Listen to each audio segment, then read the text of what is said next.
Okay, I'm back. All right, I'll be right back. I'm gone again.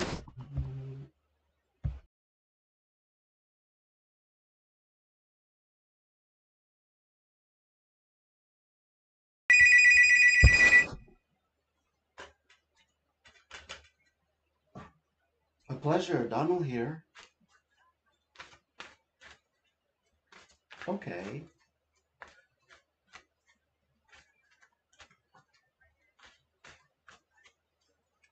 A pleasure. Welcome.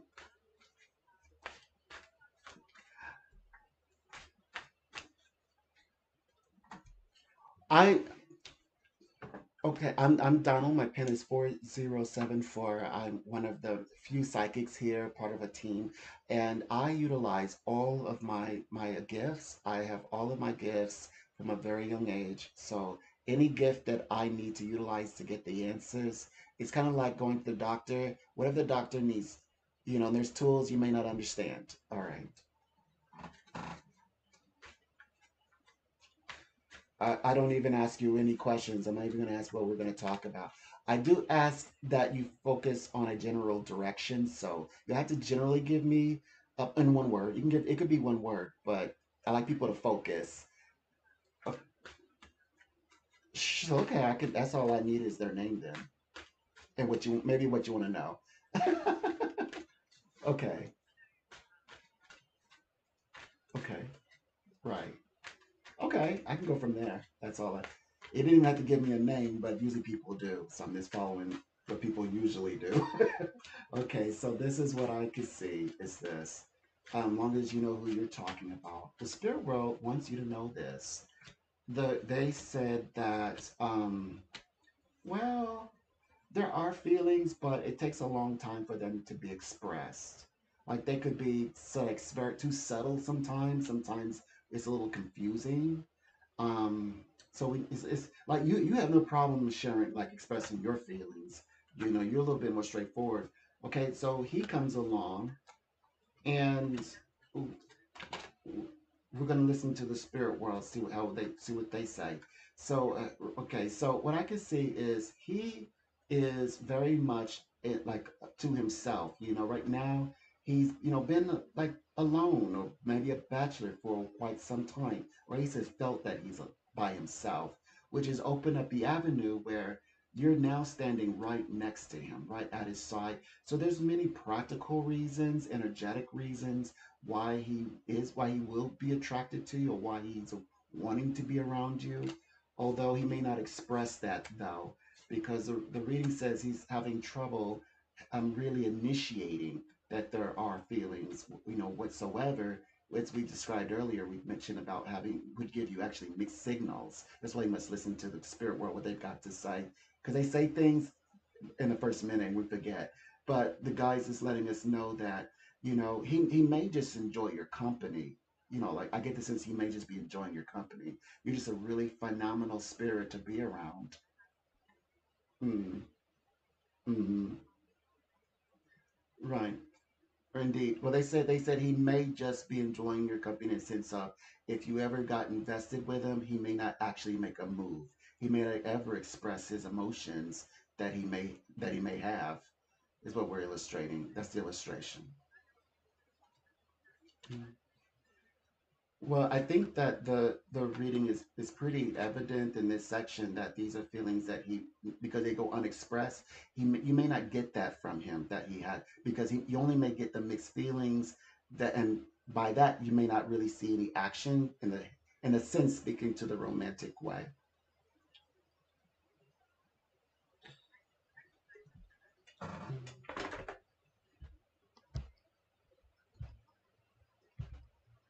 Okay.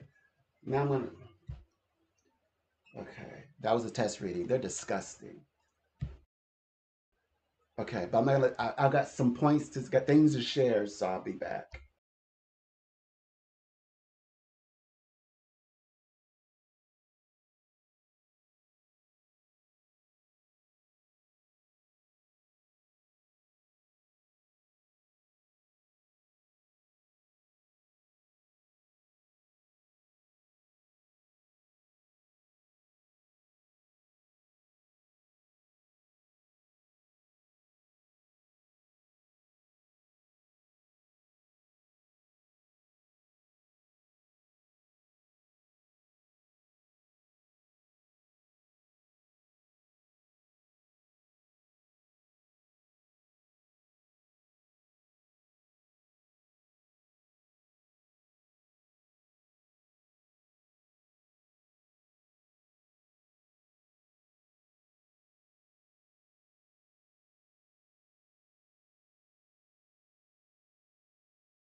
See, that's why I don't like to do mediumship readings because every time I do mediumship readings, they get weird, and I don't like all that weird thing. They always contact right after because they're trying to, with they're doing the whole writers thing, that research bit, and I'm like, get back. It's like I don't want any. I didn't have to accept the call because I already knew because if they run too close to the reading, and I'm like, no, don't piggyback off the energy. Because they come in, they're all the wrong way. They come in an exploitive way, like like you scouting somebody. You see that they're in alpha state.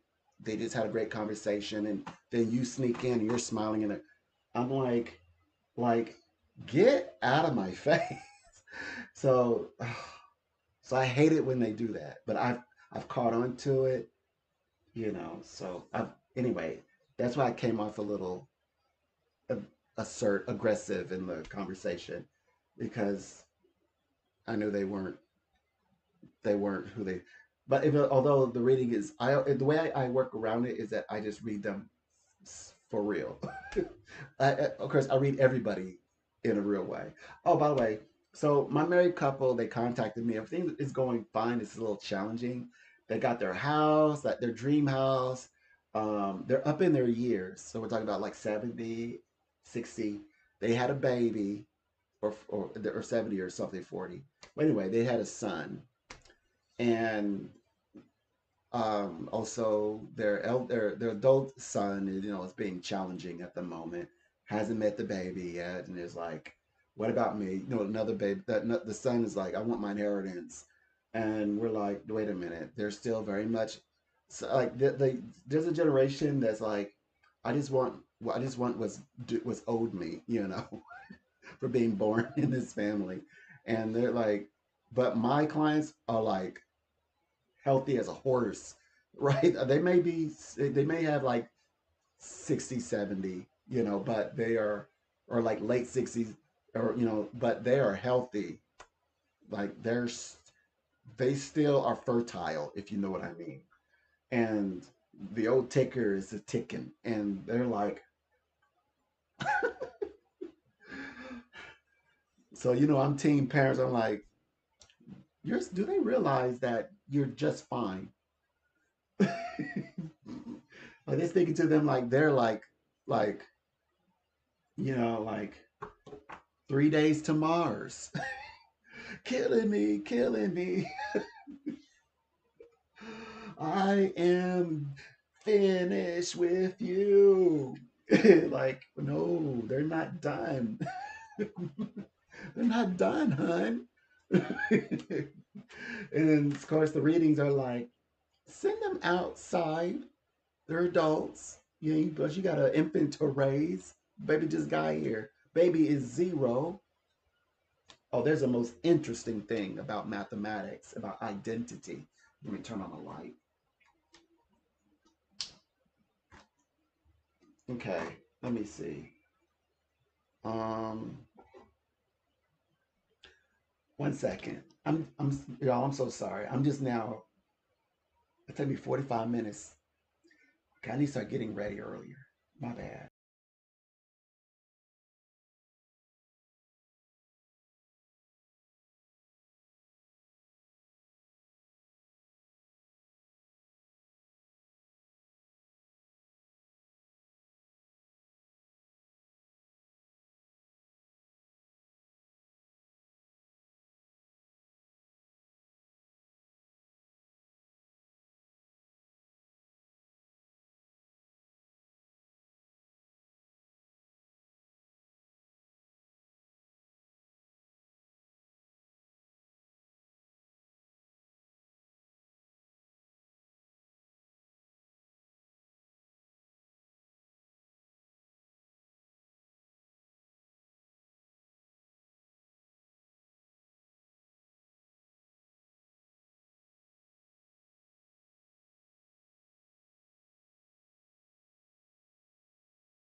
All right. So basically, oh my gosh. Uh, what I was gonna show you. Okay, you guys better be worth it, cause okay, I'm gonna. No, that's good paper. Let me use a tablet paper. I don't even want to use my tablet paper. Uh, I could use my magical paper. I have plenty of those. Okay, I'm gonna use this. So okay, so you have this right, and the way that how did I do it before? Okay, let's say a person is.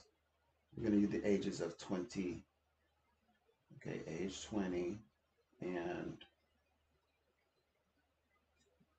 let's see.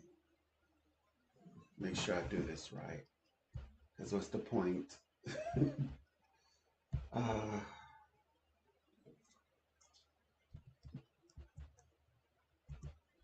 okay, I'm back in control now. Okay, I got to do this correctly though. So let's say a person is okay. Let's say a person is born 2004, right? And okay, this is now this is contingent upon that the fact that the person will be age 20 in 2024. So there's also that.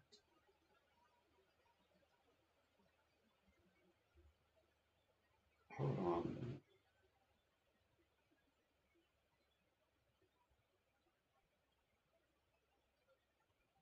Okay, I know what I'm. Okay, hold on. So there's um. Yeah, okay, we got it right. Okay, and then okay, now we have to do another one. Okay, we just need one more. So there's. We'll say that the person is um. If the person is, I think we want to use this one.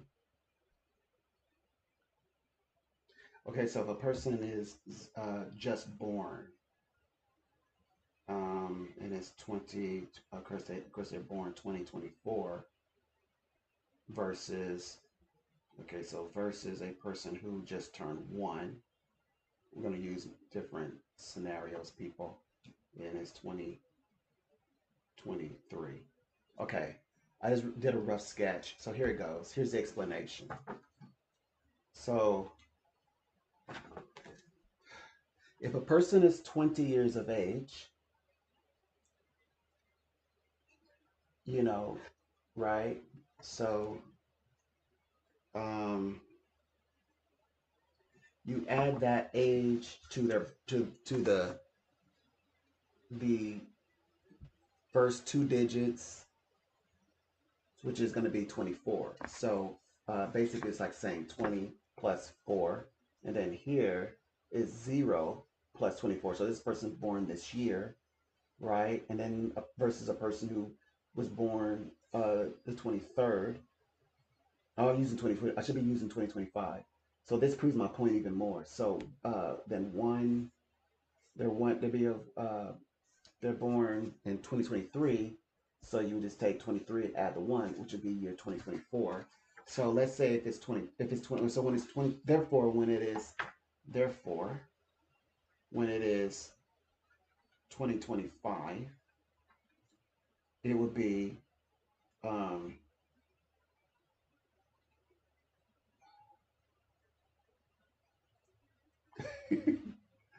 okay, they'll be 21. So it'll go, so when they're 21, and it'll be, and of course, then you add that to their the first two digits of the birthday will give you 25. So that would be this year. So they'll be 21 this year. And of course, when the person instead of being zero, when they have their, as you say, their somebody say their second birthday or their first birthday in 2020, it'll be 2025. One second.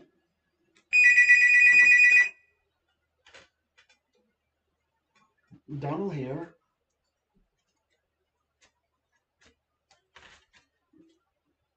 A pleasure. Welcome. Are you here for a psychic reading? And today, what questions are you bringing to the spiritual guides?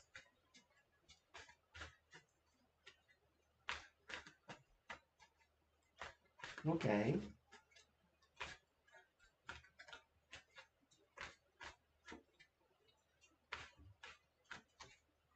Okay. Sure. Okay. All right. Right. Right. Right. So we can take a look and see what's this. And do you have? Are you trying to do anything abroad? Anything like career wise? Is career trying to take you to a new place? Because I get that around you vibrationally. Like you should be making plans for some type of like a transition with career. That's something to keep an eye open for. So I think that the direction in which you'll take, you may find that you're moving to a new space or a new, like a new role maybe, or a new role in a different environment. That could also be the case that I pick up on. So it seems like there's going to have opportunities here. And the other aspect in this is that you will this gentleman that you're speaking of. Now sometimes I sense very brief encounters, like there's not enough time spent. There's not enough, I guess, time to interact, like integrate into something more focused. They keep showing me brief moments. Like he's not able to sort of seal the deal. Like I don't see him sealing the deal. I don't know what's up with that. Like why does he not seal the deal? Like when we say seal the deal, like make sure that he and you can talk regularly. So he would simply ask you for your number or something, or he would give you his information so that you two can continue interacting. Like it breaks off a lot. Like I see, it's like, oh hi, it's good to see you. How you doing? Okay, well I'll see you later. It's like, what do you mean see me later? We don't like you say you don't live next door anymore. He's like, we're not like seeing each other every other day. So then you might not see him for months. If you do, you don't even know when you're gonna see him again. So I get vibes like that about this gentleman. I don't think he's a bad guy. I don't think he intentionally did this. It just played out like this. It just kind of played out this way.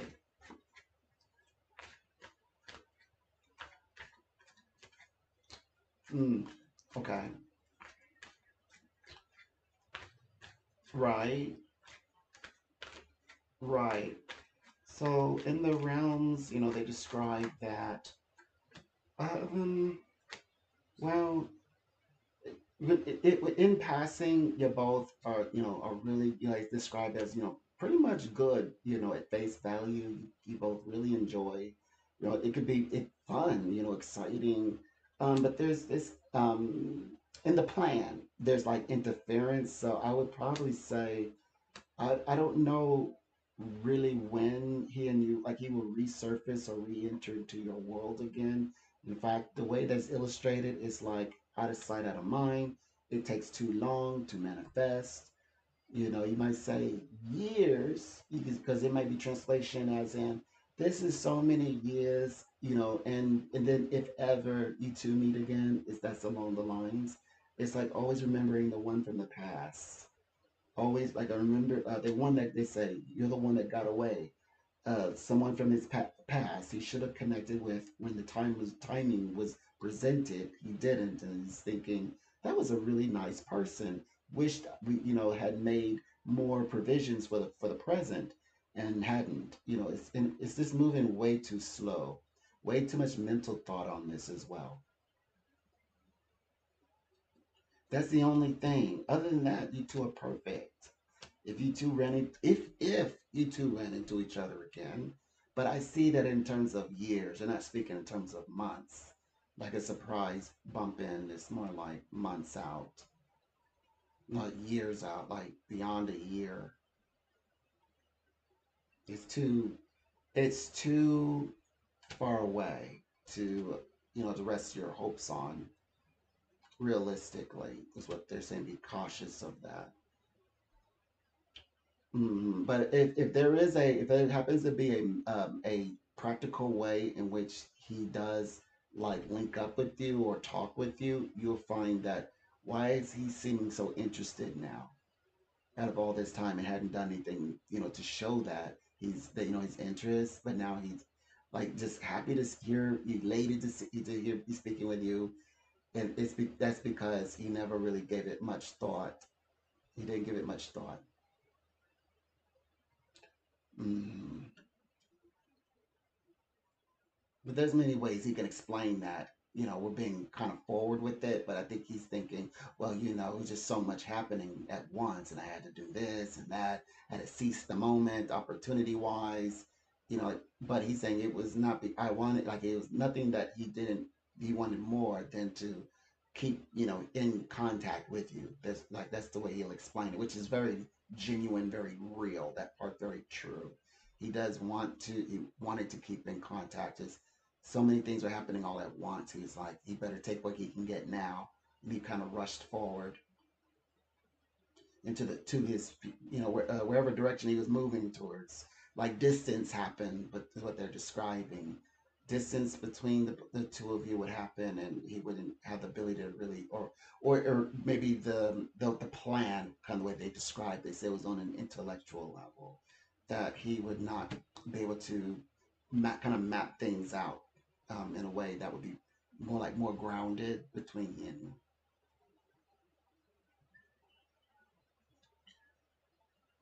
I just get this strong sense, this is something that a lot of people, in their spiritual journey may have um, some challenges to work through. The idea that when the spirit serves, it's so impractical that it's almost would be spiritually improper to give any suggestions that there's a green light here when it's not sometimes as they say things are not as bleak. Sometimes they say, well, things are not as beneficial as it looks, and shouldn't be sugar coated. Shouldn't this problem because you end up waiting for this gentleman, and we wouldn't want you waiting all your life for him if he's not going to act on his emotions.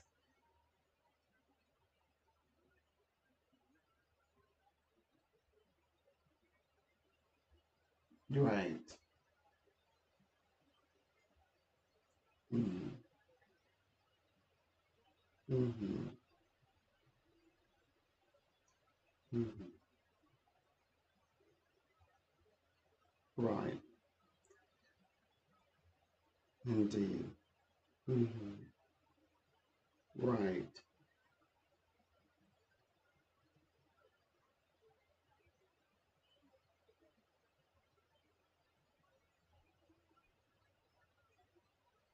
I get the sense that what we're saying is, should he catch up with you, things will begin moving more into a direction, and that expresses that how much he enjoys talking with you, meeting up with you for the first time in a long time. After because a lot of time has passed, and along a lot of changes within himself. So this is just like the indication that had he known so much time would have gone by, maybe he would have planned it, maybe he would have taken action to making sure that he and you could keep in contact.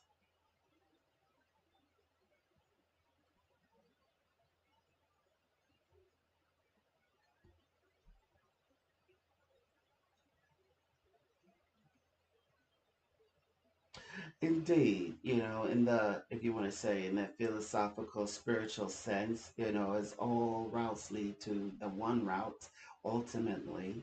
But in terms of some quantum time frame, it feels like a 2026 issue, like it's like this year 2025 will brisk by. We shouldn't be still for 2020, throughout 2025, which is main, very flexible, very much in the moving, right? Okay.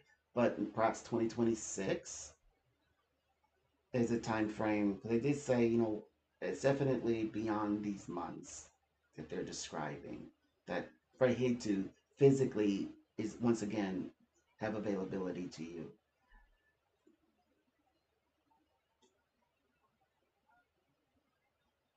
Yes. Mm-hmm. Mm-hmm.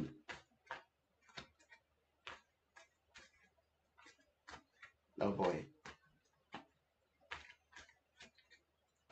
Mm-hmm. Mm-hmm.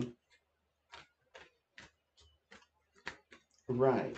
Like a promotion of stepping into a role under a different maybe contract circumstance, that it's like business for you is now expanding.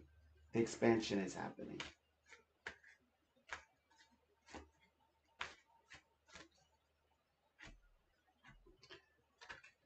Well, let's take a look into that. Cause I do, talk about like a transit. It's like you transitioning into another role with, I believe, within the organization.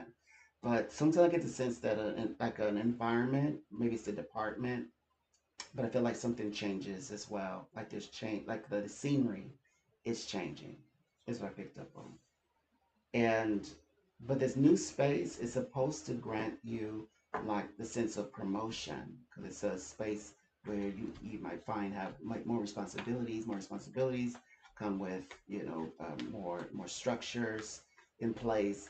I mean, that you can benefit from, is what I picked up on. And by the way, this seems to be moving like in the month's time, like as we're moving out towards a month. July, June, it was June now, but July is the time frame.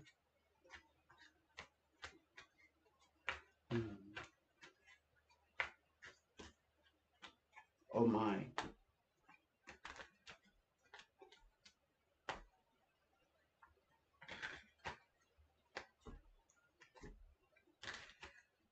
Let's take a look, see what we gather here. It feels very much like, in terms of, okay, so there's the management of that. So much learning works. So when do you hear of a decision, self creation?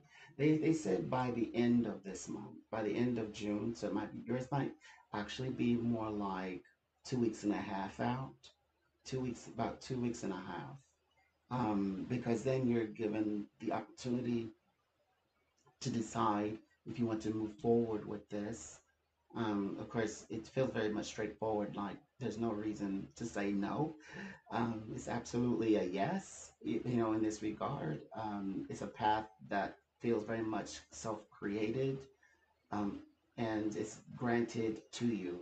And it's, of course, it's more money, they said managing money, more money involved. So that's when you learn about it. It's like 2 weeks and a half out, 2 weeks and a half out. But you're gonna sense changes when you go, like next week when you go back in, you are gonna sense changes. Okay.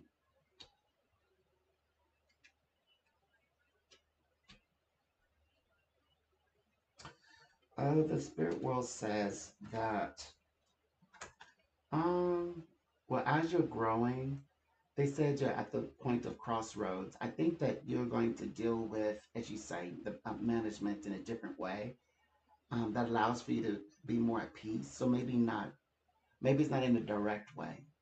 Maybe it's more like there's space between the two of you now, or departments between the both of you. Because it does feel like the end result is that you're able to be the peacemaking self, the peacemaking side of yourself, like peacefully attending to your duties, is what I see. All by design, of course.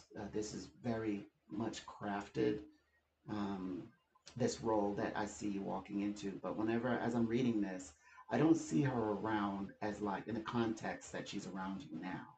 So something definitely that they said the points were structurally there are advancements for you, that I believe that will take you away from that. That may even be part of the shift, like the change of scenery that we're talking about as well. The fact that she's not directly around you any longer.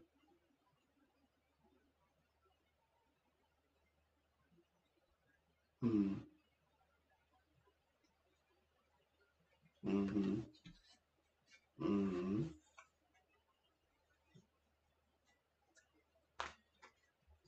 Right.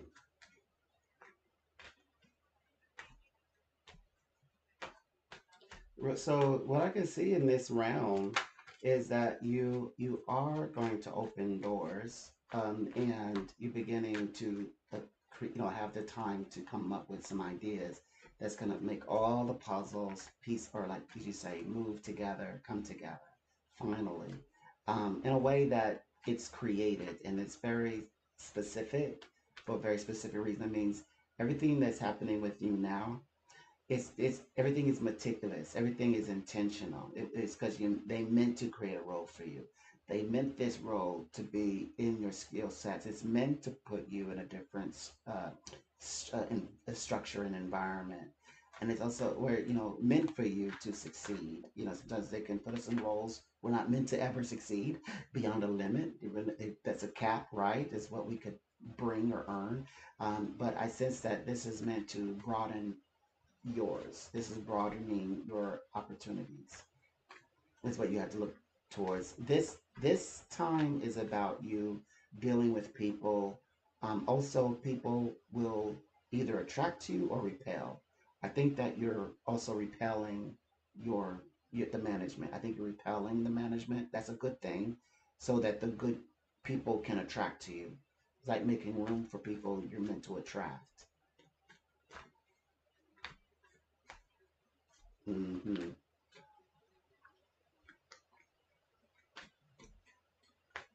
So let's see.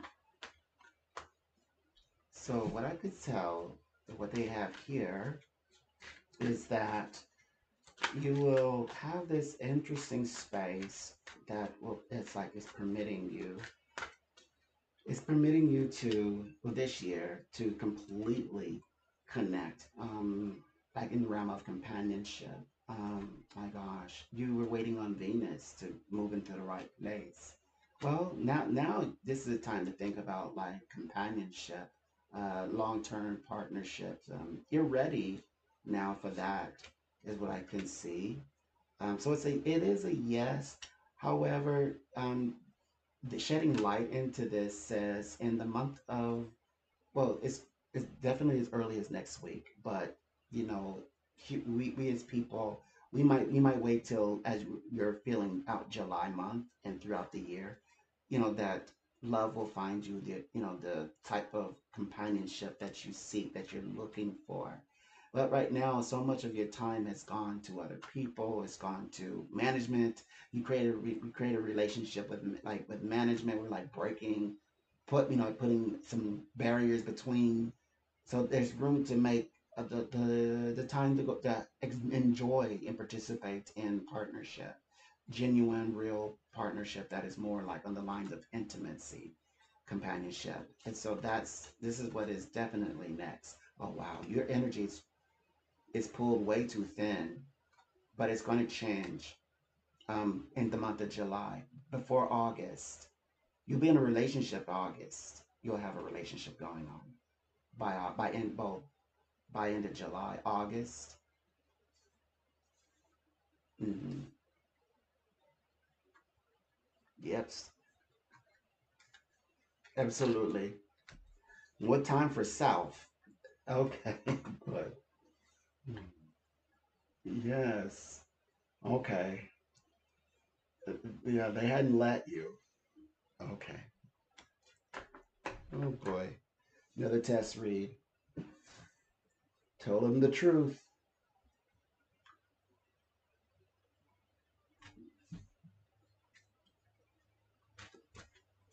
I knew they was trying to coast. They was like, ha ha. I was like, we don't have a relationship like that.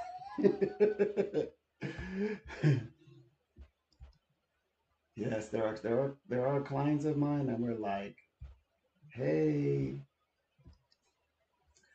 okay, so, whew, yeah, I have to talk about. Dang, it's 11. And this day went by fast. They just took me and ran away with me. I mean, on the minute, on the dot at 10. I'm like, who are you?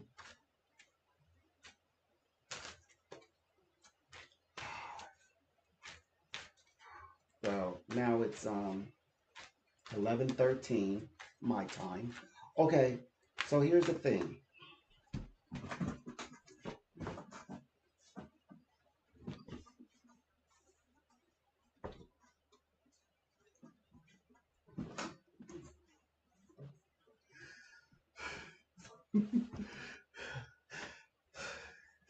I'm so scared about losing weight. I'm trying to fight it. Um, I just kind of want to tone up maybe a little bit. I'm trying not to get too thin. Yeah, people are asking me, "Are you okay?" They're always trying to ask me if I'm okay. I'm like, no, I'm not okay. I'm figuring things out as I go. Can't you tell? No, serious. On a serious note, basically, Yuri Geller, which I'm trying to start a conversation that I can remember. Basically, I did a little snooping, and then come to find out that uh, he, made as the news people, a journalist will say, a bold prediction that came wrong.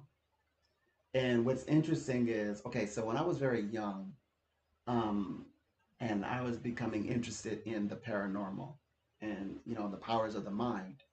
Well, he was the leading, I guess, person who was being studied at that time, essentially, and what we deemed as maybe a scientific book, that is about like the human mind, and particularly there was this one book that he's featured in, this like learning material for me, um, is that he's a self-proclaimed psychic. Of course, people know him as a spoonbender. Whether or not if there are any proof to his ability, well, he spoke in the position of a psychic, and he had made a post to Greta Thunberg, and he said he says he's no he said he didn't allude he's directly said that he would use he intended to use his powers. So it's even more than a prediction. It came off as a prediction, but he said he would use his powers to stop her, but not in the sense to stop her like she being arrested, by for safety reasons by the Israeli government. No, no, no, no. Or in military. No, no, no. That's He said that he would stop boat, her boat. He wasn't targeting her. He was targeting her boat. That the engines would fail, and there'd be no way for she to even reach the land, and she would be in the middle of the sea, stranded, and she had to SOS pretty much. Well, that didn't happen, and so I'm taking the not the time to point out a discrepancy in prediction. We're like, excuse me, are you okay? Mr. Geller, you're getting up there in age. Are your powers? How are your powers? Can you connect with them? No, it's not about that. It is about It is about making a psychic prediction, even if you're passing it off of as a power that like you have a profound power that can affect across um, the the microcosms, and touch a boat, and break signals, old World War One type psychic abilities, and it doesn't happen. The prediction didn't happen. Now, also, before she began her journey, um, of course, I wrote a post um, for her, that she would have a smooth trip. And every time she was talking, every time she was sharing, what progress she and her shipmates were making, always beautiful, calm seas and sky. So, and no uh, recordings. In fact, they got there very early and even had time to reroute to rescue. Upon rescuing four people who were stranded, and they entered an SOS. So that's how confident they were in their ship. Regardless if he passed off well, it wasn't a prediction, it was him saying, no, it was a psychic prediction because the prediction was that she wouldn't make it, but she did. So and the fact that it's coming from a famed and well-renowned and respected, because I read about him growing up. I was like, I want to study. I think I might have ability. So I read about him. I learned about him. And I wanted to know, more about his techniques. But it's not even about the psychic prediction being wrong. No, there's more. There's more. He It was from the point of view that he's speaking. He's saying to, well, okay, I'm not going to paint the picture that this is a little girl, but okay, so she's talking to a group, um a handful of people, maybe like eight. I think they said they had eight, maybe less, like eight people. And yeah, they're great swimmers, like, okay. And but they have no weapon. All they have is aid. And your first idea is that they are a threat and they're bringing aid to children and women and men. And your go to is, if you do anything to harm um, the the uh, the commandos, that who are all men, that you're going to, cause her to be stranded in the middle of the ocean. It's like you're to and you're basically stating that through your prediction, through you being a psychic, through your abilities, that mm, like extremely needed, desperately needed food and such will not reach children and women and vulnerable men, because you could still war and win and defeat and still care for, as you would in your own community, care for people in need. You can still do that. You can That's still possible to do. So I was so disappointed that I said I need to do a stream all about this. I need to do a stream.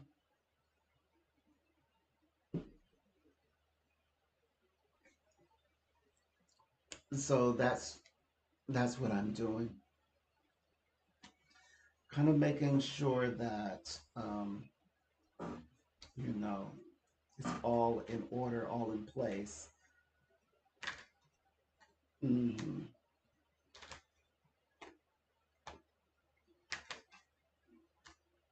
So all in order, all in place. Everything is, more or less coming together in the right way.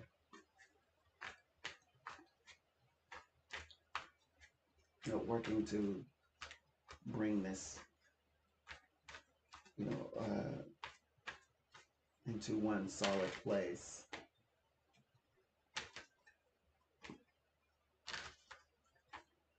So, anyways, this reading, or this live, this, I guess it is a reading, but this live is, what I'm going to do is kind of like begin raising the themes, to raise it to thoughts, something to contemplate.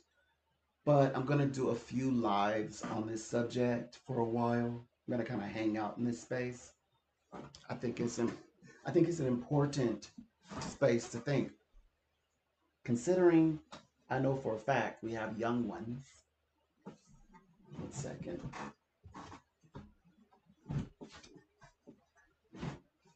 So we have young ones who are growing up psychics, young psychics, and of course their abilities are their own. They can do whatever they want with it. But even if I mean even dark souled people have compassion. Like they go and they pick battles with people that who are worthy of the battle, like people who can battle with them. They choose big battles. So, like this is to me it just seemed a little it seems a little petty as well. But of course it's coming from someone who we just know we're moving in the direction of. And I used to wonder, I would say, I know that there are light workers. I do know that there are, if you want to say, dark soul people, people who play in the night. I even know there's atheists, right, who use the abilities of their mind. But then there's just straight up people who are like, if there are light workers, there are dark workers, people who will work dark workings, or um, people who will pray for you, people who will curse you, people who will, as you say, pray for your downfall. They PREY on your downfall, pray on you in your downfall. Like you're falling, and they, instead of like grabbing hold of you, they reach out and you have a drink in your hand. They're gonna take that, your wallet on the way down. Oh no, and let me get that. You know, your feather, your lucky feather, your one lucky feather. So, um, and I felt that it would be in the ESP section. I kind of knew it, to be honest. I kind of knew it. I was like, if it were to happen, it's going to be in the ESP section. And sure enough, it's like it slipped one little metaphysical glitch. I just happened to be just like, in fact, it was like in a little section of articles written. And usually I just skip that section, but I decided, let me scroll, let me just see. It just says, uh, Greta Thunberg arrested. Israeli blocks, Greta's aid. Greta's not allowed in because she's considered anti-Semitism in Israel's response to Gaza. And then it was Uri Geller. I was like, Uri Geller was what? It's like, okay. First of all, I was like, okay, what did he predict? And then it was like, he's she's doing something that we would expect for us to do, right? Or us to at least energetically be a part of. But saying that he's absolutely against everything that she stands for. I'm not saying I was not interested in anything that she stood for. I was not interested in looking her up, and I didn't. I would see, clips, and I would say, okay, good for her. But I didn't like indulge myself until this time. When she's like, I'm going on a ship and I'm bringing aid. The next logic is, yes, what most that they're going to do is arrest them. They knew that they was already ready, prepared for that. That's why, like, moments like as they're being arrested, they're like, sound the alarms and get a hold of our government. We're get us out of this. Um, so that idea that Uri Geller, it was like pushing against. And by the way, whenever I sent my energy, I didn't notice anything. I didn't notice any pushback. I didn't notice um, any resistance. It was I mean, when I say clear sky and clear seas, as far as the eye can see, there was smooth sailing all the way. Like enough time to even like like it's a typical day you consider being kind and rescuing four people stranded in the middle of the sea, type of calm. No pressure, help someone, like, hey, pay it forward, right? And this is what she got from him. Let alone,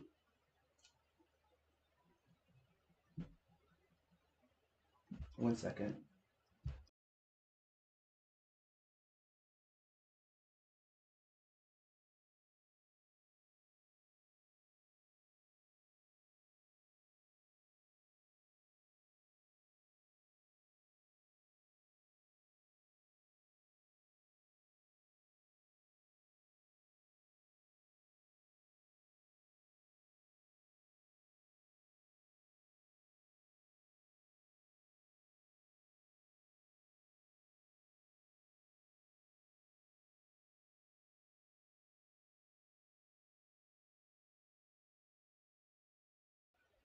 Spirits are rasping at the door.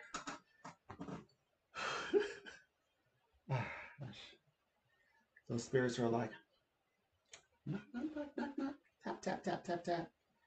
Okay, so one second while I'm doing this, let me check some things out.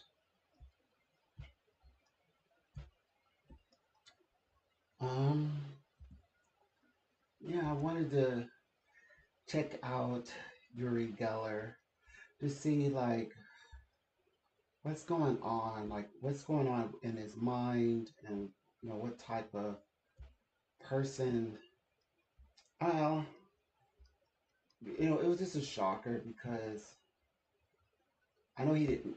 Well, did he ask to be sometimes you don't ask to be a leader, and you would expect, you know, um, different kinds of response,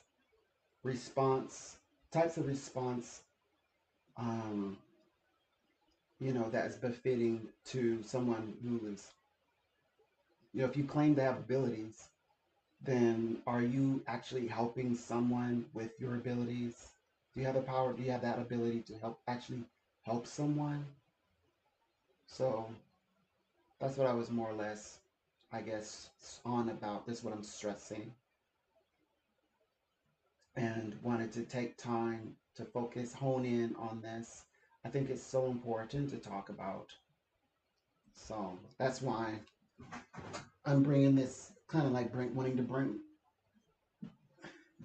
I wanted to bring this to attention because it's just important all around. It's like, come on, uh, this is a challenging moment for everybody. Everybody is trying to figure this out, put all of it together, help make it make sense. But to add that, like to cause someone to feel psychically defeated, or that even I mean, from the position of someone, even that's like he's a famed self-proclaimed psychic. So the fact that they're using psychic made me think. Oh, and guess where I located the article. So he's also elevated and treated as a prophet. So it's like the prophet or the seer Uri Geller, because it's in um, the Jerusalem, New Jerusalem. Usually they write about like they'll write about like biblical things, or like, yeah, then they're like quoting him as like he's doing the most amazing, like he made the most amazing, profound statement, as a prophet or seer, like yes, a psychic seer, visionary Uri Geller. So it's like, but yeah, but his sights were um, were definitely hazy, and you know, and blindly stated his personal feelings regarding you know she made it there, and she made it there on time, and she made it there fast. Like they they got there no problem at all, with no with no hitch. Um he tried to create a glitch, an artificial glitch. We saw it, caught it. The thing is, what people mess up, I think, especially people who are false, like a false psychic, or like false psychic predictions, is that they, for some reason, at some point, they really start believing that they possess some profound knowledge that no one else possesses, or especially in the sense of like a power. And then when they try to enforce that power and it doesn't work, and it's people don't even bring them to attention. Like there used to be a group that would bring that who would confront them.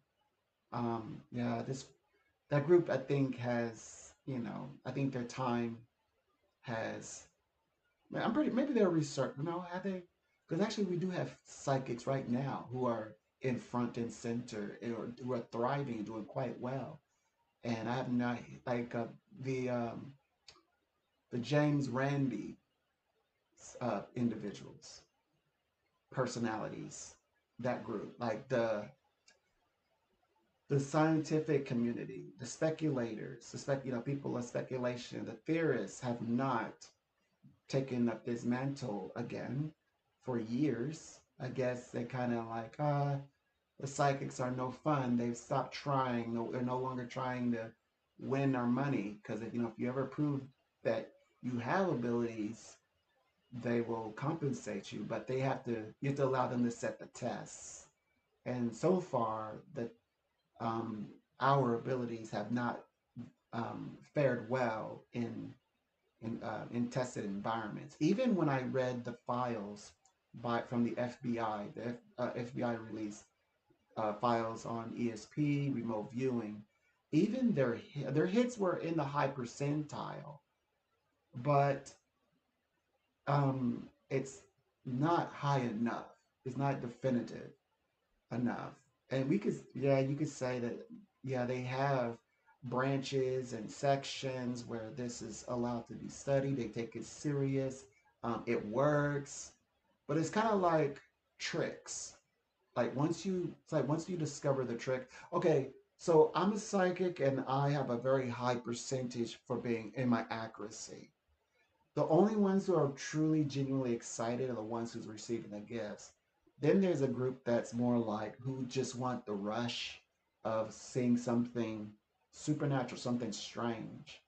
It's like the more they see, the less they care.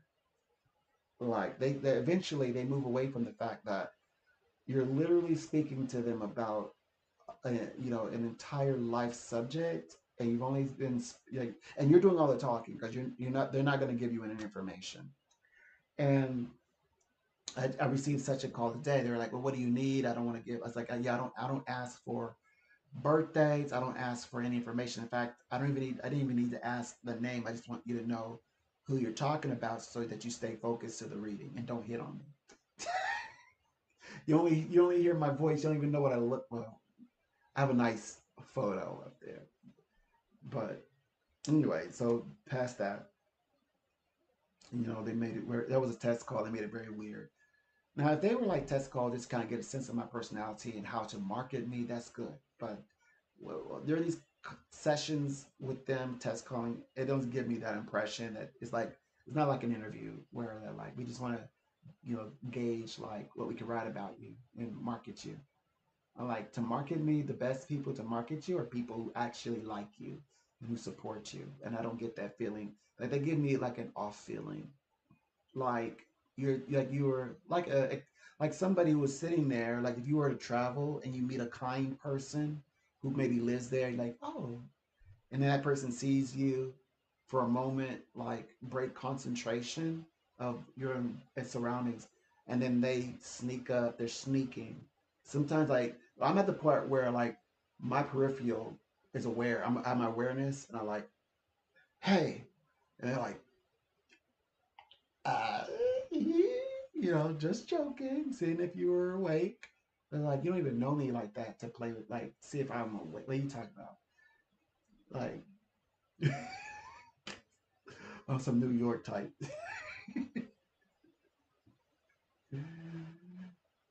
um, and yeah, but yeah, no, yeah, they try to get so close. And well, anyway, and so I was like, given the very fast pace. Okay, yes, I don't ask questions. I just like to go into readings. But I do need an area so I know what you're interested in and talking about. I cleared it, and I was like, okay. When they say, okay, thank you so much, just click. Yeah, I don't like that vibe. That vibration is not correct. But yeah, people, trying to coast, trying to get up there on I'm not letting them on the energy. Because especially if I know them, they don't, it's like they're undeserved. No, the reason why the energy's up because I know the people who I'm spending time with, like my family. Okay, the energy they tried to horseback on what is, so there's a family, right? They're up in age, like the husband's like in his 70s, and like in 40s, like a good little prophetess. She has the baby. I guided them in that. I say, yeah, we had the baby boy, just like you said, and the baby's doing excellent, doing just fine. They had me read, of course, all three children: the adult child, the 11-year-old, the daughter, and the infant, not even one yet, uh, baby boy. And of course, here's the mathematical reasoning behind it. I shared um, that zero is an identity. Oh yeah, that's our result. Zero is the proof that we wrote a proof. Zero is an identity. That means even if you call someone a zero, that person you're calling a zero still has an identity which makes them human. That's the teaching. And well, they also they sold their business and to a partnership, and in their contracts they more or less work with that partnership, but which is fine. They're doing well.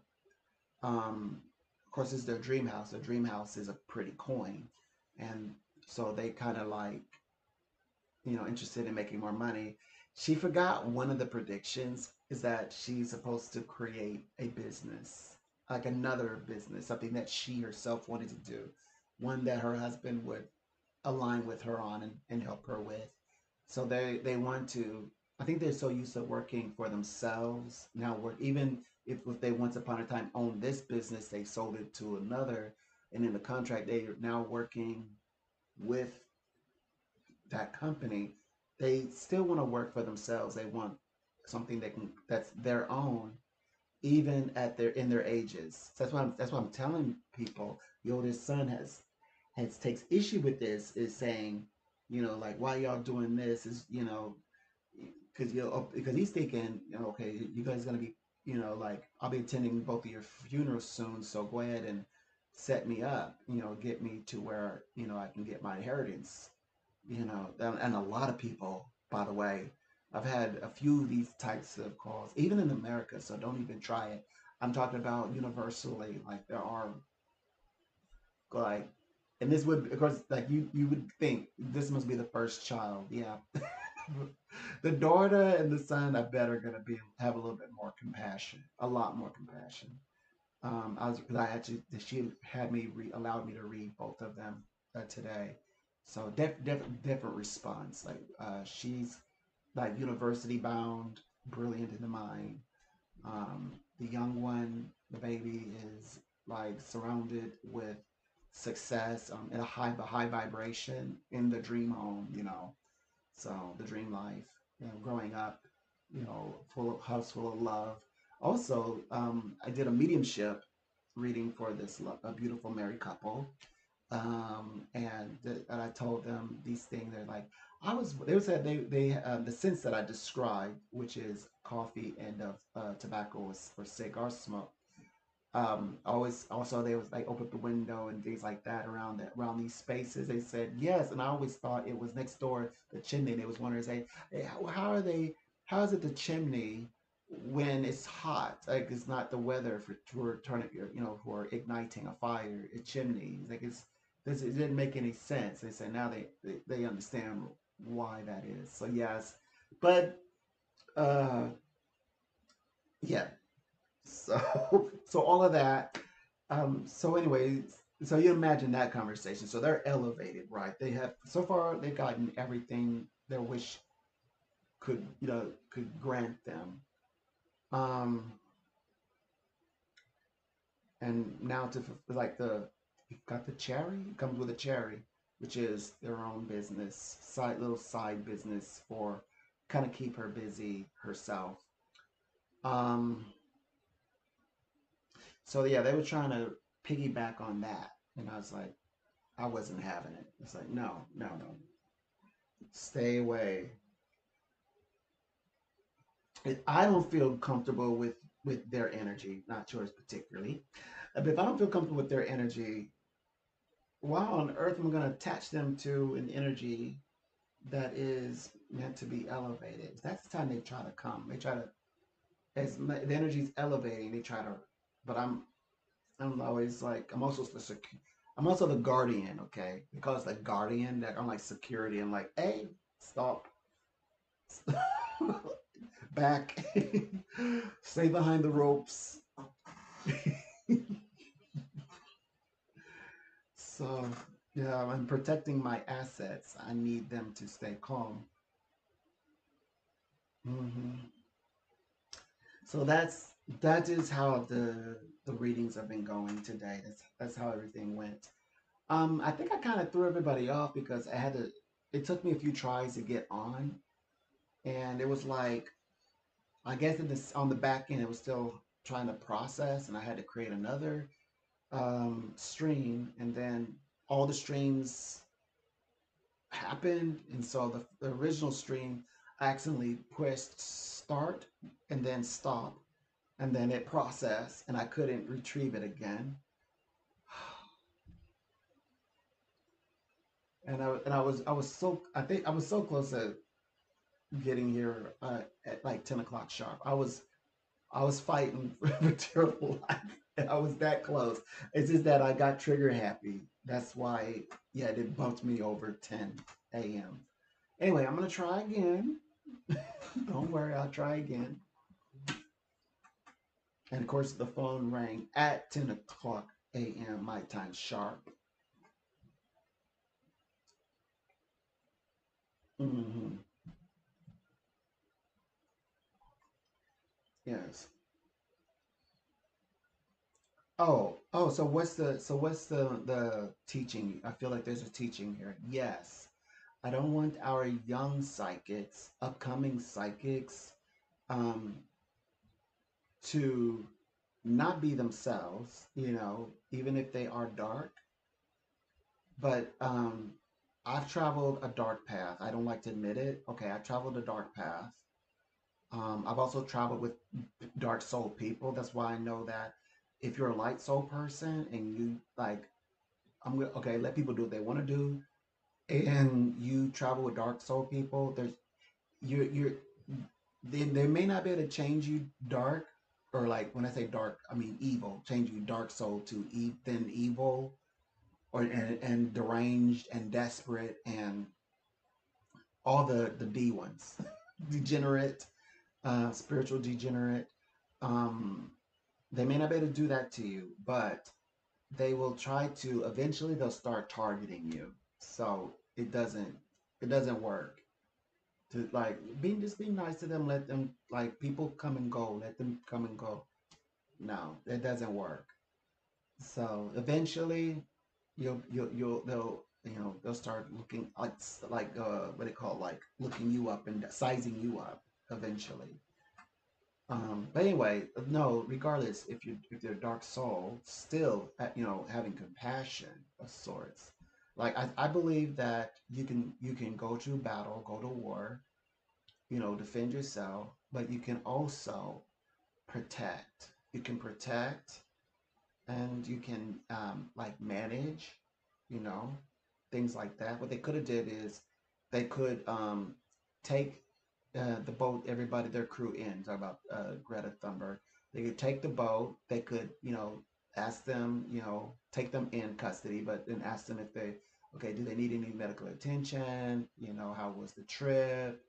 Okay, we're gonna keep you locked up because you are in a different world. This is not the Western world, and of course, just like like the scientists say, even in the Western world, you turn off all the lights for 5 minutes. It only takes 5 minutes. We already know. You look at it, what's going on in LA, for people to revert back to their primal urges, their primal selves, which is the primal means the animal version of ourselves to go primate. Only takes 5 minutes or less. Um, right now that there's internet involved. So okay, let me get that.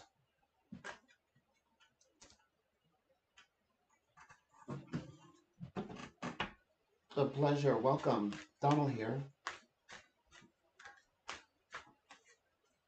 Well, welcome. Are you here for a psychic reading? Oh, got you. So happy to read with you today. Is there a special question in mind that we're going to work with?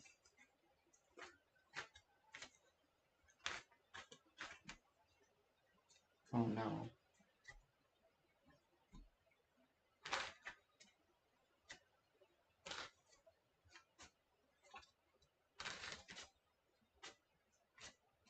Okay.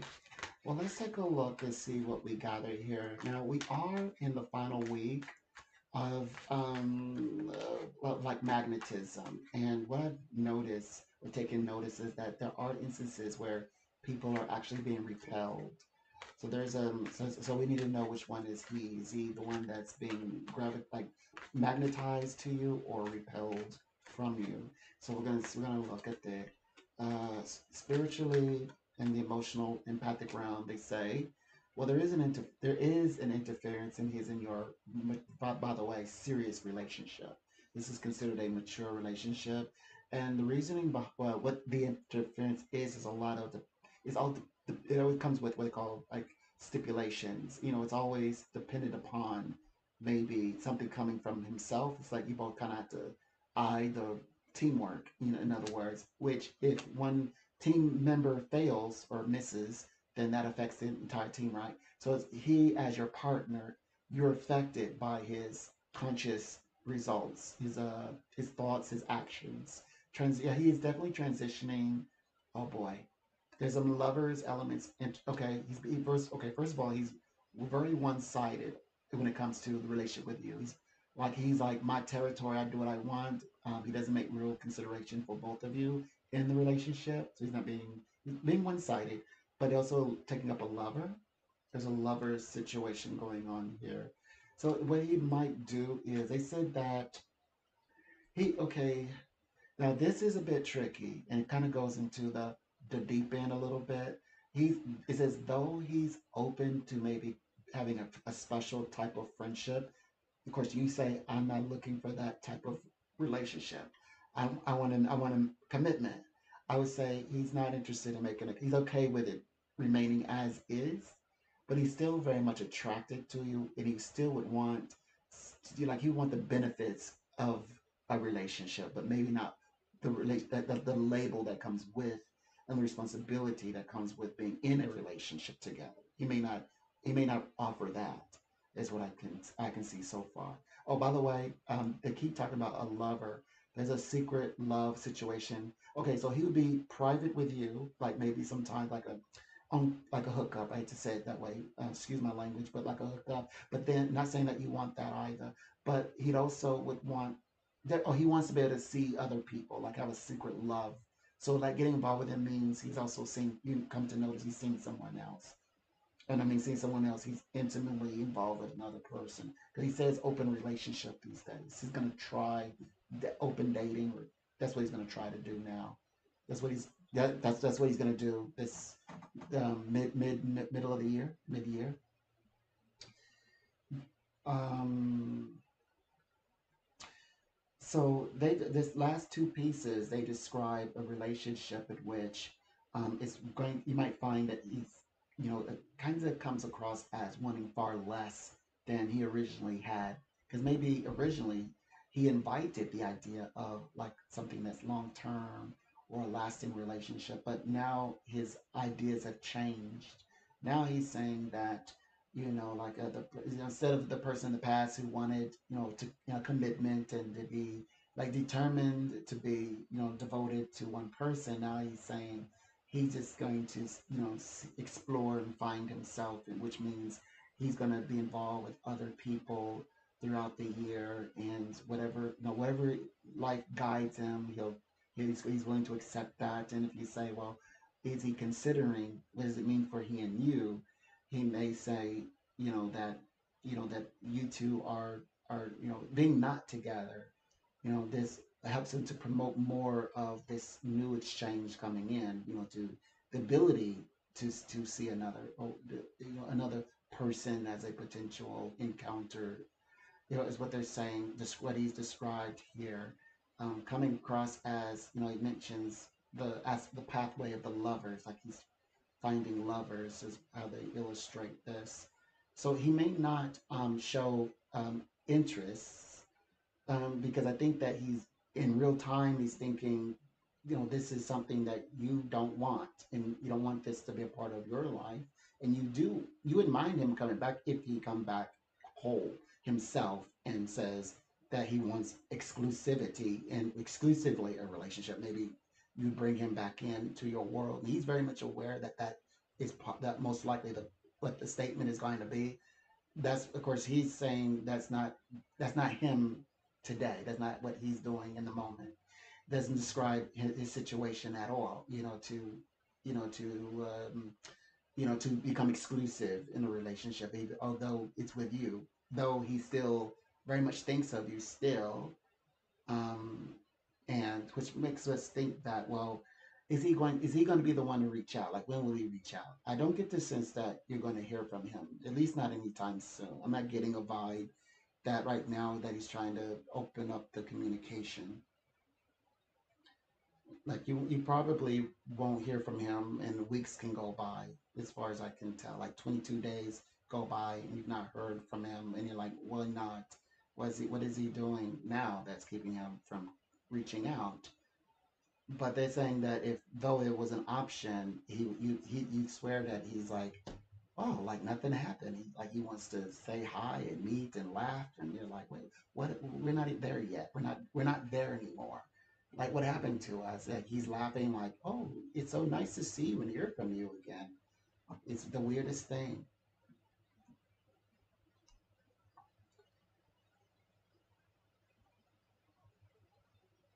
Mhm. Absolutely.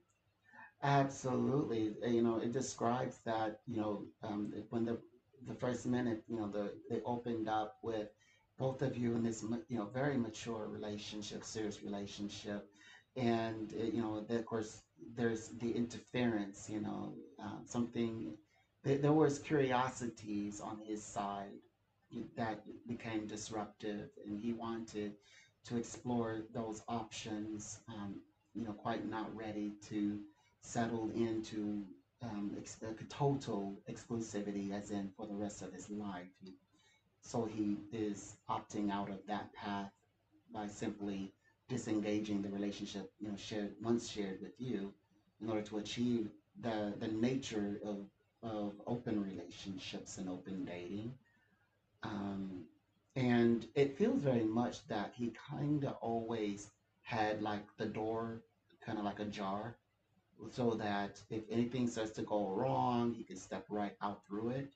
Because they describe it as very, like conditional, and like and his relationship with you. It's very like with the conditions. It came with conditions, And even conditions, as in to stay together, like stay in communication, there's conditions.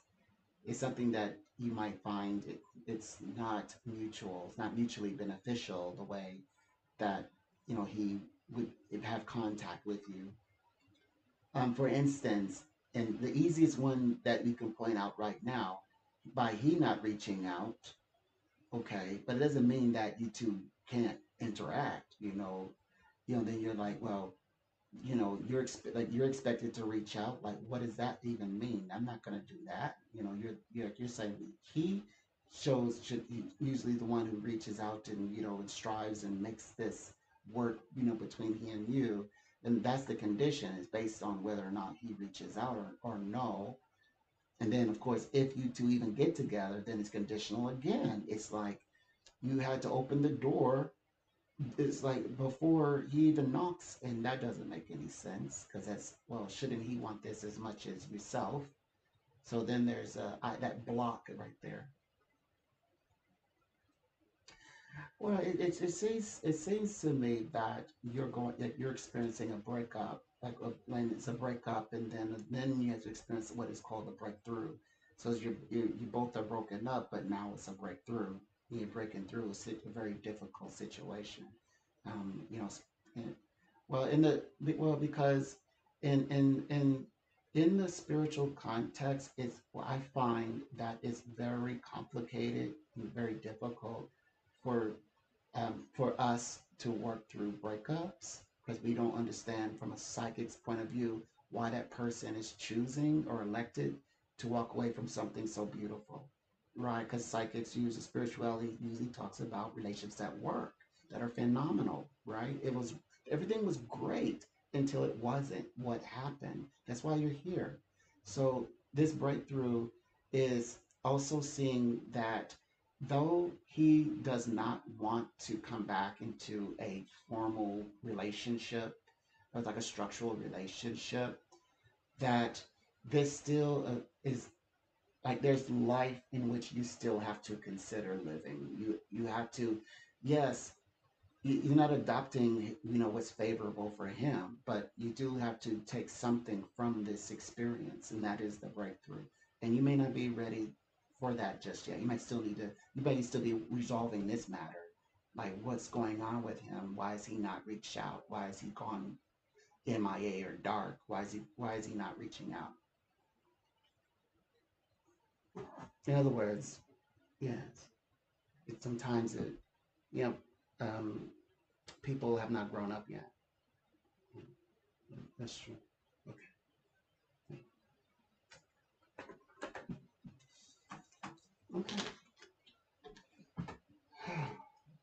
Okay. So I have to make sure that you all know how to say no, so that I can say no. So they're not thinking that, okay, because I don't want you to learn how to say no. No, I'm going to say no. I'm going to make sure you understand that I know what no means. And what I know is I don't want to be with you no more. I don't want to date you. I want you to understand that I know what that is. And I know how to break up with people. And I know how to not come back. And I say, look, I'm not calling you any it as well. And I'm going to go live my life. I'm not going to like allow you to absorb all my time that I should be spending dating, because I'm not with you. And you're like, I'm going to hold on to you and let it ride out. Maybe change my mind. No.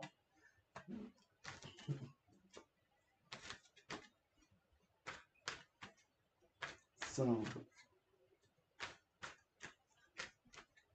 so I got to make sure. So what I've been telling people, I said, I understand that it's clearly it's very complicated for you all to work through in the spiritual space, being broken up with, but you're going to get there. You're going to work through it. Breakups are not easy, but breakups happen.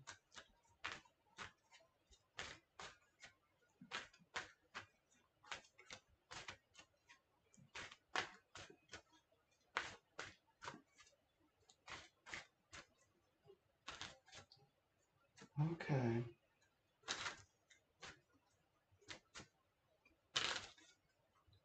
1 second.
So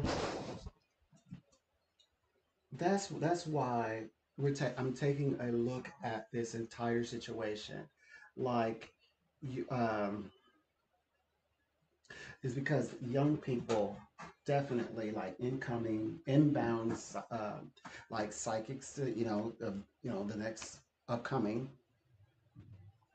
that they can use their abilities, use the information like what it's intended for, which is, it empowers humanity. That's, I mean, that's what I was, told what it does. Actually, I was told that also pacify, um, which rethinking what that actually stands for, pacify humanity.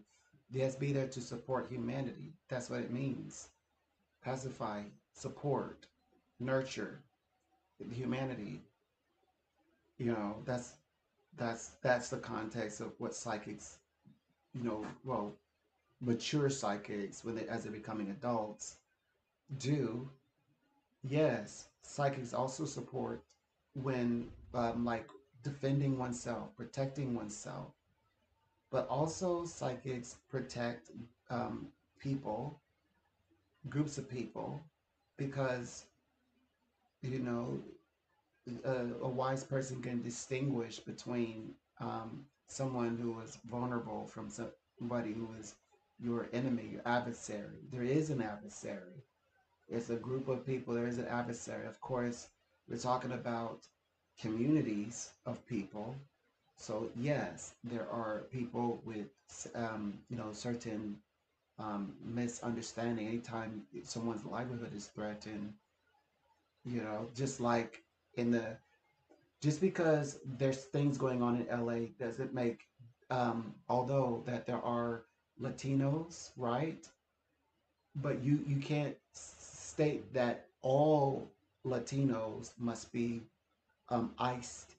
Rather, there's a group that is subjugated that's to be iced, and then there are sentiments from people who are community. But okay, you still protect the people as that's what the governors of these where over the areas, the states, and region, wherever they are, county, do for their citizens. And that which they made that very clear. They said we're going to protect our citizens. We want to make sure our citizens understand that they're supported, that they're here, that they are indeed Americans. They're talking to specifically the Latinos or anyone who is an immigrant. But then there are immigrants. Of course, it's not just Latino, but Latino is kind of like amplifying. They're in the front right now, although it's all immigrants of all nationality, but they're the ones that's noticeable because they're the one that's being covered right now in the media. Now, does that mean that? So, likewise, does that mean that all Palestinian are all subjugated? No, that is ridiculous. So that means that there are the communities of Palestinians who desperately need the aid and need food, like children, and the women and the men and the vulnerable men. So that you can do at the same time, do the subjugating, which they're doing. It's like they're subjugating the ones that um, need to be, set apart from the from out of would be their community, but of Latinos who are actually American. They are American. But yes, they have their personal points of view, and they may not have all of the understanding, but they know that something is wrong, and there it's happening to them in their most vulnerable state.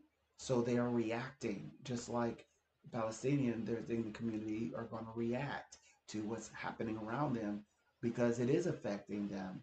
When you take away their livelihood. They're not able to go to work and go do things that they normally would do in the way that they would normally do it. They physically feel that. That's the whole point of stopping and reacting. So the job, the house. You had a place to live, now you don't. You had a job, now you don't. You had a school, now you don't. You had a hospital, now you don't. You had a grocery store, now you don't. So of course they're going to react.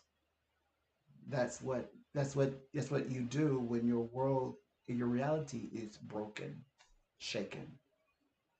So then, if if you're forced to manage not only, so out of all the community, the whole community, including the ones needing subjugating, you have to manage all parts of that community.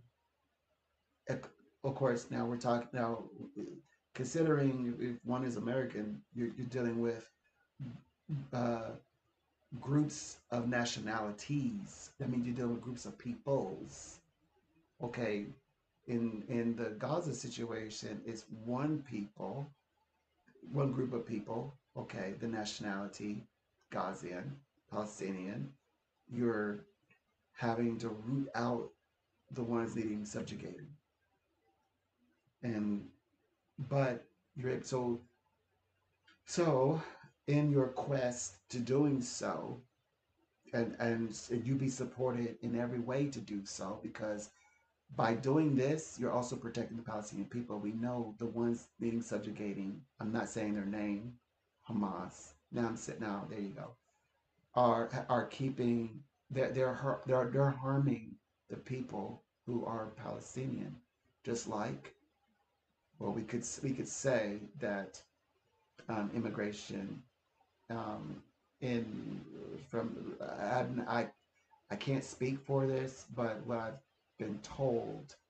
But then again, there's some pushback on that, because there's some people who say they're not hurting me, So they felt like it's harming them in some way.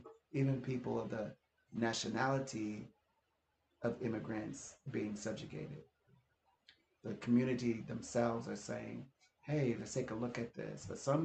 But if that was totally true, there wouldn't be need for rioting. So something. I would say the data may be correct, but you know how you can take just one data. There's other data, and that other data may not. It may feel like it's not really relevant. To the narrative, to fit the story being played out on the world stage. So anyway, Hamas actually threatened people simply for going to go get the aid. Basically, they were saying, "You better not go get the aid. You better, just starve out. Fight with through the realm of starvation." And then, because it's changing the narrative that the people are starving, they're no longer thriving. They're harming them. They want to rule the government because they want to, as in, um, be the authority and of the Palestinian people, but they're keeping the Palestinian and always constantly in harm's way. They're not doing anything to stop them from being destroyed, being ultimately destroyed. They didn't come in between.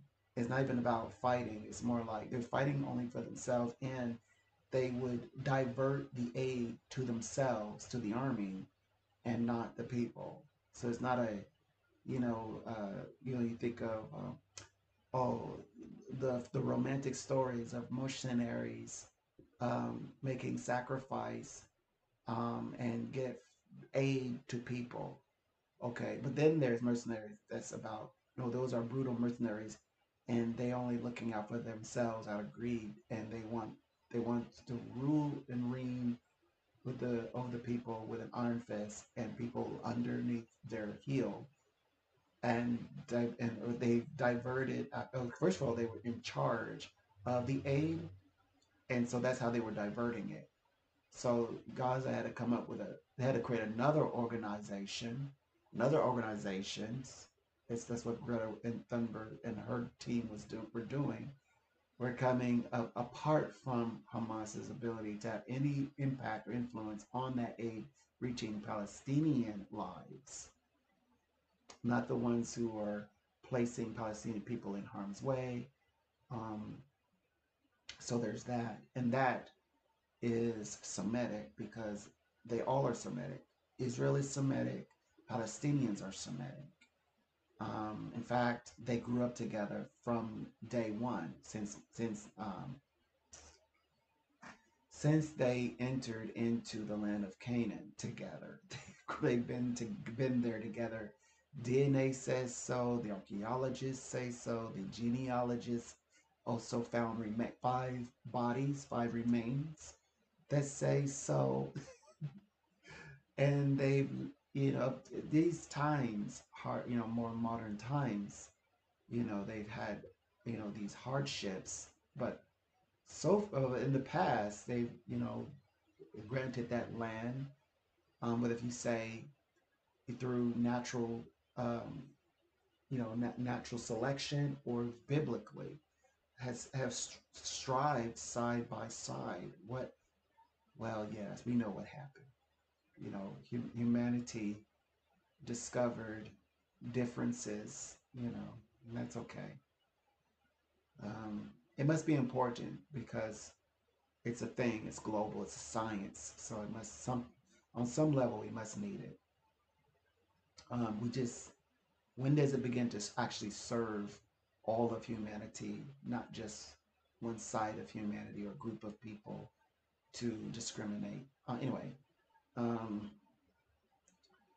Israel does belong there, and Israel does have the right to defend themselves. Israel does have the right to defend itself against the correct enemy, and Israel does have the right to help people in need. Palestinian people in need are Israel's people, and also, like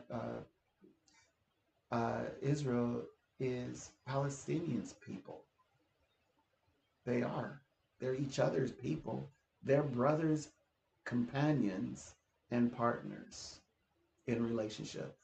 And those words I used, those are actual biblical words used um, in the Bible. But anyway, besides that,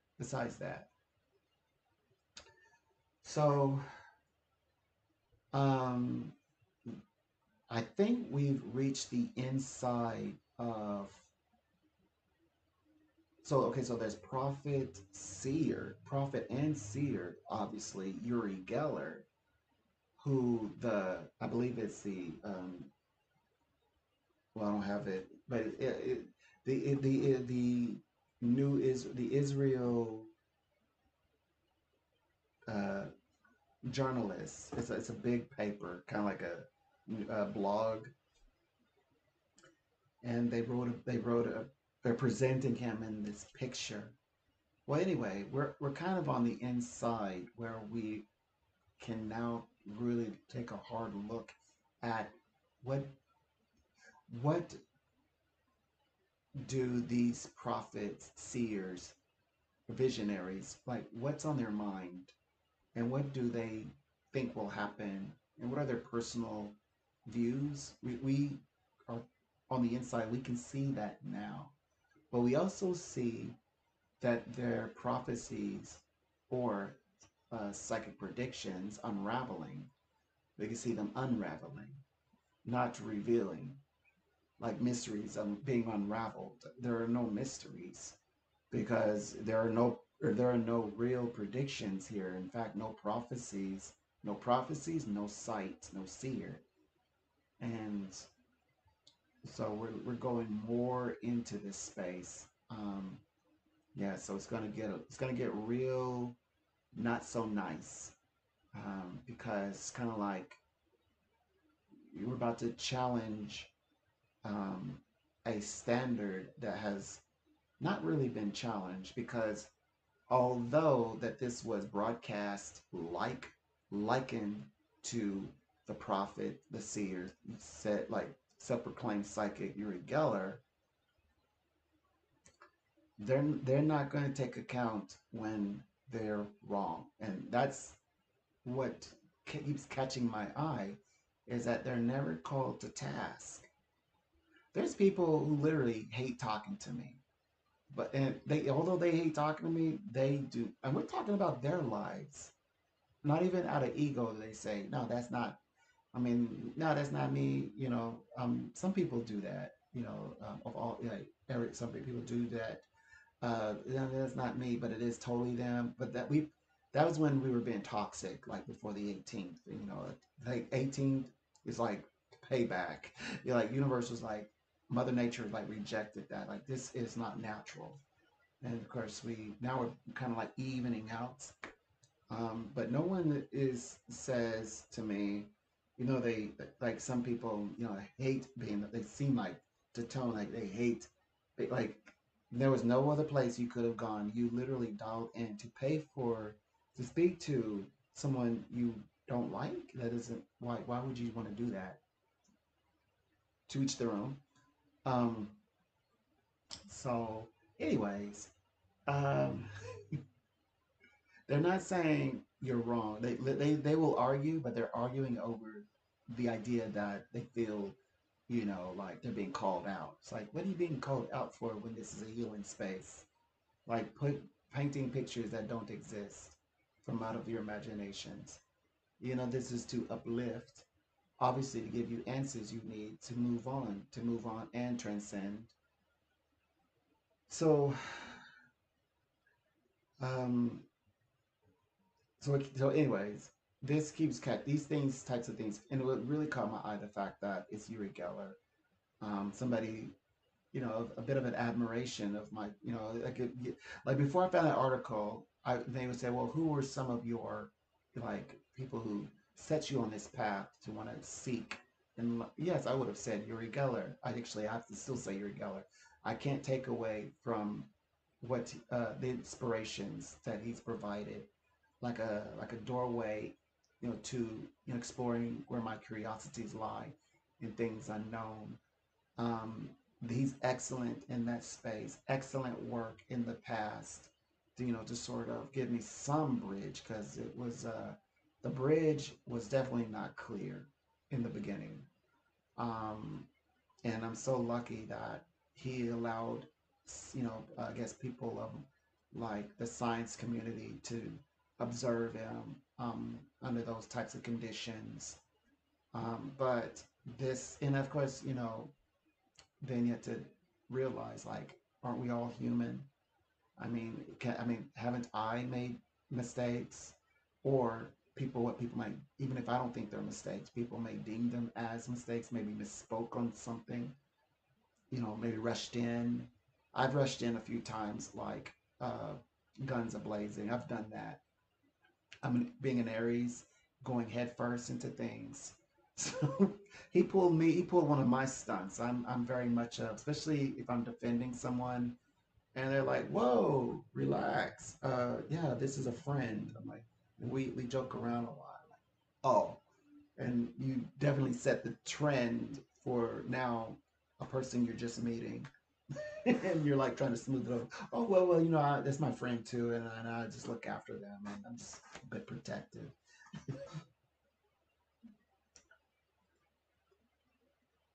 Mm. Like, nice to meet you. Can we be friends? Like, this is forever a marker, a smudge on your paper. It's always forever there. I can always see that smudge. So yeah, so I'm trying not to do that. So I'm not gonna judge him, and also what he's contributed to the industry. I'm not gonna take that from him. He's a marvelous teacher in that regard. So I'm gonna keep him still elevated in my mind. In my mind, it's only for me to elevate or not. It's my experience, shared experience wise. I'm only looking and observing the prediction, the prophecy, if you will, that since Israel article, I think it's called the New Jerusalem or something like that, stated. I can find out. It's on my phone. Like, well, let me go grab my phone. make it easy. I'm being kind of stubborn right now.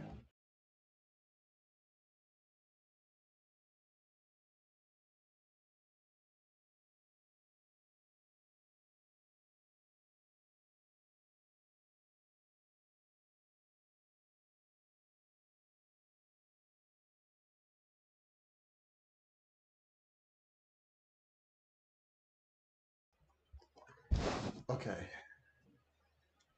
It's called the New Jerusalem Post. I want to do another stream where I talk about the actual article and I'll bring it up. I'll probably do it on TikTok first, and then I'm going to come back and give you all the better version, and then kind of do a walk around. Then I can take, download those videos, and then share them here and have a much more meaningful conversation about it. Yeah, I can do a kind of circle back around. So, and I'm going to create another. I got another thumbnail, by the way, in my brain that I need to do. So I think I got people confused because I didn't start the stream right. So it's like kind of some people like waiting for a stream, but a stream that's not gonna happen. And I don't know which because I duplicated the stream, so I don't know which one is. Well, I know now which one is live, so I can. But I'm gonna take that live and update it since I already have it created. And yeah, so hey, I'm learning. Okay, but I am live. I mean, some things to me is like counterintuitive, so I don't understand what like what's the big DEL here.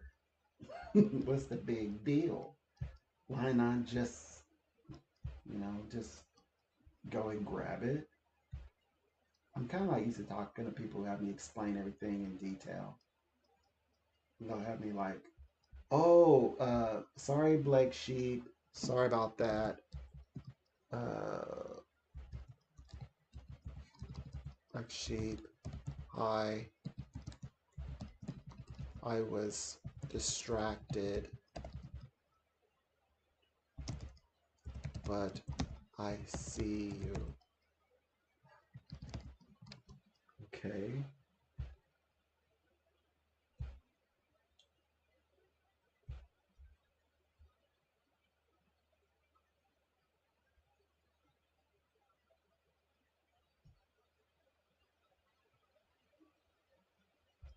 Okay, there. There you go.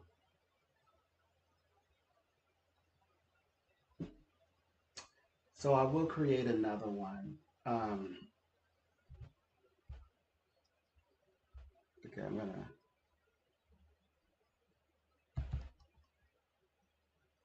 But I think that's good. All right. I'll try to keep a better eye out for people so I can say hi. Thank you for saying hi. I know I'm starting to pull people. People are starting to show up. People are starting to say hello, and things like that. So I want to say hi and thank you for one. It's like one person a day, comes in to say hey.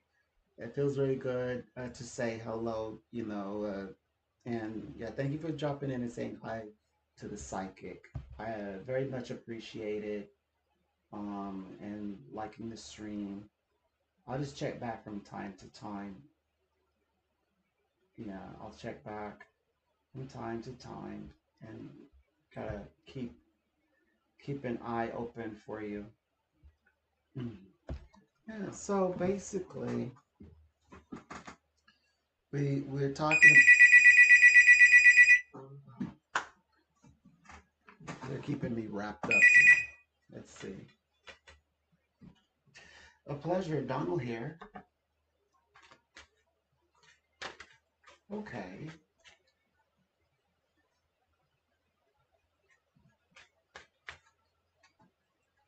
Welcome, it's a pleasure. I'm Donald. My pin is 4074. And today, with our psychic reading, we're working with the spiritual guides. I'm starting with a question.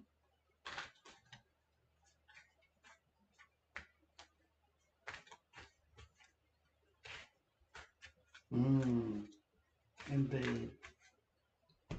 This, everything is in the balance right now. Like there's things that's coming to us all at once this week. So it's a very busy week, but we're gonna get through it. And I'm ready to start as you are.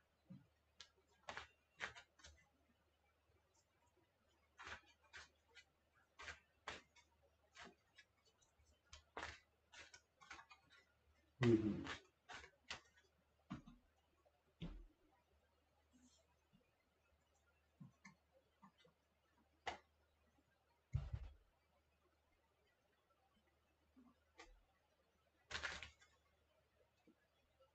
Hmm.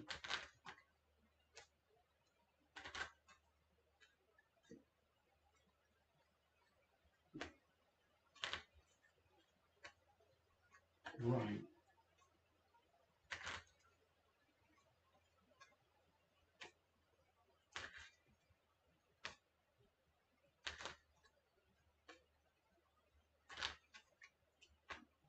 Right. Understood. Okay. Will do. So, I want to read from the practical side to see what happens practically. Then we can go into what the thoughts and feelings may be. That'd be a great place to start. Something tangible. I think you need to hear first. So, what I could see in this round, what the intentions are, in terms of like physically, it feels like this is a resolving moment. Something that's meant to be resolved. He wants to be sharing with you in person. Okay, he's also says that he's been keeping an eye on you or like looking you up a bit. It feels like there's a conversation that he has in mind, perhaps something that he's going to present, something that maybe he will ask. Some of these places start to talk more about like what's convenient. Like it's maybe like a one side situation, like how close that you want to like be involved with him, or how much whether like what are the feelings if you have feelings, um, versus the feelings that he may have with you.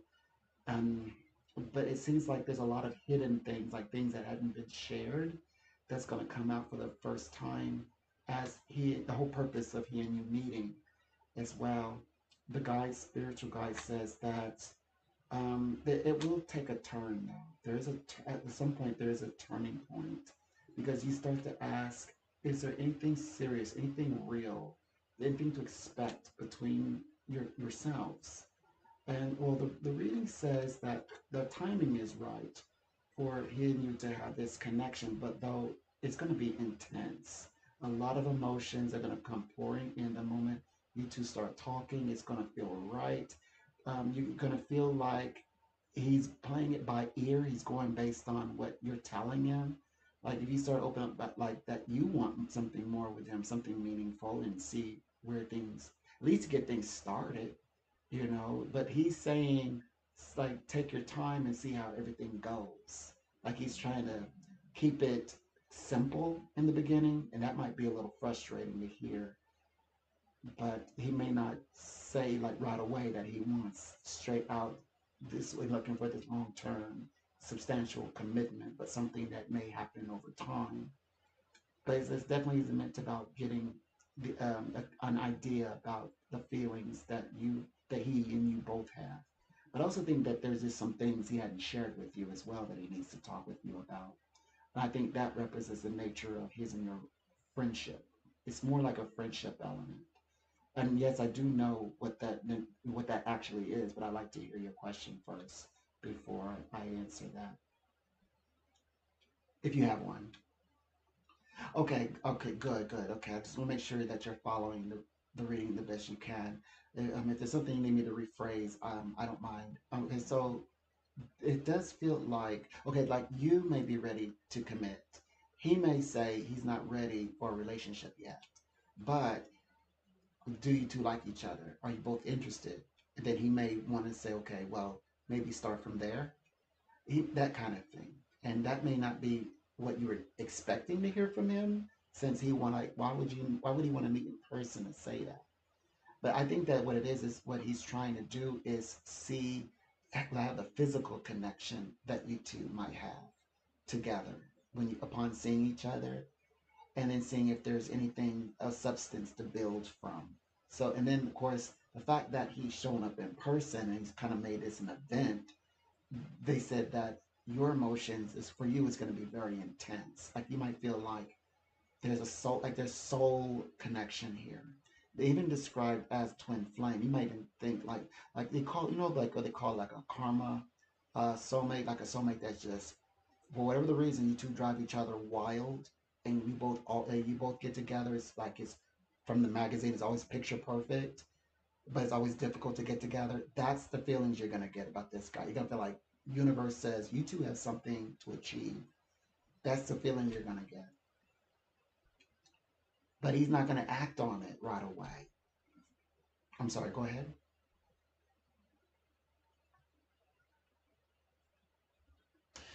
He's not yet right. Again, he's not going to act on this right on those feelings right away, and he's not going to want to commit in that within the context of that conversation. Which that's why you're like, well, that's why the conversation, right? To find out how to commit, how to go forward.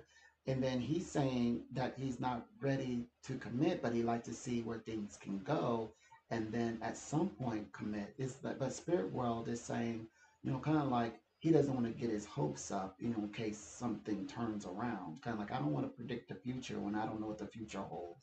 What if we just go our own way? So he's like, that's his thinking pattern.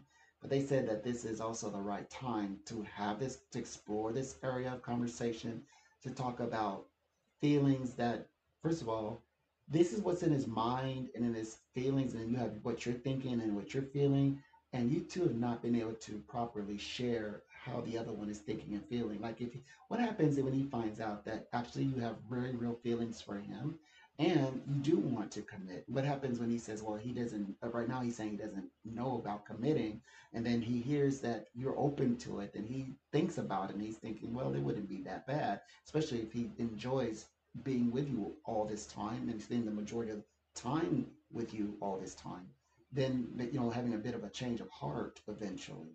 So I believe that's this saying, be careful of, like, in the beginnings, having big expectations, and don't take it the wrong don't take it at face value when he says these things, that okay, he's not ready to do that like right this second, right this moment, but it's definitely something he'd like to see how it unfolds before he actually says he's ready to commit.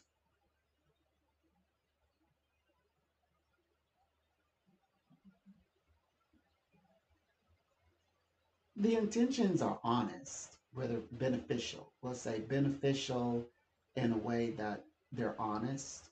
So he's not being tricky. He's not hiding, his intentions. Does his actions, well, besides, of course, going back to the intensity of the meaning, also quite not getting the words, or hearing the words, maybe you're ready to hear now, promptly, may have make some points to it that you might say are discouraging, but beyond that, in terms of life, um, it appears to me that because he's honest, you know what you're getting. You know what you're getting right coming right through the door. And besides, it does open the realm for he and you to cultivate a relationship going forward. So, like, future wise, I would say beneficial, because of course these are things that are in the making. They're not happening at the moment.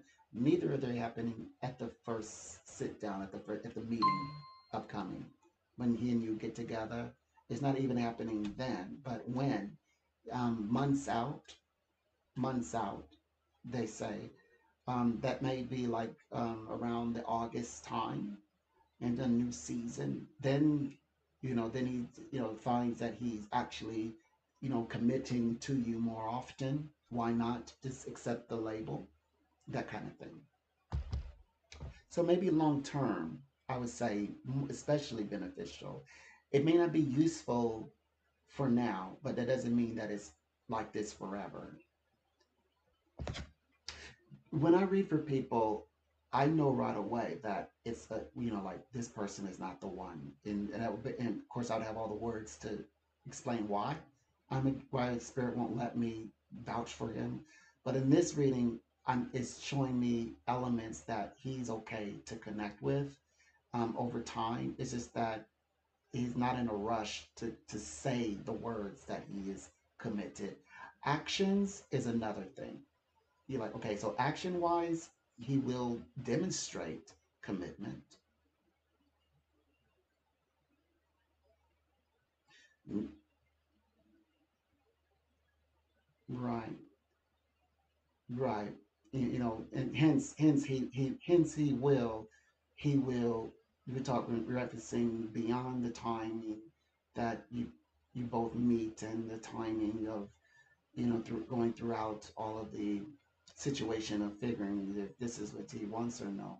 Right now, that's what I'm describing, the disappointment of not hearing those words. And of course, you're giving me that feedback right now. But, to talk about the now, by the way, as you're thinking and considering the future here, they're stating that the where he's at right now is he doesn't need to a commitment right now. So he's is I want to be very clear. As I stated, he's definitely going to say that he's not ready for a commitment right now. That's why you're getting what you're getting. The actions that you are getting, they're very minimal or a lot far less than what you would expect. That's the warnings, that the cautionary elements of the reading as well. That yes, you're not going to see that he's really interested in the beginning,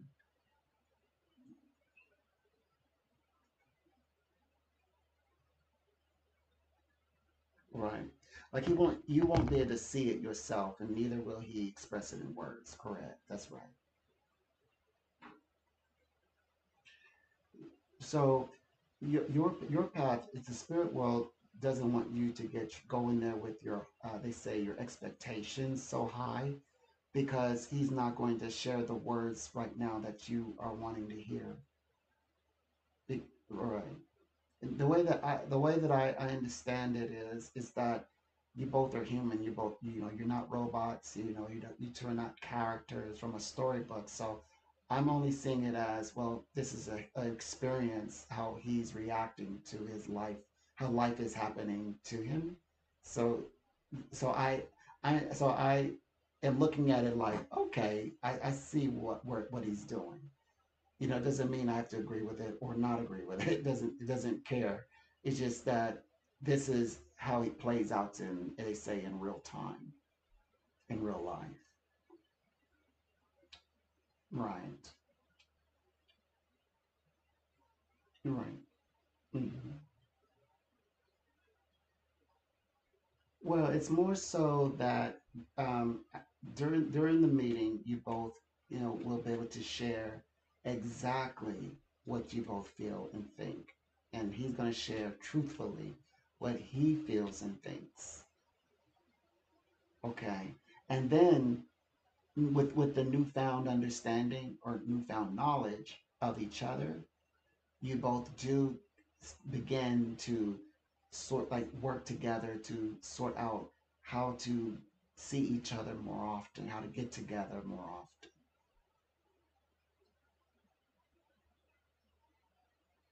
But now the words you're looking for today, that he's ready to embrace commitment, that doesn't happen for months out. That doesn't happen until like the next season. Okay. All right.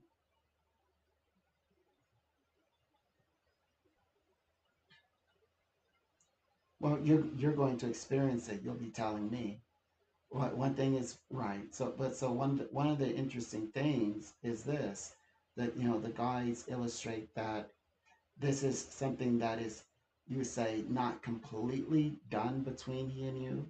As you say, well, it hasn't started between the both of you, but there's definitely a huge possibility that a future happens and you both actually move into a very favorable place within your relationship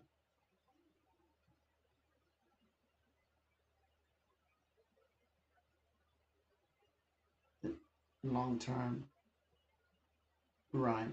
Well, okay, so you got one of two of them. So there's the intensity they said, and so we have to expound on that. So we use the word soul connection. That is what makes it intense. Like what okay, which because it could be intense, in a many different types of emotion. Whether it's he's upsetting you, that could be intense, right? Or intense joy. He could bring joy into your life. So this is more like soul connection. So it represents that he and you having, in fact, I say soulmate, that's generalized here, but they actually are saying twin flame. So, like, that's why I described like a karmic soulmate. And karmic soulmates, by the way, can become your one. So we're not thinking of it as like, oh gosh, is that the bad one, the one we don't want? No, actually, karmic soulmates can indeed become twin flames to you, meaning your highest soulmate. And so you're gonna feel like there is a connection especially when you two meet. And by the way, I found this out as you two are meeting more often, which that's a prediction that I'm able to now share. Yes, you two will. It means in the future have the ability to getting together more often. And during these times, he and you will feel like there's a intense soul connection towards each other, which illustrates that you're gaining something, getting something beneficial from out of the relationship. And in fact, they also said that meeting up soon allows you both to discuss the feelings you both are hiding at them or like keeping private at the moment, but also it's a hidden blessing to have met and to have this newfound understanding because it offers revelation for both of you. It offers you insight about the direction that the relationship can potentially or possibly go, and also feel like, okay, it's moving somewhere because now he says you two will start engaging each other more. Okay, he says, yes, you two have to start doing more things together. He actually does it this time in the future. He actually begins to have more time spent with you. And so it's a bit of a hidden blessing to it as well. Hidden feelings is hidden blessings. Those hidden feelings being brought out in the open, the hidden blessings are being uncovered to getting together. So that's why I believe this relationship and with its intensity to being more towards the soul connection direction, I think that you both will find something worth fighting for, like really like purposeful to meeting up for. You two to meet up because there's such an intense and soul tie between yourselves that you both are getting what you need from it, so that he is wanting that commitment that you seek with him.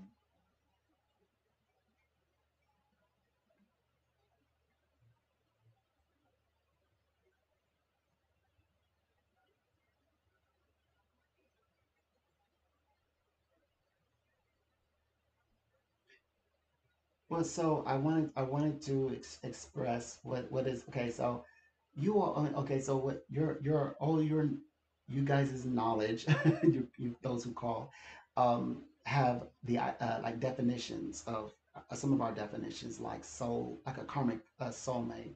But a karmic soulmate is not always a bad thing because some karmic soulmates, what the general public understanding of it is some kind of lesson that universe is going to teach. And it's always not favorable relationships that don't last. It's like I want to skip that. I want to go to straight to my true companion. It's like I don't need to be trained up. I just want to find the one that's going to love me forever.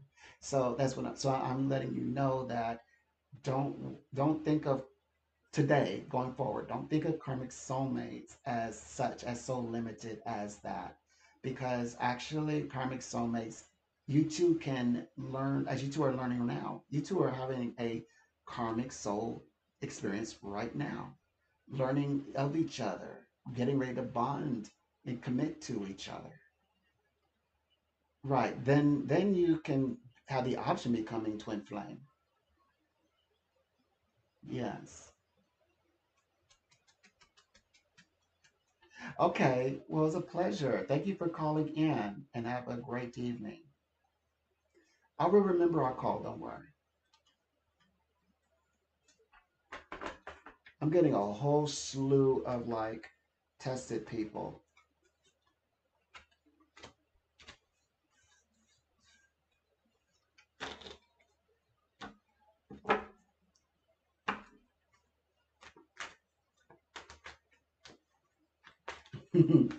People who call in and test the readings. Anyways,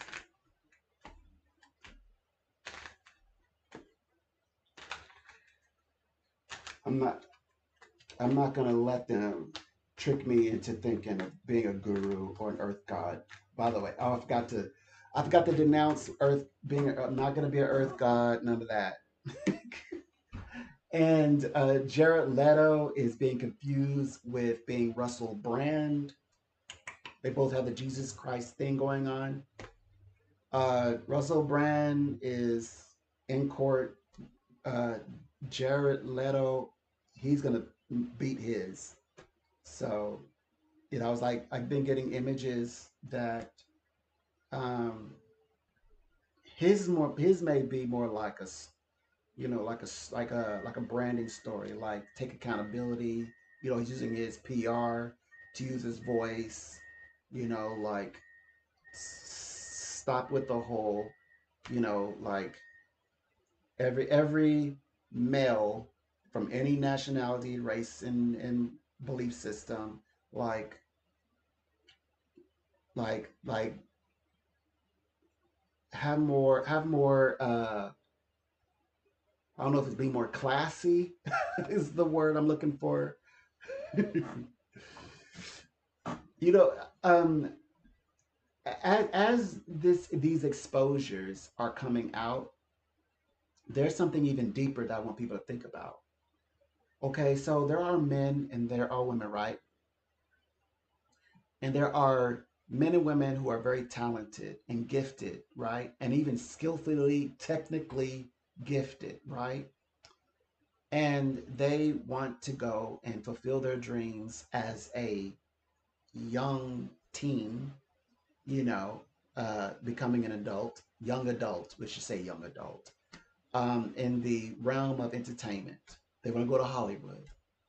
But if the people that are, could we praise people, oh, yes, you've taken over a large chunk of the industry. Wow. Multi-billion dollar section of the pie of the industry.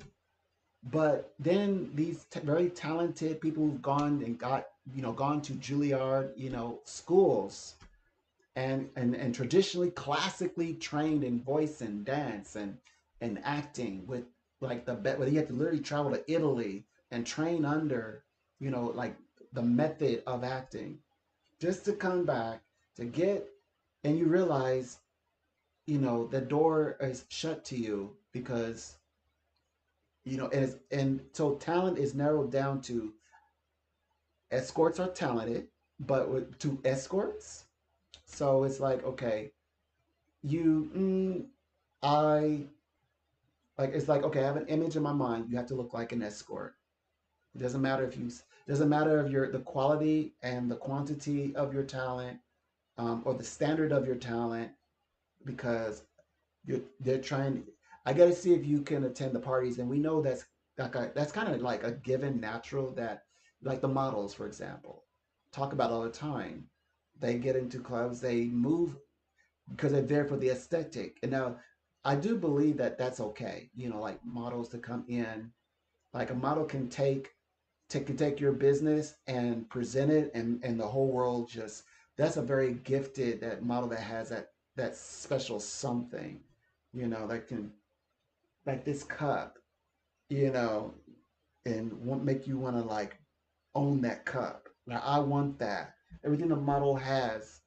I want your necklace. I want that little ring on your nose. I want that. That's special. And you allow, like, yes, you invite them, because they're very good at creating the atmosphere. Beautiful people. I believe in that. That's a blessing. Beautiful, right? The gods, right? But then there's a situation that's coming up all the time where people have wanted to just create. There's like the model who goes and she's just creating, but they're but that's not why they're there for. They're not even, by the way, the people who are selected to be in these spaces, who are filling spaces of real talent, aren't even allowed. They come in with the expectation that they're going to show their talent that they're told they have, and their talent is not even put on the market. Like I'm just getting tidbits of information. There people who who write music, who sing and produce and things like that, do the whole music thing. They didn't even get to share their music. They didn't get to do anything that they either went to school for or trained themselves for or dreamt of doing as a youngin someday. You know, they that was blocked. Oh, that was decided for them, and they weren't given the option, the opportunity to go and a space to create. And if they did create, it just sat on the shelf, and the person was like literally on call. I'm gonna be honest, booty call. They were on booty call, and they didn't get a chance to. That's what I was so afraid of. That's why I didn't. I only went so like I ducked out. I got it out as soon as they were edging. Pause. I took my contract and I left. I went straight to the north where it's cold. I paid dearly for it, but I also I stood true to my um, to my vows, if you will, um, my convictions, and I got it all back. I'm just now I just got it back as of November, so it's like I'm like 8 months in, 10 months in, something like that. Oh yeah. So like 9 months, more like 9 months in. So yeah, so it's all of that. All that's going on. These like everything, all that's coming out. Well, anyway, I know that Jared Leto is that's not Jared Leto, by the way. His situation, I'm not. Of course, I feel bad that victims, like they're victims already, right? But then but from my perspective of where I see the real pain is because I can relate is having your dreams snatched away from you and someone else to decide what your dream will be, and it was to their to their gratification. That's a horrible way to live in any amount of time. Hmm. And the fact that if you choose the good old Christian. Oh no, don't thank you. That you pay dearly for it with your life. Literally, your livelihood is your life. So I hope in the midst of cleaning, I hope that they also take a look at that. I hope that they find a way where there are maybe like a few different sections because there is a space where that is relevant, where that's what it's about. But I'm pretty sure they have their culture, their especially when you think of like the adult side of the entertainment industry. So I believe that there should be also additional a new kind of space where those who just kind of want to take the slow a slow lane like people who like don't they're not going like on like 95 miles per hour 105 120 miles per I'm not saying that their career should go any slower. I'm just saying what about people who just want to go clean, like they don't really need to be involved.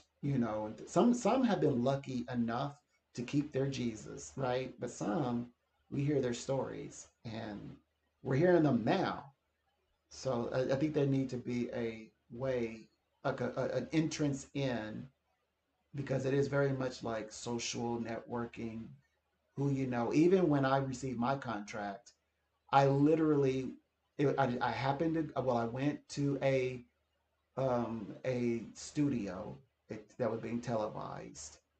I was a guest on a live show, and I happened to meet a comedian who happened to know, like this person said, "Oh, you should apply to this particular," and like, and I did, and I got accepted, and yeah.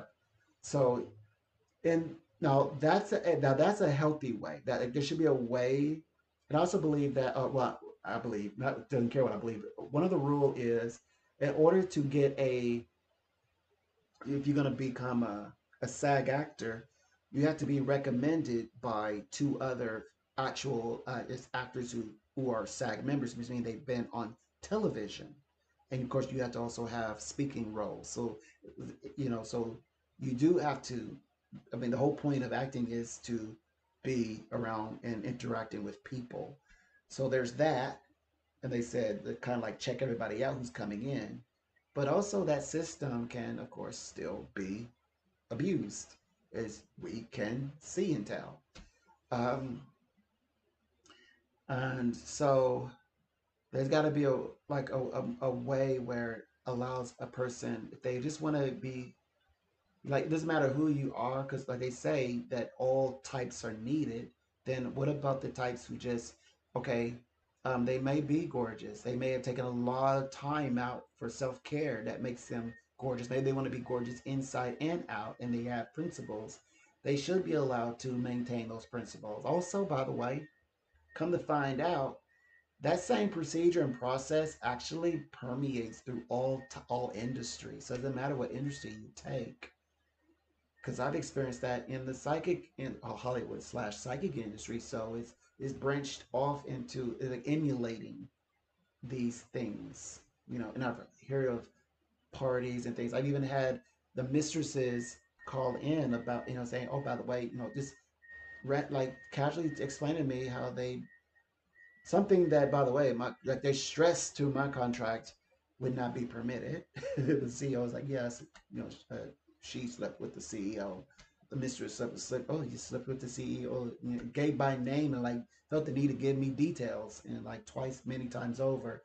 I'm like, "Why are you telling me this? Please don't tell me this," because this is the kind of situation where, what happens behind the scenes. These, beads of sweat. It's it's 11:50, 11:30 p.m. and it's on California temperature time. It's warm night. They're a little light on and they look at listen to the call and here I am having a call with the mistress of the CEO and they're like, "Oh yeah, you gotta go." I'm like, "I wasn't gonna say anybody. I'm like, I don't even. You're the one that bring it up. Like, keep your stuff to you. Keep it quiet. I didn't even want. I didn't even need." Like, and the conversation wasn't even a well. There's a reading and then there's conversation. They were just having a conversation with me. I'm like, you're messing up my you're putting mud in my journey. My it's supposed to be clean. And here you are putting, blockades in the middle of my road. Like there's some information. It does more harm for you to share it with that person. It's like you're doing me a disservice by sharing this information with me, considering she also worked there and knew how the system works behind the scenes. So anyway, yeah, so that's the dirt was was approaching me, but I got out of it. I stopped attending the parties and things like that, and of course that wasn't taken well, and there was a retaliation, and then all of that. Everybody should know my story by now. Yeah, like gone by Christmas, the whole ordeal. By the way, the very next day after Trump was impeached, and then my contract's revoked, and then like all of that within 24 hours. And also on the 19th, December 2019. So anyway, that set me on course though, so that like if you do choose the good road, you better once you do know this, most likely it's gonna boomerang back to you in some sort of retaliation form because you didn't do what they wanted you to do. The other thing is once you state it, you gotta follow through with it. Yeah, they're gonna make you follow through with it, and then in the sense of, oh well, if you could so do it on your own, then you don't need, they start taking down, like you said, closing you out. To maybe take away the perks. Maybe they don't send you basketball tickets anymore. So you realize, wait, I didn't get. Usually they send me like like a basket. They didn't send me a fruit basket, like the little petty things, like the little things, and you're like, huh. So it makes you rethink, like receiving cards. Now, when if a company were to send me a card, I'm like, I don't, like little gifts, too many gifts. People think also talk about being flown out. I was flown out, but I upgraded everything, and yeah, yeah. So yeah, it was like, oh well, they didn't cover my bag, so because they I thought I was gonna have to like bring clothes. They actually had clothes because they it was also a professional, like they were doing print photo shoot, so they already had clothes for me, like a rack of clothes, that taking photos in a photo shoot. Um, yeah, so those, yeah, like yeah, I don't allow really people like if they fly me out, that's like part of the deal. Like, oh yeah, I'm flying everybody out. Um, yeah, I just take it and then I upgrade it and I make it my own. And like oh, you upgrade it. Yeah, they're offended. Yeah, they're gonna be offended when you do it, but also lets them know like I'm nobody's toy in any capacity, whether if it's a woman toy or a male toy. Like I'm not, because there are male escorts, as you know, and then there like male or female escorts. It doesn't, but whatever, escort is an escort at the end of the day. In fact, the Bible, it talks about male escorts, if you will, more than women escorts throughout the Old Testament. More than is mentioned more times than female escorts, the male escorts. So, and also what they do, very, of course, is very graphic, like, statesmen. It's for the statesmen, meaning people in power, in charge, favor them in biblical times and also in this time. Um, but now we're talking about the male, so in every capacity you can think, I can imagine. So it's every capacity, as these types of discussions are coming out, knowledge-wise, what the male can opportune. And so anyway, my point is this. So we vote sort of like socially, like make it where like, oh, we got to take over the industry. Okay, they take over the industry. Find out they're spending more time creating their fantastic universe than they are creating and producing talent. They're coming out as talent. They're like as demigods, as earth gods. They're coming out as earth gods most likely.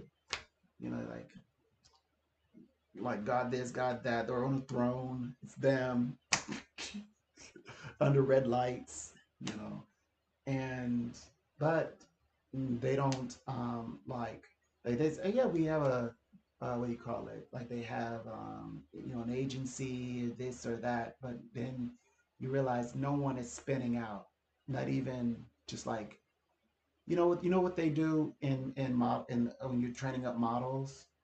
In your training, they literally, after they train you like somewhat some things to do, they do something called sending you out in the field to see if you know how to like get to a call on time. They literally kick you out on the street and say, "Make do, make it work, go shoot." And then you're given the dress, you're giving the who, you're giving the if it's a program, or they're giving a little script, the rules if you're gonna do a game, and you gotta arrive and you gotta get there on time and you gotta shine and you're being graded on, like by how many um I guess like wins you get or leads you get. That's what they do. That's what they do. So if okay, so they're doing that in terms of training before a model gets agency, right? Then when they like, okay, somebody who is with a signs with a label, And that let's okay, you're a big time label, you're a billionaire, and you're not sent nobody onto the street. You're not told a young talent, get out there and make some money. Like get out there and do a stage performance. I don't care wherever you go set up a venue, go find one, go compete in one, go get join a competition. And they don't have competitions on their resumes, and but they're always partying. Yeah, okay, that makes total sense. And they're not allowed to say nothing. They're not put out any music. That's another suspicion. Okay, you're no longer able to allowed to communicate with the public. The first thing is communicating through music. Kind of like, hey, no tapping, because you're sending distress signals. The men, they say like the men and women, they kept them divided, and they figured out how to communicate by using taps. Help! Help! It's all women. Oh, help!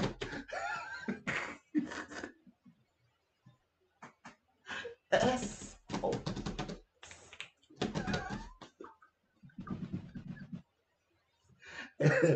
so, and so, which that could be representation of people like when they say they get on camera and they just push play on Instagram. Help! Help! They don't let my music get out. They won't let me talk. They said I can't say nothing. I can't even talk about what they're doing to me. I don't can't get a lawyer in between. It's like I owe them, and they was promised so much, but when they play it cool and tell me just to come to the party. So yeah, they got to look at all. I mean, I'm talking about from a talent perspective, man and woman. They got to look at all of that. Like, what is a non-exploitative way to enter into the city? Please, because they don't teach you what we're. They don't. Yeah, they don't. They don't explain it like this when you go into class. I don't think no one has said. Yeah, I mean they do say, well, when you're a model, yeah, you get invited to parties. It's a sense of, yeah, when you're a model, you get invited to parties, and that's a lot of fun. You get to hang around a lot of people. Like you give this hint of, yeah, just be careful. That yeah, look after yourself. Okay, all of that, all the general like your mom would tell you those things before you accept the plane trip ticket. But they don't say like you might find yourself in a situation where your career is literally locked on lockdown, and you've gone too deep, and you might find you might not be a way out, and you have to abandon your entire career. Meaning to abandon that situation is to abandon your entire career, because that person is, first of all, is the is like the CEO of that section, and if you wanted in have a shot, that was your one way, and they are addicted to drugs. I owed now I my hey, well he's passed on, so I could tell the story. So my first entrance into the psychic community, heading to before going being submerged into Hollywood, um, my manager was addicted to crack. He was white. His name was David, older gentleman, and I didn't know that was the only thing that was wrong. And he even got busted, of course, and he was on. During my stay there, he had gotten busted, and so he was older, right? So they put him in retired, but managed psychics, and I would write all the psychics bio and all, do work, which he could do, by the way, because he was like a functioning alcoholic, and so he could do those things, but I would do those things, so anyway, this got out where the entire company, the management side of the company knew. They're like, "Well, why are you here?" Because they're like, like, it's like kind of like you're like hanging out with the agents, like, wait, what are you doing? Like, well, I was invited to come out because he said, well, I'll teach you. everything you need to know, which he did. He taught me everything behind the scenes, and and gave me like wisdom about the industry and where it came from. Like when it become from a bookstore becoming where now they're they're creating uh, phone portals where the psychics were like lined up at a table side by side doing readings to now the psychic can stay at home and do readings. So all those kinds of things. So they had grown it from bringing it out of the bookstore to now a phone psychic. So now the industry is much far different than it was in the past. And to hear people from the past speak of it, they always make that a thing to talk about. Well, the industry is different than what it was 10 years ago or a decade ago, over a decade ago. Meaning it was, but their tone is, it wasn't very good. It was toxic, and definitely it was toxic. So, anyways, but he ended up being put on probation. Yeah, he's put on probation. Um, I'm clean through and through. So there's one time I covered for him. He needed urine, so I lent him some of my golden urine. I'm like, look, you guys have taken everything from me, including my urine. Like, you got to give me a break. But anyway, beyond that, he was kind. One thing about me, on a good note, to end this on a good note, he loved my fufu. But one of the things was because it makes you paranoid. So it was like in cycles. So okay, so like on a Tuesday, it's starting to open up. Wednesday, we're phenomenal. Come Thursday, kind of slip a little bit. Friday, Saturday, gone, paranoid. Sunday happens. Monday, want to be friends again. So it would cycle, cycle, cycle, cycle, cycle, cycle, cycle, cycle. And then offered, I declined. I declined. It's the first time I even seen crack. I never even seen it before. But thank goodness, yes, I declined that. But I did have a penchant for Jack Daniels. It's like I'll have the Jack Daniels because he had a lemon tree that crossbred with orange. So delicious, big, juicy lemons, the yellow lemons. So I would have that in the Jack Daniels. And he would have, well, he would do that, and I would step away, and then by the time that was done, then we could have our Jack Daniel conversation in the middle of the night. The door would be open, and the chill, and of course the Jack Daniels warm you up with a lemon, tasty. Go out there, grab a lemon in the night, and the starry night, and speak with an elder, in spite, life challenges, sharing stories of the up days, whatever happened to Mrs. Cleo. Like, he knew the whole story. Why did they break away from the 900 lines that they had originally? And then, of course, all industries followed suit, going to 800 as being the number. AT&T, tried to sue the entire America, trying to kind of recoup all their money, lost millions. That's why today the psychic industry is considered a risk business. Learning, like finding out knowledge about those things and putting those pieces together gave a sense of history, a sense of belonging. So I am very always eternally grateful for that.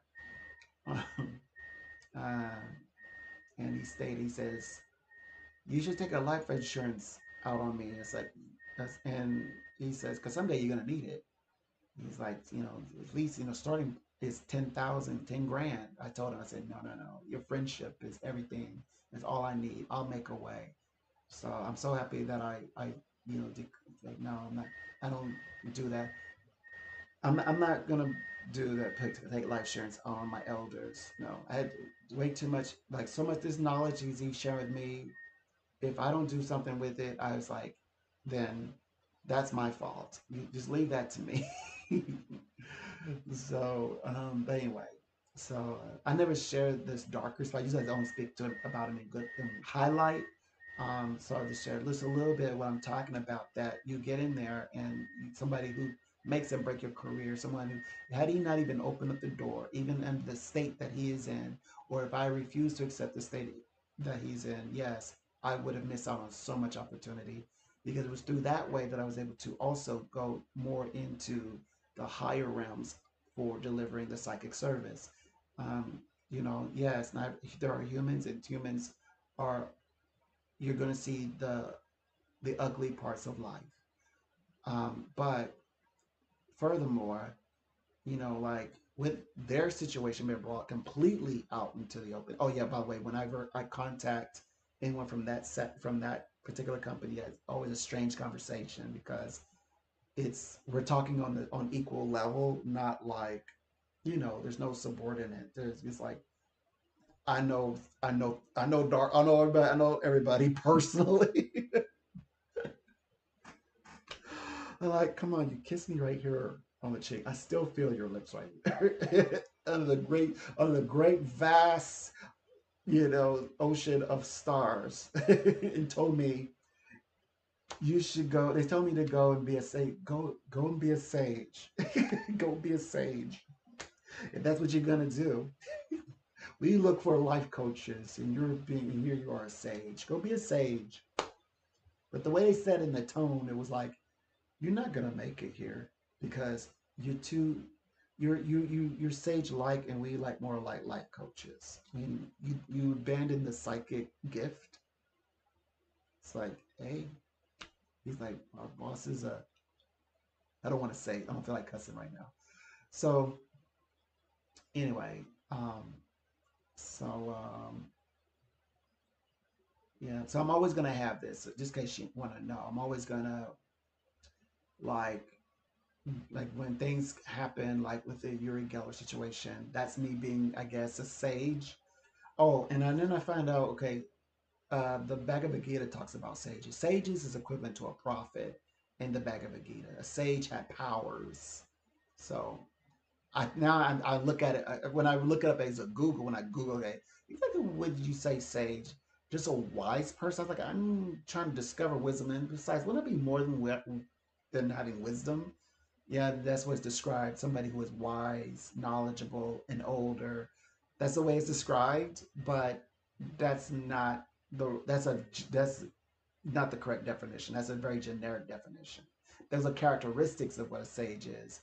If you really want to know what a sage is, read the Bhagavad Gita.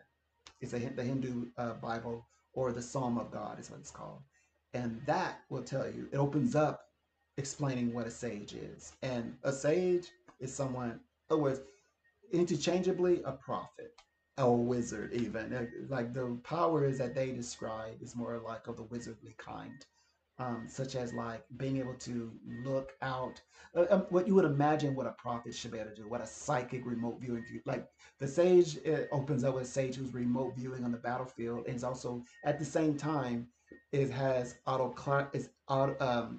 clear audience, is not only hearing what's going on the field, relaying in words what's happening, because can also cite what's going on with great depth, because the king is blind.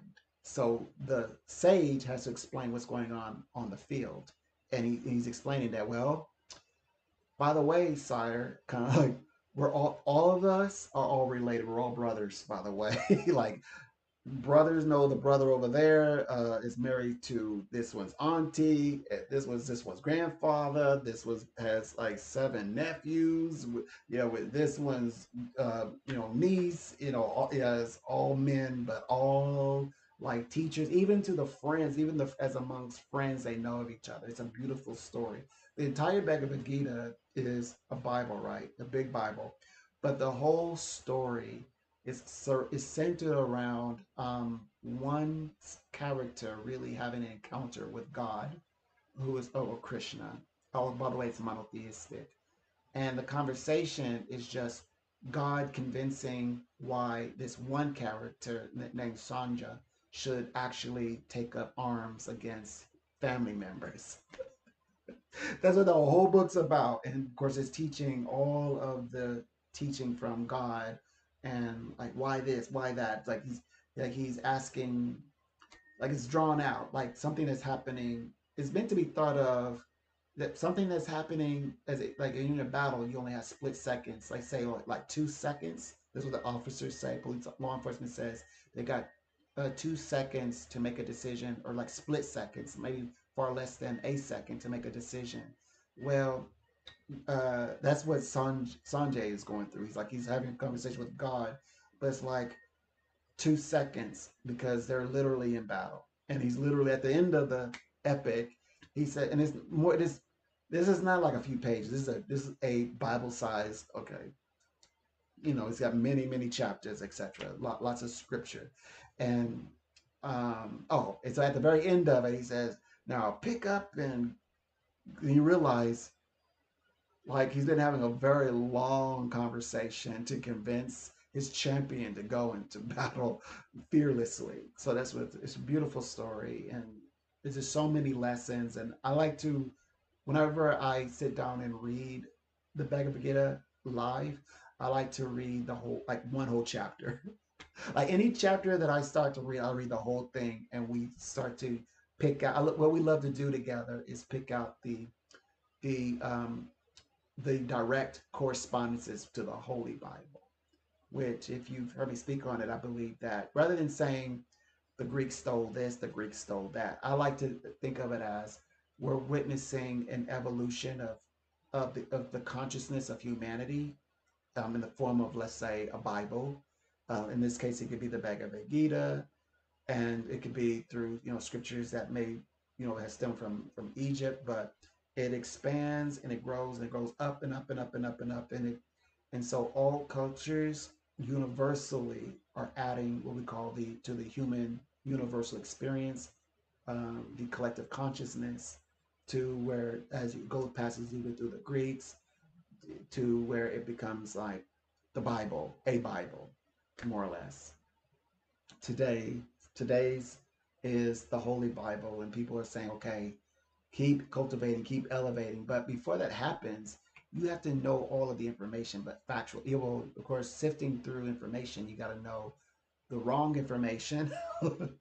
Then you got to, because, okay, so the age of Pisces is about discovering the information that's where we're disillusioned, like dogma, information, poorly written essays, essays that are just written for to get a quick dollar, not real, but kind of like makes people expect like open their mind or something, but it's irrelevant. So you got to sift through all of these essays, all these writings, right? And then find the nuggets, find the one. Then you get a hold of something that is real in any era, and then you keep that. So we have knowledge in the age of Aquarius, but we don't have perfect knowledge. So that's what the age of Pisces represents. It means knowledge. We have the perfect knowledge. That means at that point there's like any equation, any problem is solvable. So many things that we don't know becomes many things we do know, as in many things that we know to the point where we have perfect knowledge. And we're not in the age of Pisces as of yet. We just arrived to age of Aquarius, which is the expansion of the mind, um, universally, to want to know more. So, um, so we're continuing our journey, and so whenever discovering, oh, uh, Uri Geller thinks that it's a total bust to go and deliver at least aid to, the real victims in this story, and this a story between Hamas and Israel soldiers. That is something that is a threat to the existence of Israel. When we know that Israel is always going to exist, Israel will always exist. As Palestinians will always exist. Coexisting, they say, but coexist even? Well, there's many reasons why to coexist, but if they were to be, as you say, divided two states, but not anytime soon, if ever, may not divided into two states, but if it were, they would still be, that's still Israel, that's still Semitic. The whole point of them staying together. But see, if we just base it off of Gaza, it kind of, okay. So there's this thing that, as far as the eye can see, even to the edge of oceans, that is Israel. So that means Lebanon biblically is Israel. So there are parts where it is Muslim or Arab, but Arab, they think they see themselves as distinct people, and rather than being, as you say, we say Israel mean the house of Jacob. So I just refer to them as they should be, which is the house of Jacob.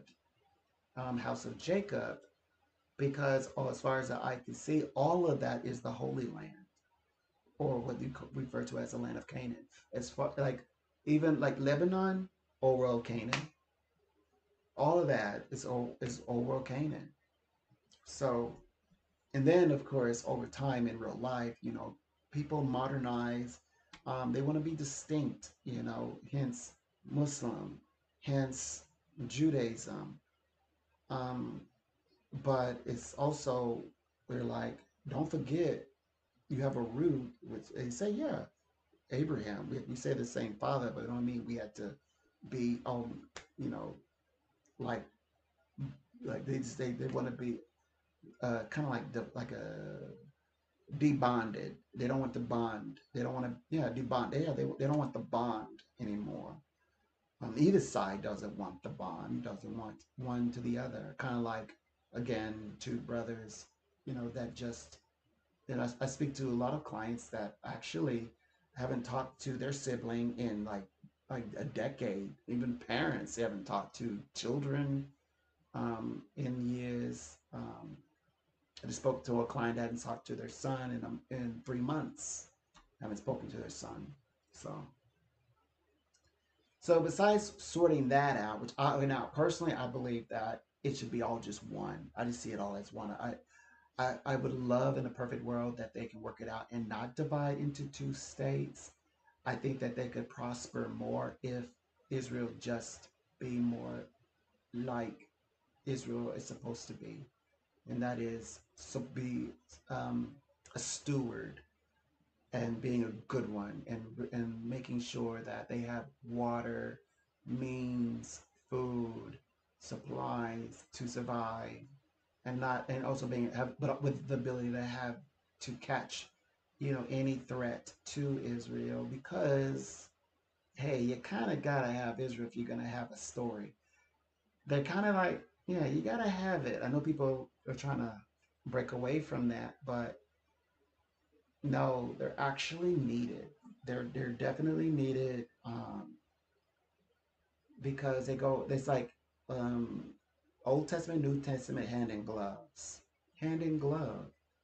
The whole principle of a Jesus Christ, even if you want to refer to as a Messiah, as like Old Testament language, it doesn't work if you don't have Israel, and if you don't have Palestinian people, it doesn't make any sense. All of Leviticus then is like fake if there's no bridge between um, the the would be then Egypt world, Arab world, Palestinian world, to Israel or House of Jacob world. It would that then we start to question the legitimacy of the book itself. If like,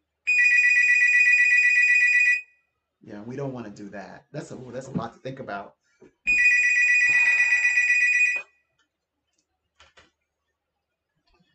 A pleasure, Donald here. Okay,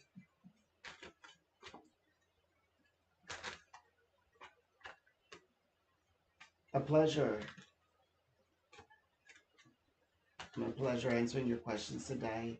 And how would we like to begin?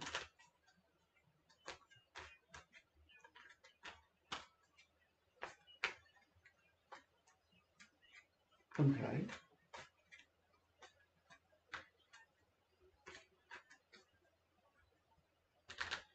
Hmm. Okay.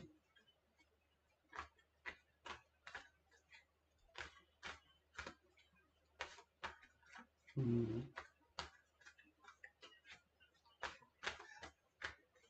Okay. Got it. Okay, so let's take a look and see what comes through. So what I could see is, well, there's the eyeing of on both sides. There's a bit of a passing element. Um, oh boy, okay, so you both have entered into a crossroads. It feels like this person, like or you are like passing by, like passing soulmates, people who are passing along and moving into other higher ground or other types of ground or even experiences. Breakthrough, it's like trying to figure how to, I guess, reemerge or reconnect. You both just would need to like revigorate or revalidate your both of your connection to make this work again. But that seems like a lot of work considering also he has another, like you mentioned, another person involved. It does. mm, Okay. What? Well, the way that it's illustrated is that he's trying to see how things will go or how things will flow, in that connection. I just get the strong sense that um, this is somebody who he's made very clear of like they have an agreement more or less. It's like an arrangement. I see more like an arranged type of like consensual connection where two people are saying, "Well, that works for me." Like I don't want to settle down. I don't want to live with anybody. I used to want those things. I don't want those things anymore. I love my life, but somebody wants seeking companionship. From time to time, and he's like, he can provide that. She can provide that. That's like the agreement mutually between the both of them. Okay, so that's what's happening, what we can see in the world. But I want to answer your actual question regarding the two of them. They do have very fast. Yeah, this was decided very quickly. Maybe over kind of like over drinks or like just like in casual conversation, I guess. They mentioned being kind of okay. Well, it's a matter of exploring, meant to like offer opportunity. Like they feel a bit blocked off from relationships. It's like, well, can we make the most of it? And like, kind of like the wish comes true. They meet each other and see where things could lead emotionally. I'm seeing a lot of like masks. Like everybody kind of like this is supposed to be like it's open. It's like openly dating, open dating. But it's also I see the mask. This seems very much like hooking up from time to time, more or less karmic love experiences. Kind of like it's fun to sometimes catch up with somebody who's your opposite, like opposite attract. Oh, we had so much fun together, that kind of thing. This is not meant to blossom like into roses and beds of roses and relationship wise. No, a flowery relationship. No, they have a very clear intention. They mutually benefit from their encounter, their engagement. Hmm. They have their in that arrangement. It's purely it right. It's purely like to for their personal each of their satisfaction, their gratification. It's not meant to become a relationship. They in fact they both feel that way. They both are saying, "I don't want a relationship."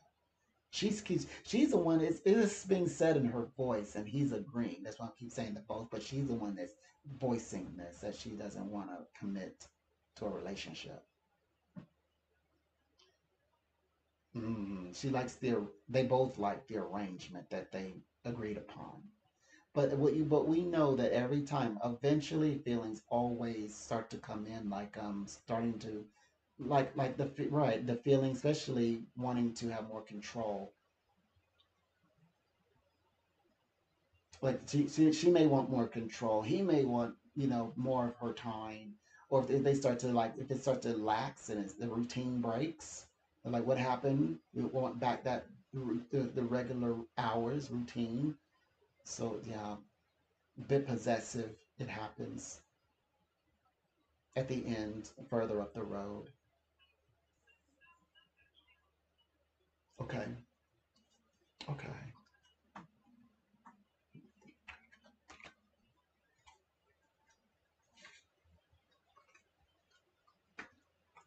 Right. Right. So let's see what the world what they say in the realm of his happiness. My guy says that it feels very much that he's just in a place where he can manage. Like this just seems or feels like he can just manage for now. It's just about managing more or less the situation. Um, he found a way to this it brings gratification into his life. But I don't see this like excitement. He feels like he's doing something on his own, something that he's wanting to manifest. He achieved that out of it in a creative way. But I would say, still searching for that ultimate happiness. But as to you, this has makes it where he's, as you say, can try to move on. Um, like that's what, of course, that's what he was trying to do, comfortably do his best to move on, from the relationship that he shares with you. He talks about it's not reliable, or he's not no longer depending on you to bring him that gratification that he seeks. Hence, looking else outside to try and find some as close to it as possible, as quickly as possible. Is more like it. I say content. I think he's more content than anything. Um, yeah, that's what he's doing. But there is. I'm gonna be very clear. When they say there is something better, which the spirits are saying there's something better for him, they do mean like an actual partnership. And he and you may have had that once upon a time. So definitely there's something better. Hmm. He doesn't seem happy, where he's moving to this new space, but he has definitely become unavailable. It's definitely like maybe emotionally. He sometimes I don't really see much emotion in this space. Like he may come off as like emotionally unavailable is what we're showing us. So that part might be a bit strange, like he being something other than what you've always known him to be. But not looking, he's not looking uh, for that a reconnection on his side. It's not about initiating a reconnection.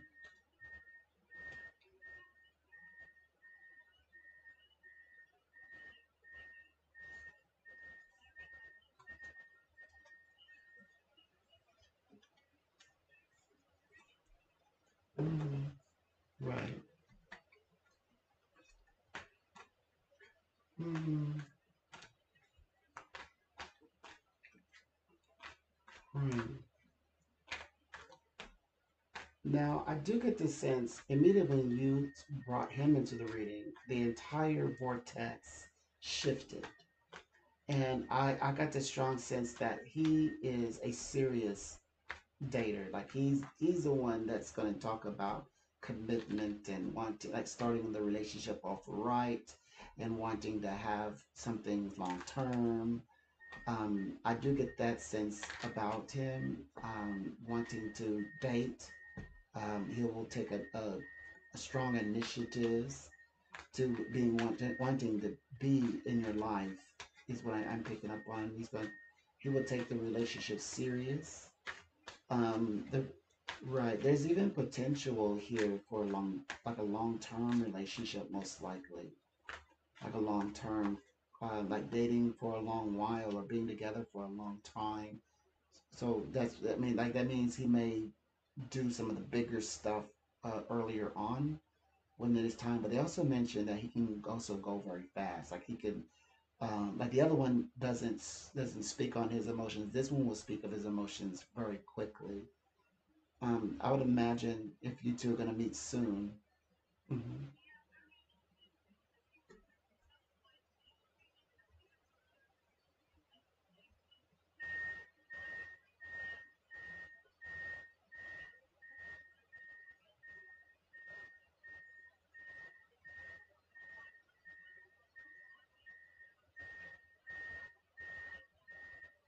Mm-hmm.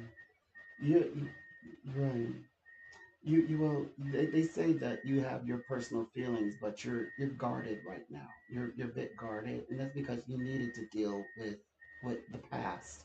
You need to deal with this ex of yours. You had to deal with that first, because as you said before, you're getting caught up in that and with him, and and who knows, right? Because you're like, who is this guy? And he's coming on across like the one guy that you say been waiting for, and he is definitely this new guy that we're referring to is indeed a soulmate. He's a soulmate, and also he the other the other guy the other guy, the guy who's your ex, who acts as relationships. He's a murderer of relationships, with a serious kind. He is like makes options limited, right? He's observing his own options. This one incoming, who is your soulmate, actually gives choices for you. Like he gives you choices to experience true relationships, like loving companionship. And so there's also a goal. What is his goal? What is his intention? Since he's clearly he's not okay. He's not this man is not your axe murderer. So we'll see what else. Then what else can he be? Well, they say that he is the prize is long haul, like the long term type style relationship. And they also mentioned that rather than being an enemy, they said in this before even this new relationship starts, he also is comes across as a good friend, like a man who you can trust. So you'll have the ability to trust the guy, and also, as you say, the special friendship, and then also, and while being in a new relationship with him, into the unknown, where it begins exploring the unknown aspects of, well, like what type of lover is he? Is he any good? That kind of aspect. So these are the things that you will encounter in real life with them in time. Hmm.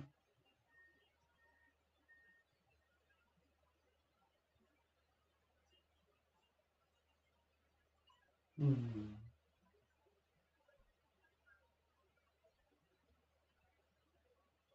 Hmm. Hmm. Right.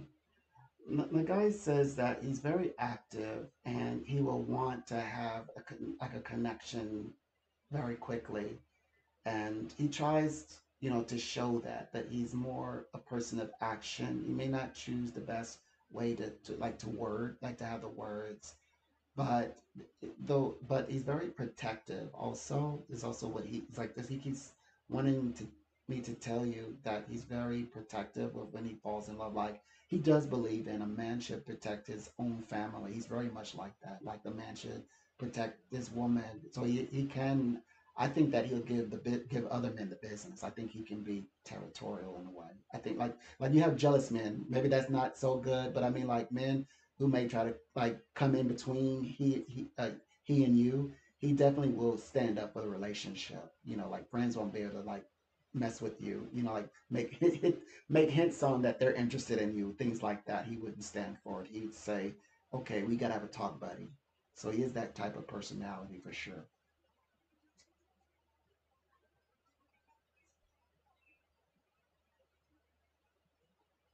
Okay.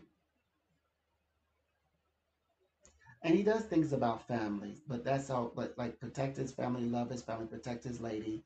Also, the expectations of being a man in that relationship with that woman. That's what he's into. He's really into that, and he does like the connection that he and you, the online, like he loves going back and forth with you through the messages. So you might find that he kind of likes to spend a great, even though you two will see each other and hang out.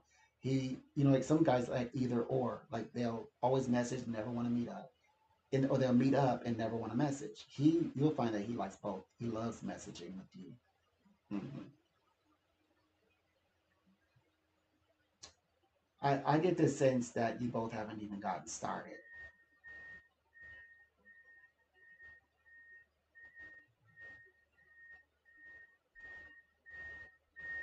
that's the best time to is to invent this new area of manifest. Like you both meet next week in the new chapter. And you're gonna find that actually he's the type of man you expected the other guy to be. Like the things you needed him to do, this guy will do it.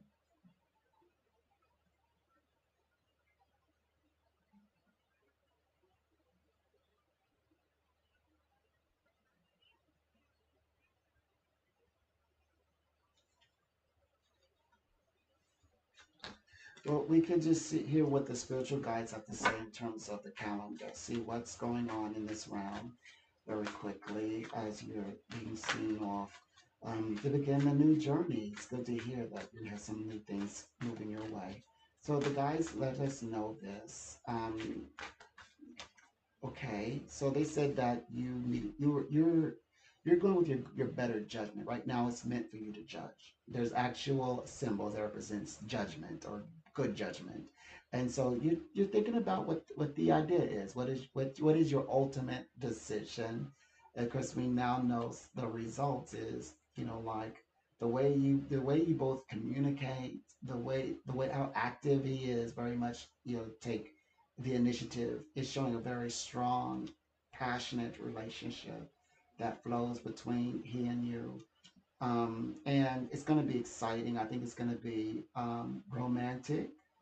I think it's going to have parts of mystery that's going to cause you to, become, very much attracted and or infatuated.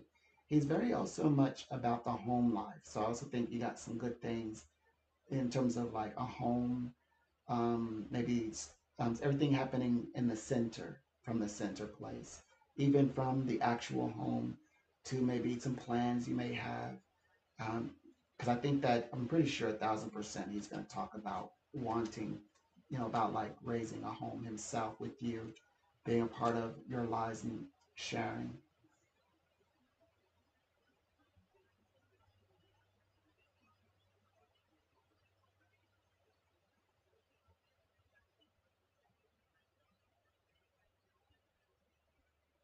And being that he's also very grounded, like he's very much centered and grounded in his life.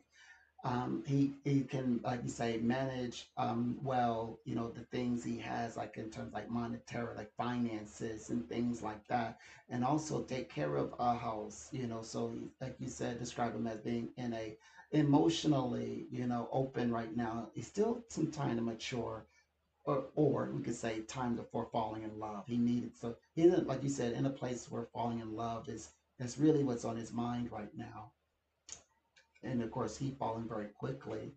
That's the reason why you make sense in a few different types of like areas, not just emotionally, not just intellectually, but also practically.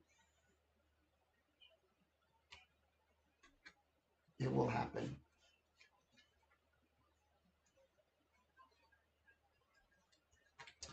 It was. It is. It is. You repelled one and magnetized the other one.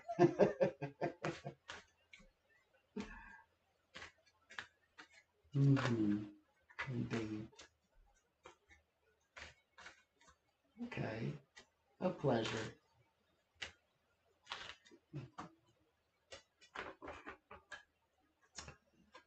Girl, this is not the time to be. This driver's trying to come up to me. No. The moment I help you, you're moving on. You gotta move on. Okay.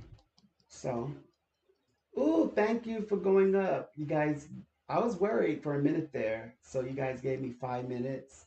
Beautiful. Thank you so much for that. You gave me 5 minutes of your time. Thanks.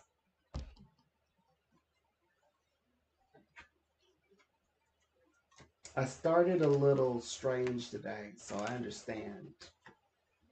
Gosh, they're keeping me busy on my toes, y'all.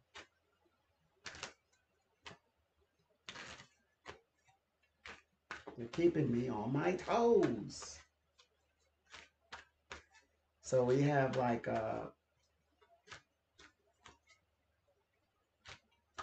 we have 5 minutes.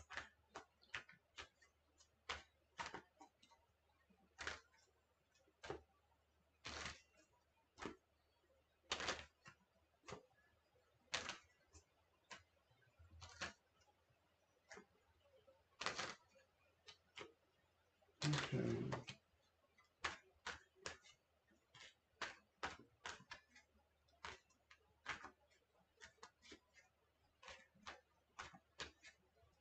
Okay. Oh.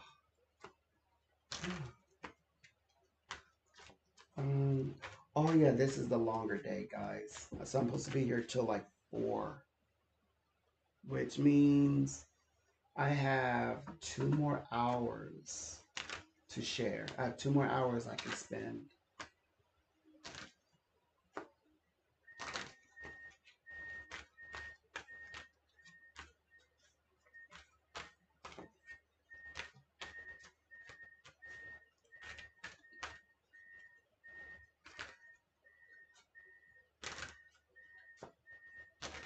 Okay. While they're calm right now, I think I can make it. I'll be right.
Oh, so,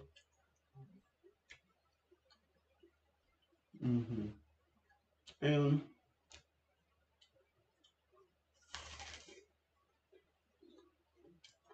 well, basically,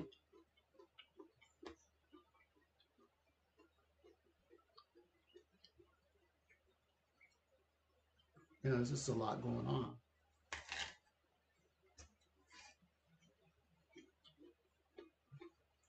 You know,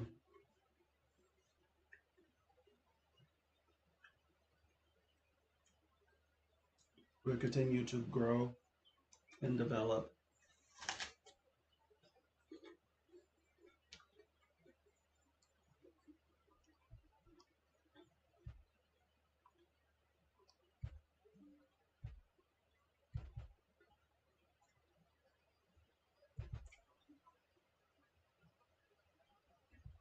hmm Every day, working on something to grow, get better.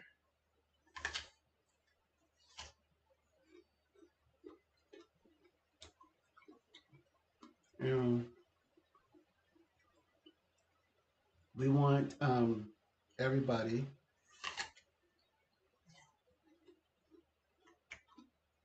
even if you have a dark soul,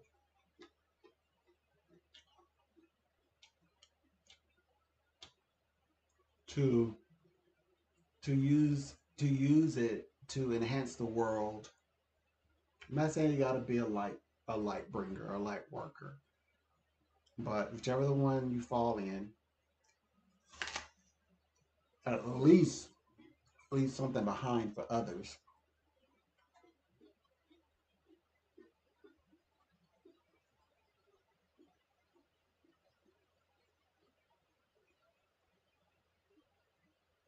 because there are lots of dark soul people that, in their code, they at least want to help vulnerable people. Minimum.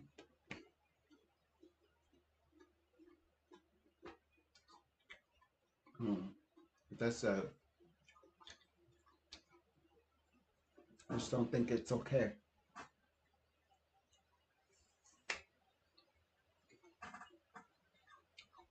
I mean, for someone to speak from a psychic, spiritual space and not do much with, well, say things that are counter intuitive to what it means to be a psychic, or what one would hope to inspire to becoming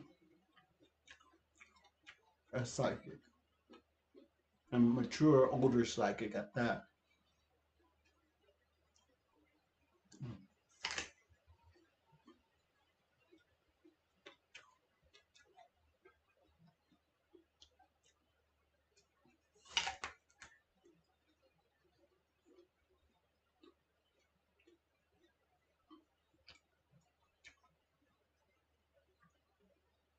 I really thought these. They said we only have red ones.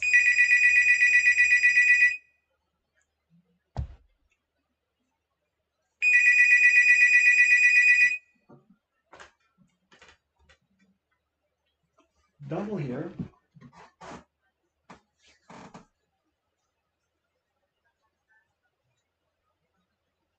Okay. Thank you so much.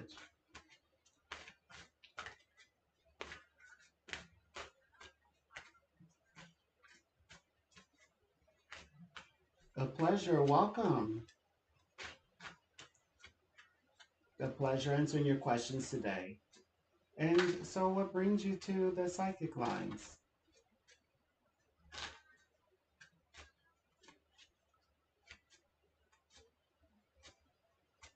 Okay. Well, the way that I like to start a reading, I like everyone to have a focus. So that's the only thing I'm gonna request that that you have an area that you're interested in hearing about, and then I can go from there. I don't ask details or anything like that.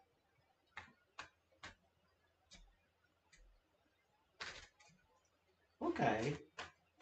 Partnership, family around the family. Got it. Okay. Well, then we will start there and see what's going on in your universe. So, what I can see in this regard is that you will begin this upcoming journey, like how to pull in this new space. I just get a sense of you pulling in energy for yourself, is what I pick up on, especially in the realm of like defining partnership. Your partnership is switching. I think it's coming to the understanding that this is, I guess, the day to day, the routine of you being in partnership. That is also in a lot of ways like a union, and how to operate in the context how you to define your partnership. Now, you two come across in my reading as married. It's like you two are gonna maybe find yourselves doing what married people would do, as opposed to people who are just simply dating. You might the things that matter to you, that matter to your partner, you may say, oh, couples who are married, that they think about those types of things. So that's what they're showing us in the. No, this is the empathic realm, and this is in the realm of like relate. What they call it, the realm of emotions. So this is what the feelings are. I think that you two are, you say, discovering something like a light between the two of both of you that is special. Now they do say that it's also been a bit rocky, deciding how, like, what the parameters are, like in the dynamics, because like you could date somebody, but you're not allowed to give commentary that, oh, the house should be run. This should be the rules. You can't really do that, right? But you can suggest. But this says, well, it's like you both are wanting to do things together, like pillars. that are strong, that are confident, more like twin flames, pillars, and you both are there knowing that it takes two, both of you as a pair, to support the structures, to support the home, to support your families, these kinds of things. But also maintain a healthy, intimate connection, because they also describe that as well. Like the chemistry that's between the two of you is, they said, is very amazing. Sacred bond. It's a bond that you two share that is sacred. I think you two have had a past time together, like your energies have had past experiences.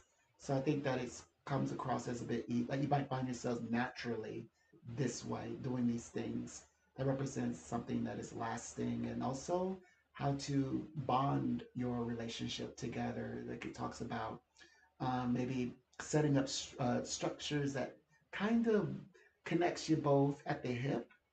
It's like, why would you bond yourself to anyone, even if you're dating? But this is a reason. I think it's because I think psychically you two are a union. That's why. Of course, now family is reaping. Oh, I know we haven't got quite to the family yet. That was really your prioritized question. But I think that family is represented through all this, saying protection for the family, the house to be run the way that you want it to run, having goals for the relationship, having goals for the home.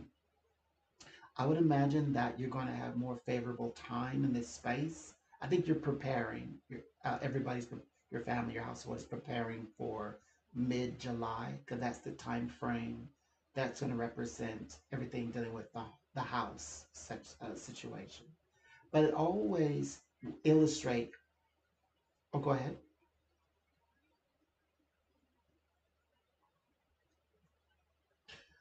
Oh, absolutely. But before you go, on a good note, remember it's about partnership and family.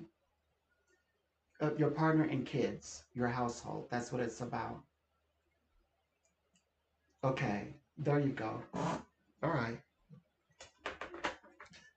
So, okay. So those are the connections that's there, and so we have those elements in place, and the readings that just share, getting people to try to think outside of their traditional lifestyle. So that's what we're going to continue to do.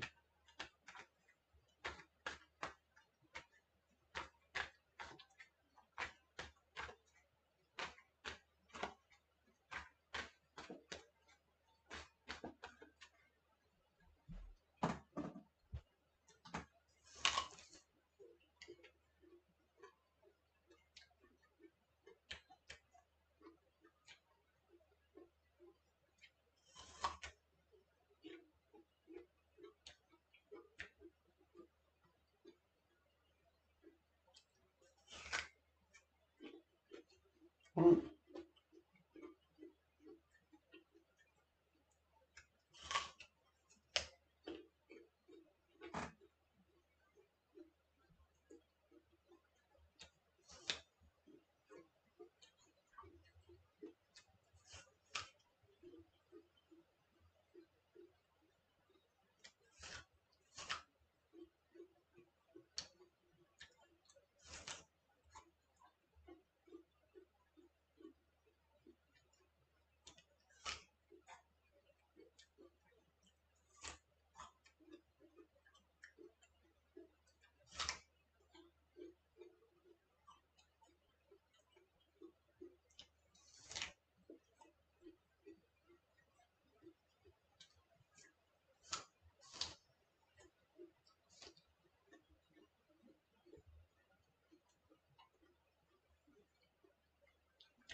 So that reading was about a partnership, about a relationship that has to do with needing to be with their partner, not married yet, but needing to understand the household, needing to understand the relationship with their partner to finally get the partner to be more helpful with the household, with the family. Those readings are interesting because they're very introspective and it talks about the home. The home conversation hasn't really moved into the conversation. Well, not into my psychic visions just yet. It's more talking about like invention, and things of that nature. That's what's really being presented at the moment.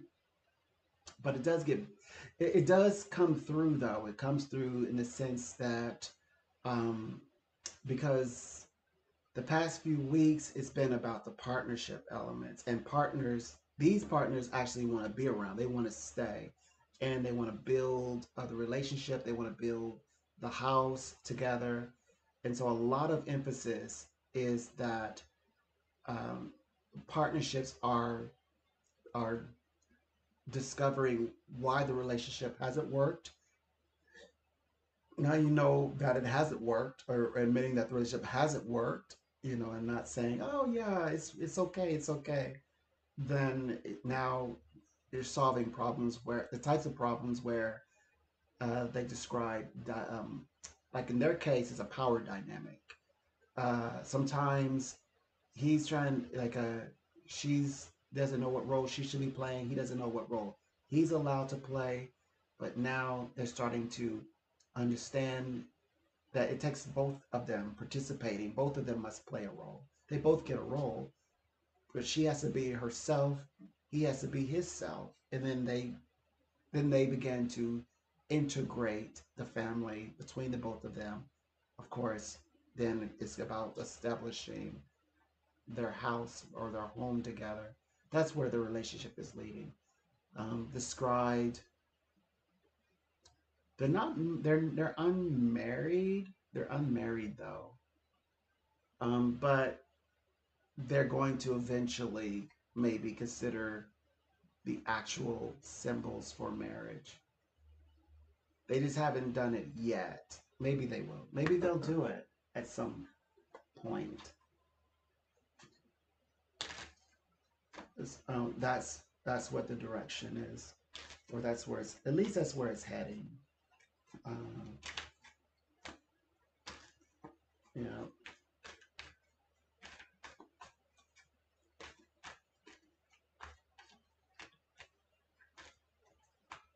so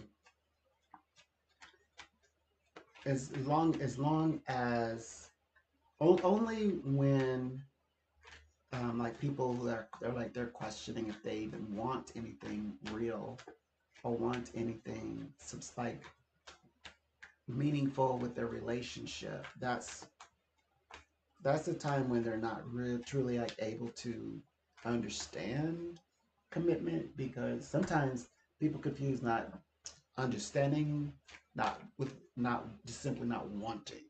There's not understanding a relationship, then there's not wanting a relationship. Oh, you you're still playing the field. You're still out there, and that's okay. It's the readings where people are honest in that area is easier to read because, well, they're not shy for starters. Like there's some people they don't want to be they don't want it said out loud. Just because a person like may not want a relationship, it's like, don't judge me though, don't judge me though. But I was like, well, in order to work with it, we have to speak about it. It is out loud. It's not things to be shy about, it's nothing to be embarrassed about. So I'm always helping people with that. But I also like when people understand the directions that they're going to take, and that it's meant to help them, even though they may not say, I don't know if helpful or wanting to help or is anything in regards to that. I have to put it in perspective. I'm gonna say, it's specifically speaking to this area only, restrictive, as a restrictive statement. And anything anything less as shy of that is actually inaccurate. Like, keep my words very specific to the context, the area. So I'm always making sure that that is apparent, abundantly clear.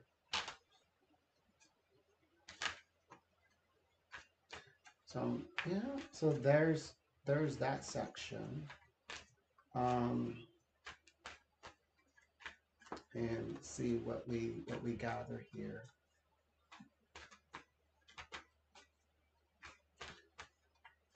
So I just always want to make sure that this is what is the context of the reading, so that there's like a stronger engage breakthrough, a stronger um, understanding, a prediction that happens, because people can discover their life, but people can also have like I get people call they may have a hidden idea or agenda. So always making sure that they understand their call with me is to assist them in like I always like to say transcend what they think life is for themselves. And by doing so, then the doors open up. The doors will open for and to themselves. So that's what I always stress. Make sure that they understand that to the fullest. Sometimes I think that people, well, they don't understand it, but they don't want to understand that. But so sometimes you just have to, like, okay, so what happens when people don't want it? Yes, it is kind of like being very rigid in this area that because only like you, yes, only you may know entirely what you're stating, what the statements are, but it's also up to you to make sure that it's understood no less and nothing more to, like you say, clearly communicate what the predictions are, what you see, and be able to usher that energy, because that energy will sometimes people will word and use energy and it undermines or makes things irrelevant. But just because one is dismissive doesn't mean that the information is irrelevant. So that's why, by having like very clear communication and what on the subject, whatever the subject is, this is probably the most useful understanding that one can have. So, like, especially if you, I mean, in the psychic industry, you do have to be very clear. Because, I mean, Lord forbid you make a prediction and somebody calls and they say, but you said, they say that you said the opposite thing that you meant and said. That's why, yes, it's like, it's okay to say, just to be clear, I'm against this, but I'm for this. Or you might say, well, just to be clear, I'm actually for this, but I understand that's not something that you're quite interested in. That's fine. And we can stick with that. Like make it clear. That's what I always do. I'm very clear on what I am sharing with others, what is being stated, what is said. Be very clear on that.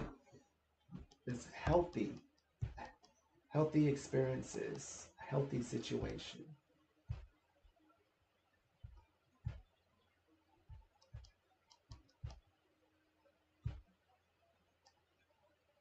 Um,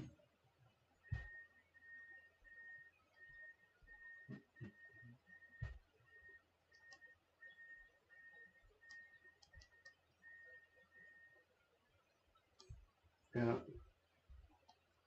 Oh, hold on. Yeah, I like to make sure that my readings aren't there are no confusion. So I always keep everything very to the concise.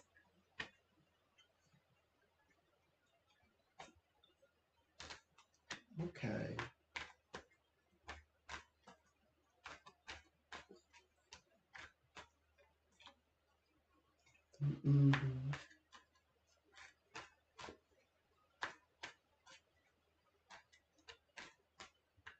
So yeah. So anyway, so you have to. So in terms of like because, but it was good for me in uh my past experiences working with I guess like the management in my industry. It's good sometimes to see the ugly side so that then you know that that could be a possibility. There could be people who are just off, who are mentally off. Like my manager, didn't understand, like would listen to some of our conversations, but at the same time, also my management was on crack or was using the drug called crack, and was very much addicted to it. Had intervention and was put on probation for it.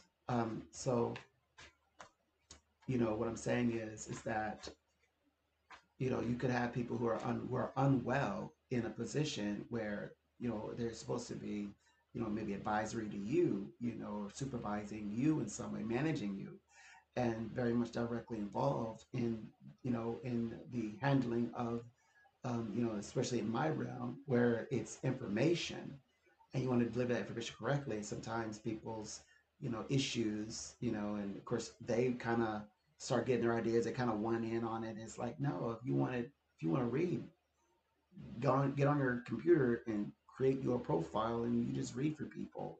Like, why are you trying to read into mine? It's kind of like sometimes they will, I guess, listen in and watch in like watching to a radio or tuning into a self help channel, and where but they're on their end, they're hearing both of our sides. They're hearing both their issues. They're hearing both my advice, and sometimes, you never, like, again, you don't know what, like, I mean, they could be using, or they could just be just kind of strange. They'd be kind of weird, but they're very great at terms of administrative things. So so that's a feature. Like, okay, so the one in America that I'm with, they just let me work. They know that I've not talked with them since they said, okay, send the contract back to me. Ever since then, only time, okay, if I reach out, we have somebody called like kind of like somebody who just knows what's going on behind the scene in terms of like numbers and things like that, and it can make like formal, educated sort of suggestions based on numbers that they see on their side.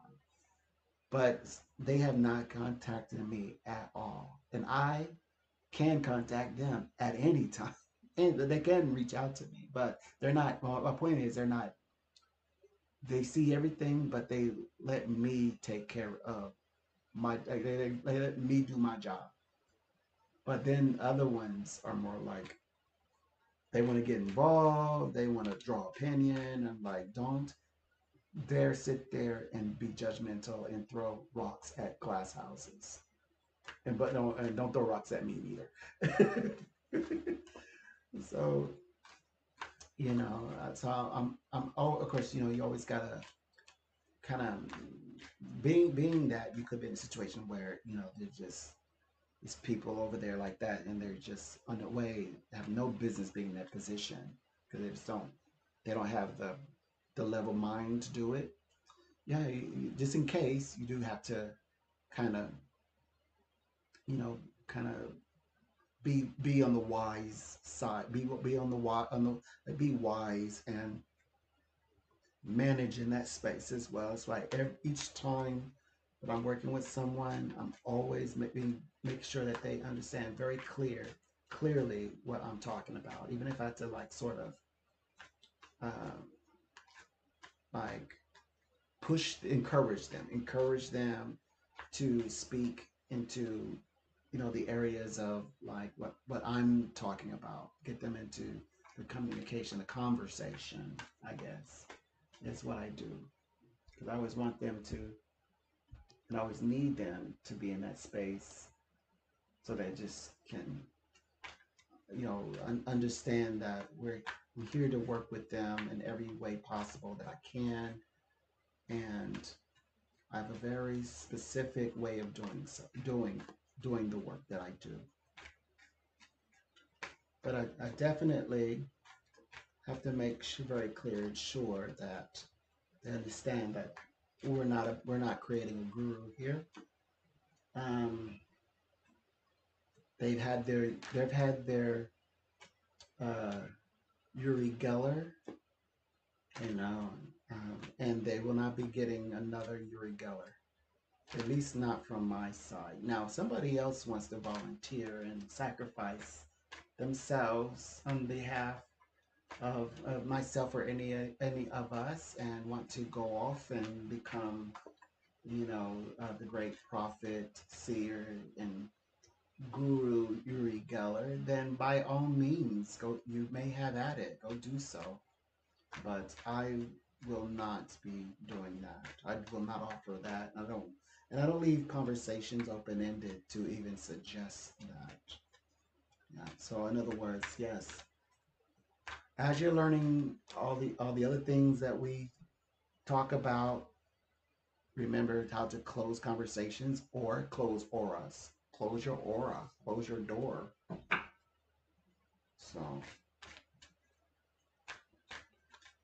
that's what we do. Hmm.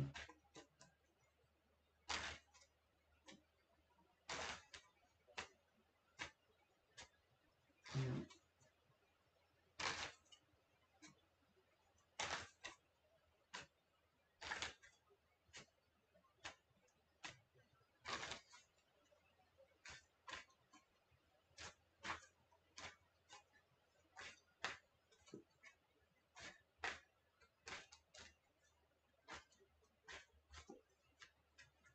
So anyway, so here we go. So there's another a conversation I wanted to share with you all, and that is I never wanted you all to be in this sort of space that you know like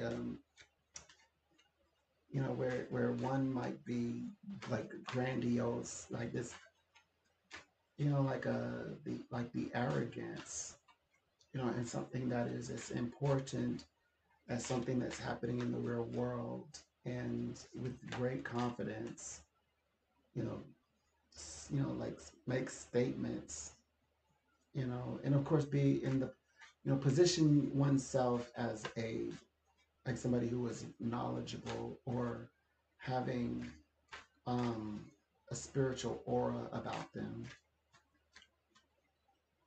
and maybe no one thought of it. Maybe it's not big enough, but this seems like a situation that people would be more like. I can only imagine people like, that have like conversations and debates about what all this means and what's being said, and but not really like looking at it for what it is. Like in this situation earlier, being very cautious of entering into any space that is spiritual, that is psychic, and then um, someone uh, not allowing real, like the gifted, the talented, and the skilled, the educated to progress because they're busy creating, a fancy play park, for example. That's what it's going to come down to eventually. People are going to say they spend all their time honing in their abilities and they're channeling their youth to give the best performances in their lifetime, and they're getting shut out because they're not an escort. Who an escort, what they're going to do is do the escort thing. It's all about, that's all they're going to do. They're going to participate in the togetherness. That's it. That's all chalked up to be. Nothing beyond that. When do you get the part where when you're asked, oh, you want to do anything for charity? Oh, you are the charity. You're a charity case.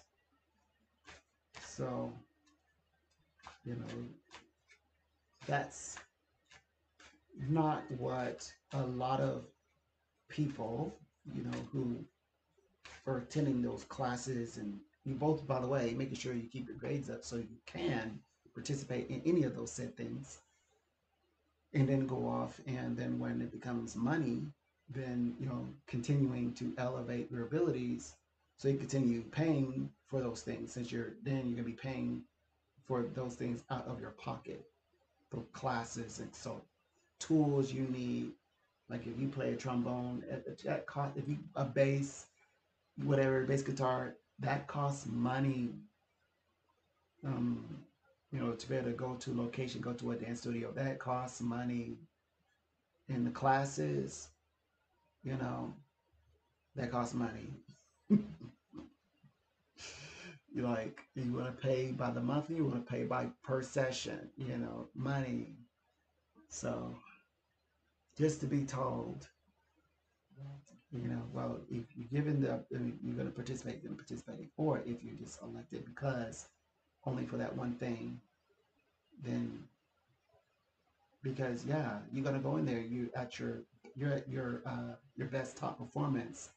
You are physically fit. Your skin is, you're taking great, you've done exactly what they teach you. You got to take care of your skin care. And okay, it's nice to be desired and wanted, but then you got to a point where people's like, well, if you don't allow them to participate, see, that's another thing. The barter system is under the table of the favor for favor, for success. Favor is like, what do you call it? Usury. You have to, like, you're trying to use me, yeah, usury, meaning you have to pay to play, but pay by way of your body. Then it's pay to work. So it's like you come into work, right, to make money, but you have somebody on the shipyard. That's why I saw it on the movie, on the shipyard, who's saying, okay, all you will have to pay, right, and they're taking money from them before they even can get started working on a day's work. Before they even start working, they had to pay to come there to work, being muscled out of their money to go to work, to start off in a hole. You arrive with money in your hand. Now you're in a hole because somebody took your money to pay to go to work. You go to work and going in there in a hole, kind of like that, but with your body. If, you know. So instead of the money, okay, what would you pay for? Because I sing, I act, I rap, I dance, I perform, I act, whatever it is. I counsel, I do psychic readings. No, no, no, no. That's not what they paid you for. They paid you because they're giving you money to prepare yourself to pay them again. So they only give you money to take care of yourself physically, and then so that you can go to their party.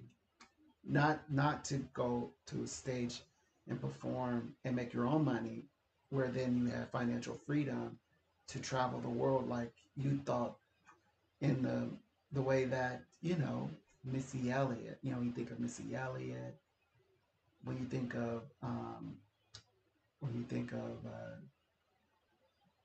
the other people, anybody. Jared Leto, you imagine, okay, they perform, they did their work, they get to enjoy what they worked for. Not this group that they're pointing out is a huge section. In fact, people were like, society is like a slap in the face, because they were like, yeah, he's opened up doors for everybody, for talent. But people were arguing about him not paying them. That's Donald here.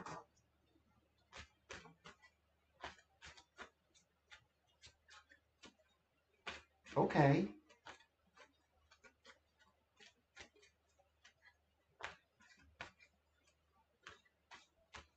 A pleasure. Welcome. You're here for a psychic reading. And so, for a second reading, how would you like to begin working with our guides? A pleasure. Okay.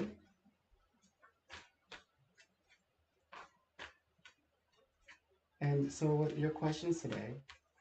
Hmm. Okay.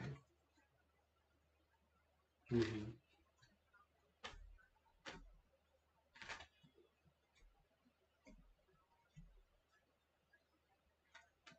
Hmm.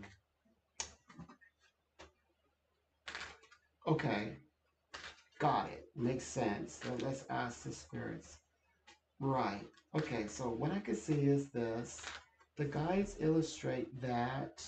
Um. Well, it feels very much that he's still a bit interfering. It's like, okay, he belongs there in the 3D world, like in real world time, because he's a brother-in-law, etc. Okay, but it's like no matter where he is at, his interference is unwanted, and it comes across very toxic. So I don't really see intentions necessarily. Ugh, I'm not seeing anything good of this. Happily,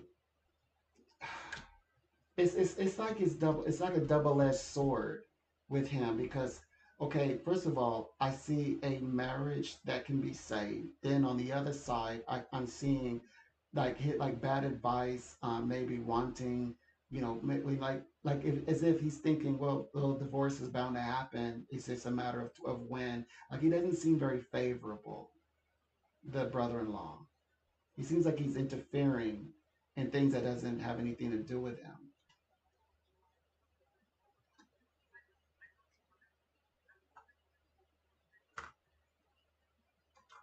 Okay. Okay. Yes. Mm-hmm.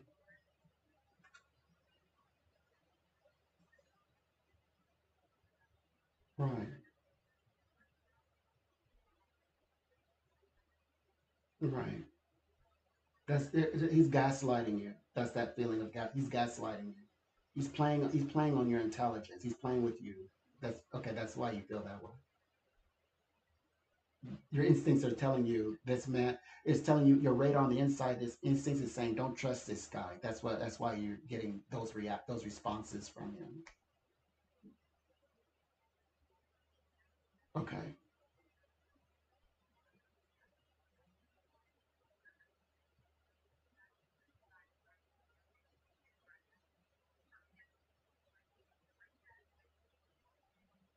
Mm-hmm.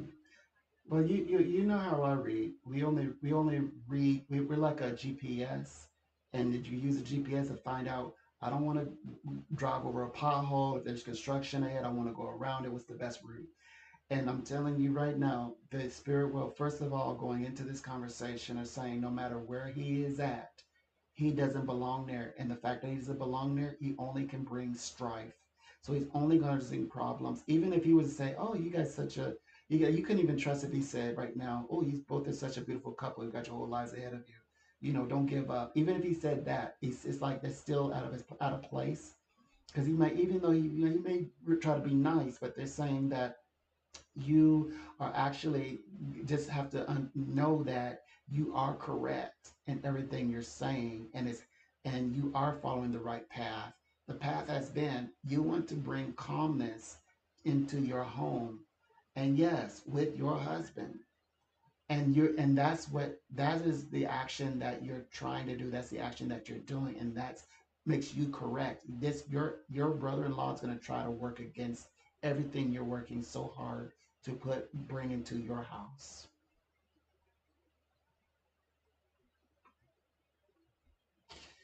I get the sense that he is. I think that he's a bit jealous. I think that his brother is your husband's brother is jealous of his life. I think he doesn't want to see you succeed or his brother to succeed.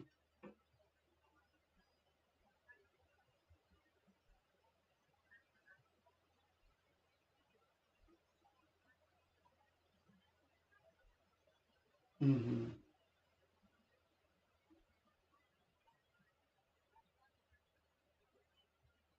Mm-hmm. Mm-hmm.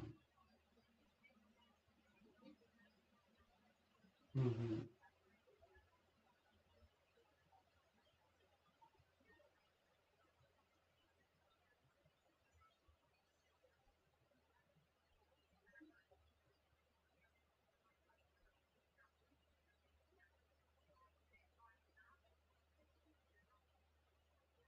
Mm-hmm. Mm-hmm.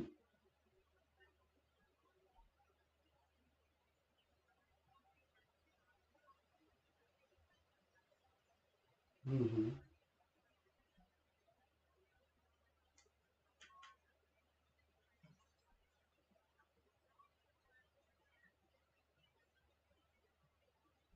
Right.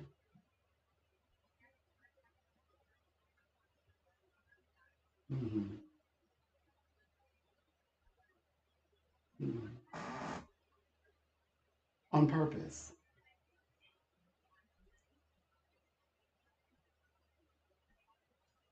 Okay.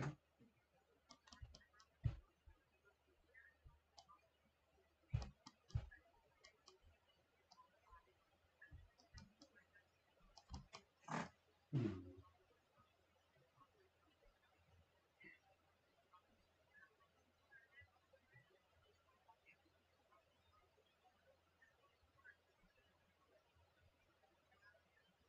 All right.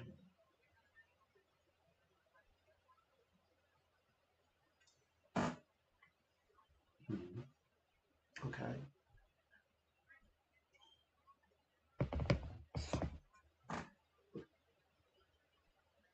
Mm-hmm.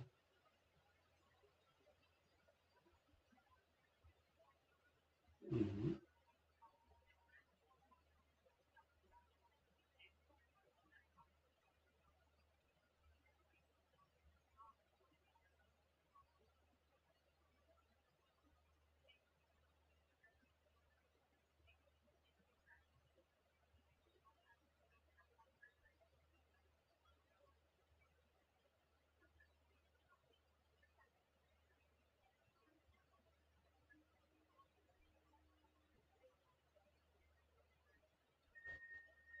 Mm-hmm. Right. Let's see.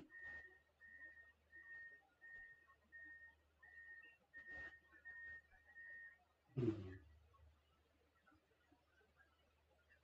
Mm-hmm.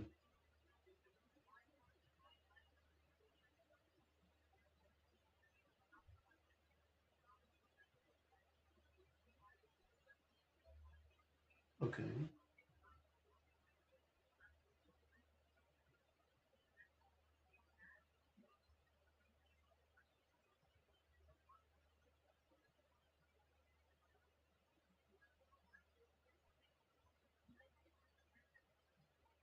Right.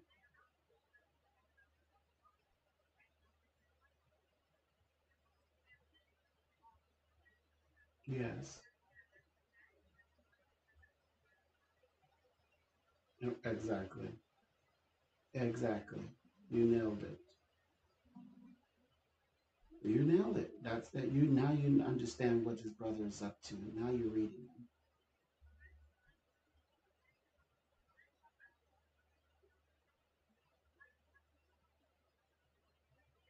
Right. You need to know from your point of view though. You need to know. Even if they're everyone even if they're trying to make you gaslight you, because what the we use the term gaslighting.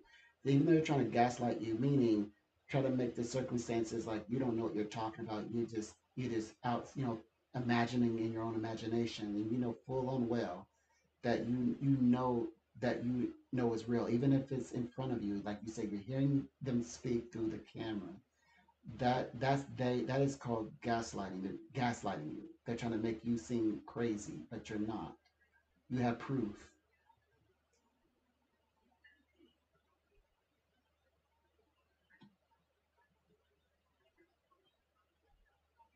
Hmm.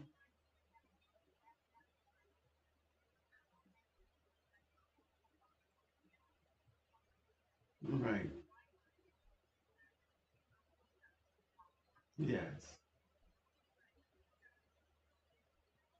Right. Indeed. That's right. Exactly. And so now, like you said, you what you're doing right now, speaking though as you're speaking as the you're in the power of your of the wife. The mom, the wife speaks like she has to speak like this. This is why they say she needs a reward. She needs an award every year because this is what she has to go through. So she does all of this, and you're doing it.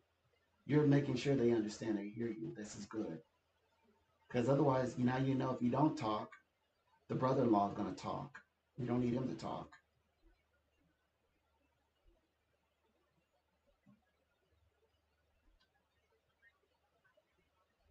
Well, the brother-in-law, Will, your husband, I think is going to make some changes. I think that your husband is kind of like learning, like you're correcting your husband. I don't think you can correct much of the brother-in-law. The brother-in-law has to either be ignored or be one day be told, mind his business, mind his manners, don't talk to my wife, don't talk to my wife like that. Like someday, but maybe not anytime soon. The brother-in-law won't. He'll keep always wishing, oh, if the things will work out the way he thinks they should, which is, I think he wants his brother to get a divorce so he can say, brother, look at your life. Look what you've made of it. You haven't made much of it. The brother-in-law is like to see his brother's downfall. Like you're already saying that. But who knows better than the wife? Remember, I talked to you about that. I said this is what the wife tells men that men don't see, but the wife sees it. You see it. Hmm.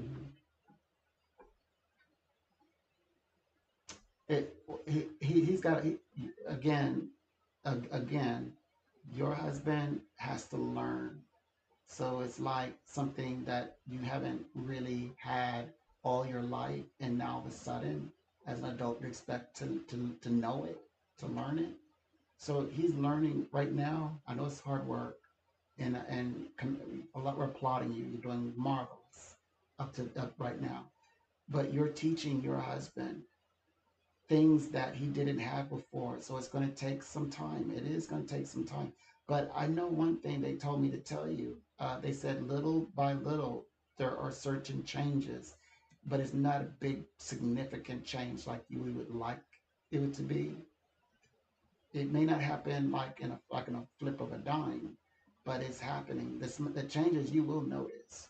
There are certain like action changes, especially action from your husband, especially in actions. Like for example, I think that it's going to be a tough few days to wrap up this week. I think that you'll see some more like physical actions, like things that he's doing to make, like let's say, improve the situation, the living conditions in the house, being part of the house. Like next week, is like after the 14th, I think. That's when he'll start to like apply some of the principles that you're showing and teaching him. This is to your husband's only though. This is your husband only. Mm, okay.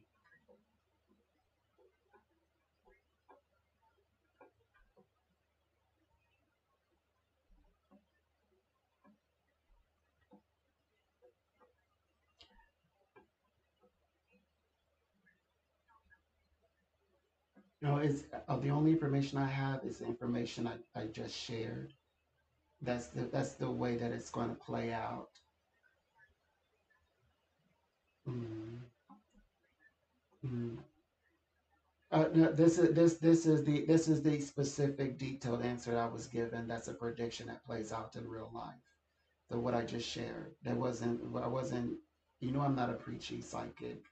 I don't advise. Okay, so I'm making a prediction. So this is the way that I'm telling you the prediction. The prediction is your husband is learning gradually, and you won't see a physical action change not until after the 14th. After the 14th, then you will see noticeable physical changes that you can detect that, okay, your husband speaking, when I says, I wasn't implying that you're speaking to, or that I'm saying that I'm not speaking about the brother. I'm just saying your brother, his brother-in-law, your brother-in-law, his brother, can want all day. I want him to get a divorce. And what I'm saying right now, if I to speak plainly, and it's very specific, your husband is going to make physical changes that you can see that's helping you to get along better living with him in the house. That's what I'm saying. That's the prediction I'm claiming. I can claim that because that's what I'm shown. That's what now in the meanwhile. So what should you do in the meanwhile? Yes, like when I entered into that conversation, I said, this week is still going to be a little tough. It's going to be tough because you're trying to read everybody. And so you have to be prepared and ready for anything. But what you're doing is, of course, before then, everything you're doing right now, so far as speaking up and keeping on top of things, this is what you are prepared for. You're prepared to do exactly that. That's how you're going to deal with them today, this week, until we get to the next week over or over the weekend. Mhm. So, roughly 4 or 5 days of this, what we're saying. Mhm.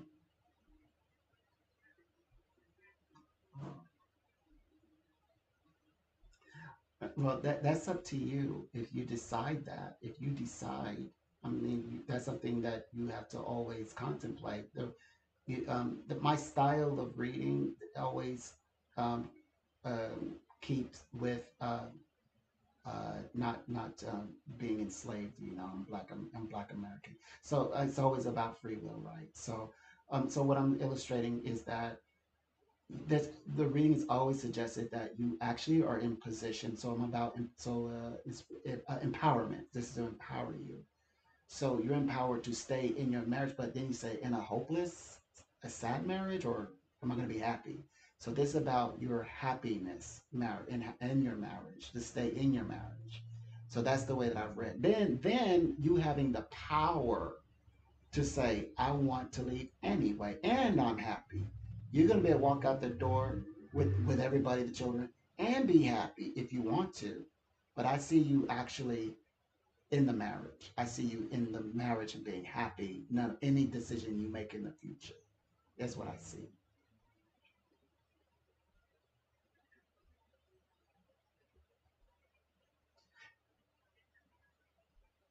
Any decision that you're prepared to make in the future, you're working very diligently to be happy within your marriage. So any decision you make deciding to leave, for example, you're leaving with your integrity and your joy and your hope in your heart. You're not. I don't see. I don't. I'm predicting that when you do leave, should you decide to, that you actually leave and you feel like you are empowered, that you have the power. And if you wanted to stay, you could. And yes, you could be creating a happy home at the same time. But it's not out of desperation that you leave. I don't see you leaving out of desperation. Not because you're desperate. That's not why you left. And we already know that even more. Yes, I even have even the more detailed. And I'm extremely detailed because time frames matter. Time frames matter. That's what matters. So what I'm saying is this: your gentleman, your husband, I mean, he is not going to ask you to leave ever. He's not going to force. That includes force you to leave. That's out of the question. Not going to force you to leave. If you would leave, the reading was always set that if she leaves and asks for you petition for divorce, you did it because you wanted to, like you said, I want to do it. It isn't because this, and this, because husband is. And you might say, yeah, he's just not suitable right now. He's not in the best mind. That might be you might say it that way, but I'm saying that he's not going to put you in a position where it's either is there's no other options, but then just to leave. That is not good. That's not the prediction.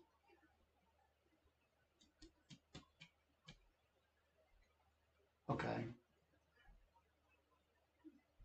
well, I'm not talking about that. Now, when we're going to bring in the brother, if you just say, is when the brother leaves, will the life get better? Yes, because the brother, it's like you said. I hate to say, I know he's his brother. I respect his brother, the bloodline, but it's like having the enemy live with you.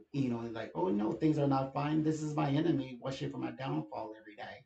And then then of course when this person who's out to get you gets out, gets leaves town, then yes, this person enemy is no longer in your ear. Yes, things will get better. But I think that things are going to get better even before. Well, first of all, before this month is out. You don't have to wait till November to see changes in your husband and changes in your house. The mood of your house is not going to take till November to happen.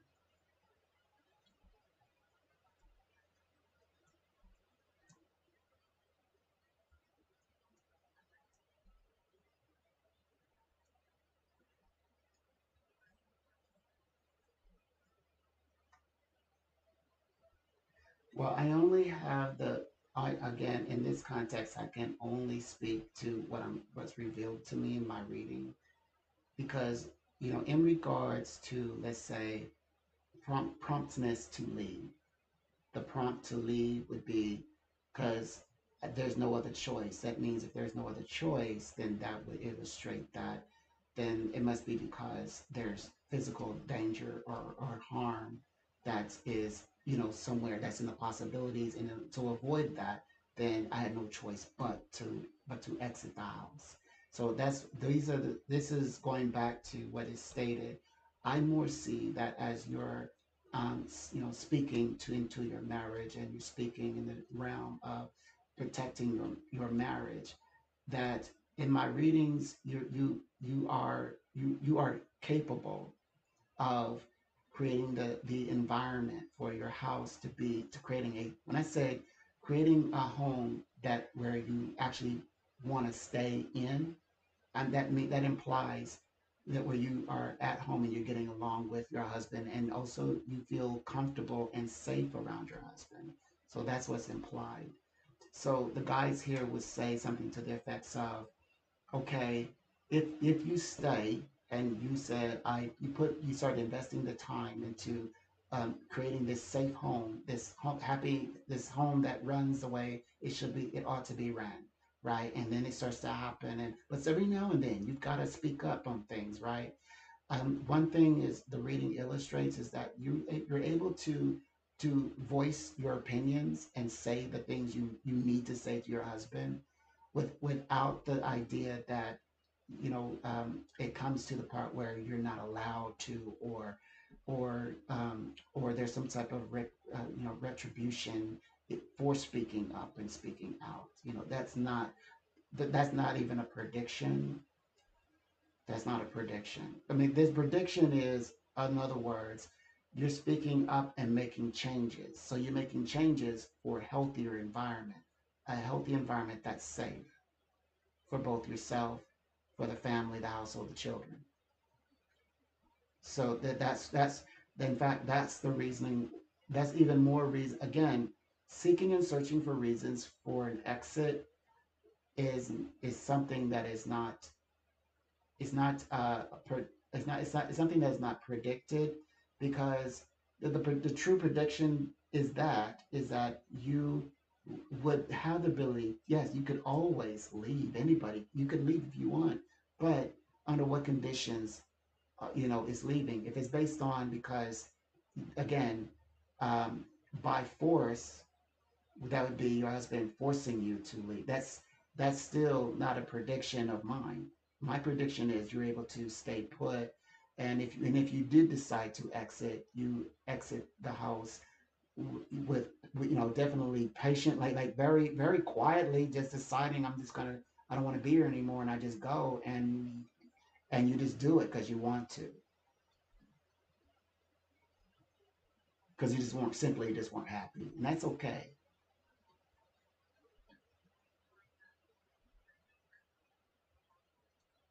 Okay.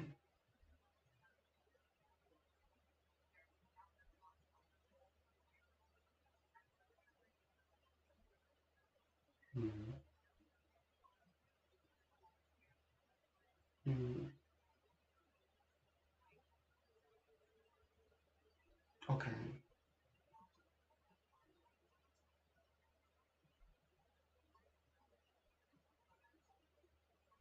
Okay.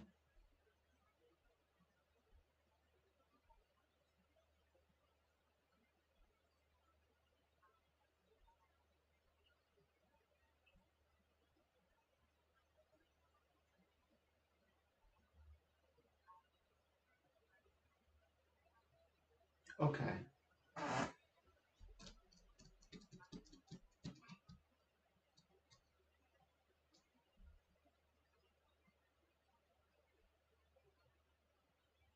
Okay.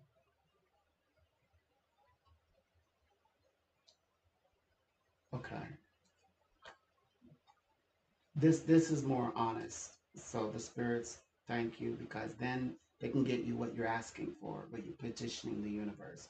Because the universe will be honest with you if you're honest with it, with the universe. I mean, not me, but the universe. You're being very now you're being very honest and saying, look, I'm going to tell Ali this is what my situation is, and the universe is saying, okay, they can work with this. This they can get you closer to where the goals meet. Right? If this is the path that you want to manifest, you're being in your honesty, like, look, it's very clear, like on divorce and separated, those words right there gets you to a very specific result. That's what I'm suggesting. Because universe knows exactly what you need, what you need for yourself, what you want. Because universe was going to be honest with you, universe was going to open the doors for fixing home and fixing, the situation. But you might say, look, like I said earlier, well, first of all, we need to give you the power so that yes, you have a peaceful home. Just because you want to go towards Ali doesn't mean Dr. Ali doesn't mean that you shouldn't have a peaceful home to rest your head. You still need a peaceful home to come home to, right? So we're just making sure that in your process you're able to have a clear mind, clear home, a healthy, safe home, and then also think about Ali and make your connection to him the way that you want. And that will manifest like that. Yeah, exactly. Okay, exactly. Yes,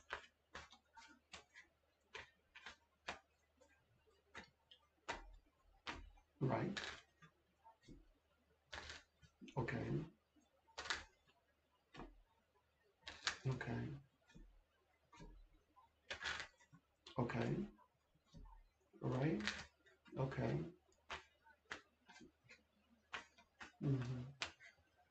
Anything you want. Exactly. That's the whole point of being married, right? Okay. Do what you want to do. Huh? Well, the humans. Mortals do what mortals do. Grow and learn. You're gonna grow and learn. You're gonna figure some things out what makes it work. That's good. That's a good thing. It makes you smart, right? Solve problem solving. Okay. All right.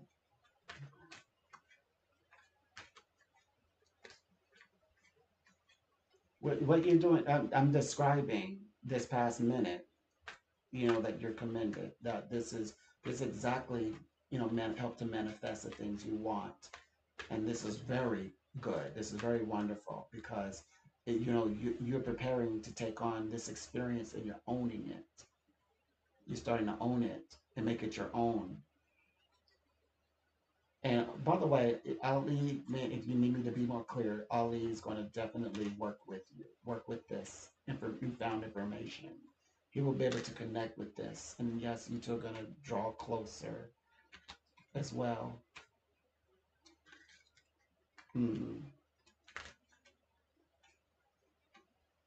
In other words, when I said that, I meant that was implied that what you really care about. I know that, like, you mean Ali and I, yes, Ali and you will connect and get together, yes. Yeah. Mm.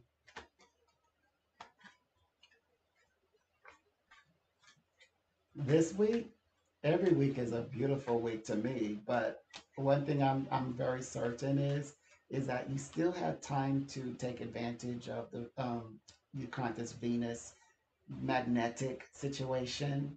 You're at the, especially you're on the cusp. So this week, if you're intending to go anywhere towards the office this week, it is nice. But if you don't, that's fine because it's other, the chapter, a new chapter begins next week.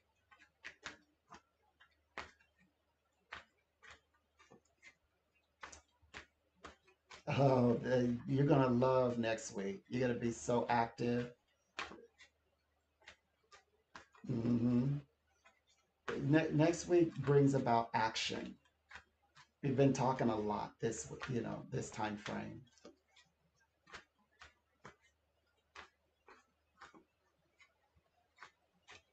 Okay.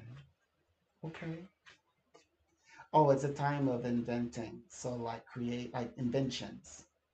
Kind of like, inventing something new, even mental ones, intellectually creating, inventing things.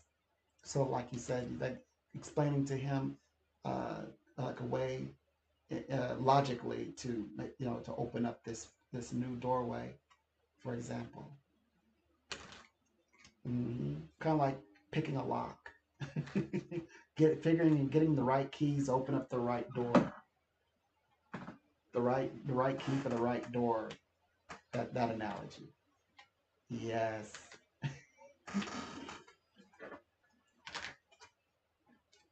Mhm. No, you are right. We read for you to attract the powers, the cosmos. That we made sure that no matter what, even if you accidentally, even when you're thinking about it subconsciously, you're gonna pull in the right answer. And you did. You pulled in the right answer. We've been setting affirmations over you that allows for you to draw in the actual thoughts of your own mind. You were in the right because you were pulling in the right information. And those are your words and those are how you really felt. And now you know they had to listen. hmm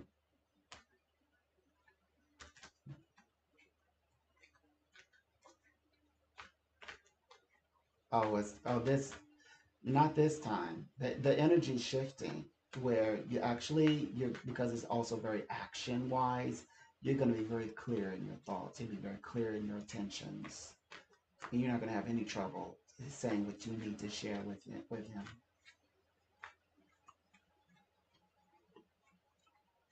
This particular new chapter is all about how we're able to like see to the heart of things because we have the understanding, the knowledge, like you've seen and experienced, like you now able to look at the heart of a subject and just know what makes it go, what makes that ticking sound, and you're able to open now into this new feature that allows for you to get across to Ali a powerful logic that he's gonna get. He will understand it. hmm hmm Tomorrow's nice. It's a nice day energetically because it's the end of the ending of the chapter is very powerful this time around. It's like standing in your truth. So if you need inspiration, you got to start saying, "Gosh, I just need some inspiration." If you go there, you'll feel it. You'll feel like you're standing in the energy field.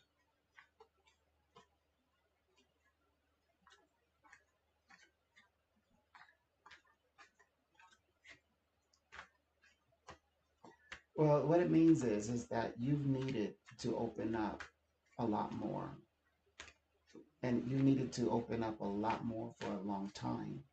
And the life experience is exactly what that is. And you had to get comfortable with speaking with Ali, like Dr. Ali, like by yourself, with no crutch, like, oh well, there's people next door, you're in an office space, it's like you two are getting ready to have more private style conversations. So you both are opening up. You both are, a little intimidated. He's intimidated because he's already experienced what it means to be told no. So, as people, say, adults say just because you're an adult doesn't make it any easier to hear the word no or rejection.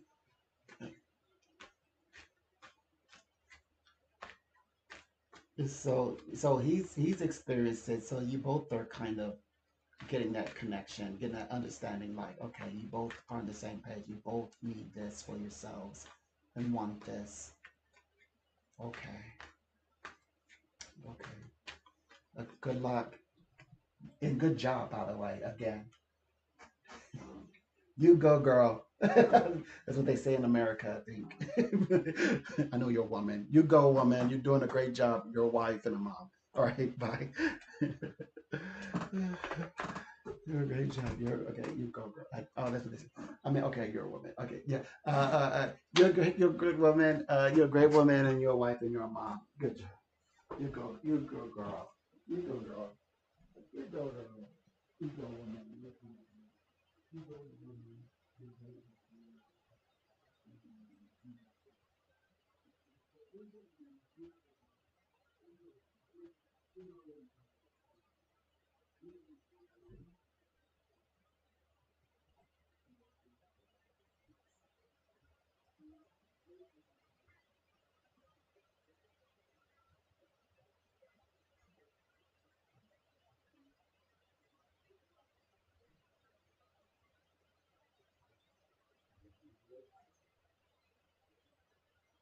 This is this is a bit implied. Now, so not. I'm would never. So I'm not gonna. I'm talking to myself and the. Oh my gosh! I'm literally talking to myself.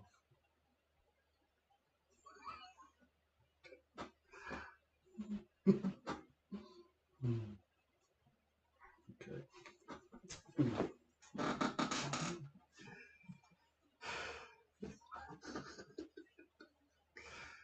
Okay. Mm. Ooh. I think I'm gonna come back as a chiropractor in the next life. I think I just want. I just want. I just kind of want the treatment. I had to try one. I had to like come back one more time. No, no, no, no, no, no, no. I better not, because I might come back and come back with a type of condition that makes me paralyzed from the neck down, and I always need a chiropractor. So I better be careful. I want to. Okay. What I want to say is, I'd like to have the experience under a chiropractor. But then sometimes I'm like, but wait, what if I get involved with a chiropractor and like have that story that often so many other people have, where they develop a pinched nerve that they didn't have before the chiropractor? So that's why I don't want. So I'm like, here, show me how to do it. How you just go like this? So I'm like, okay, I can do that myself. Somehow, I don't know. I did this, and I felt all of that opened up.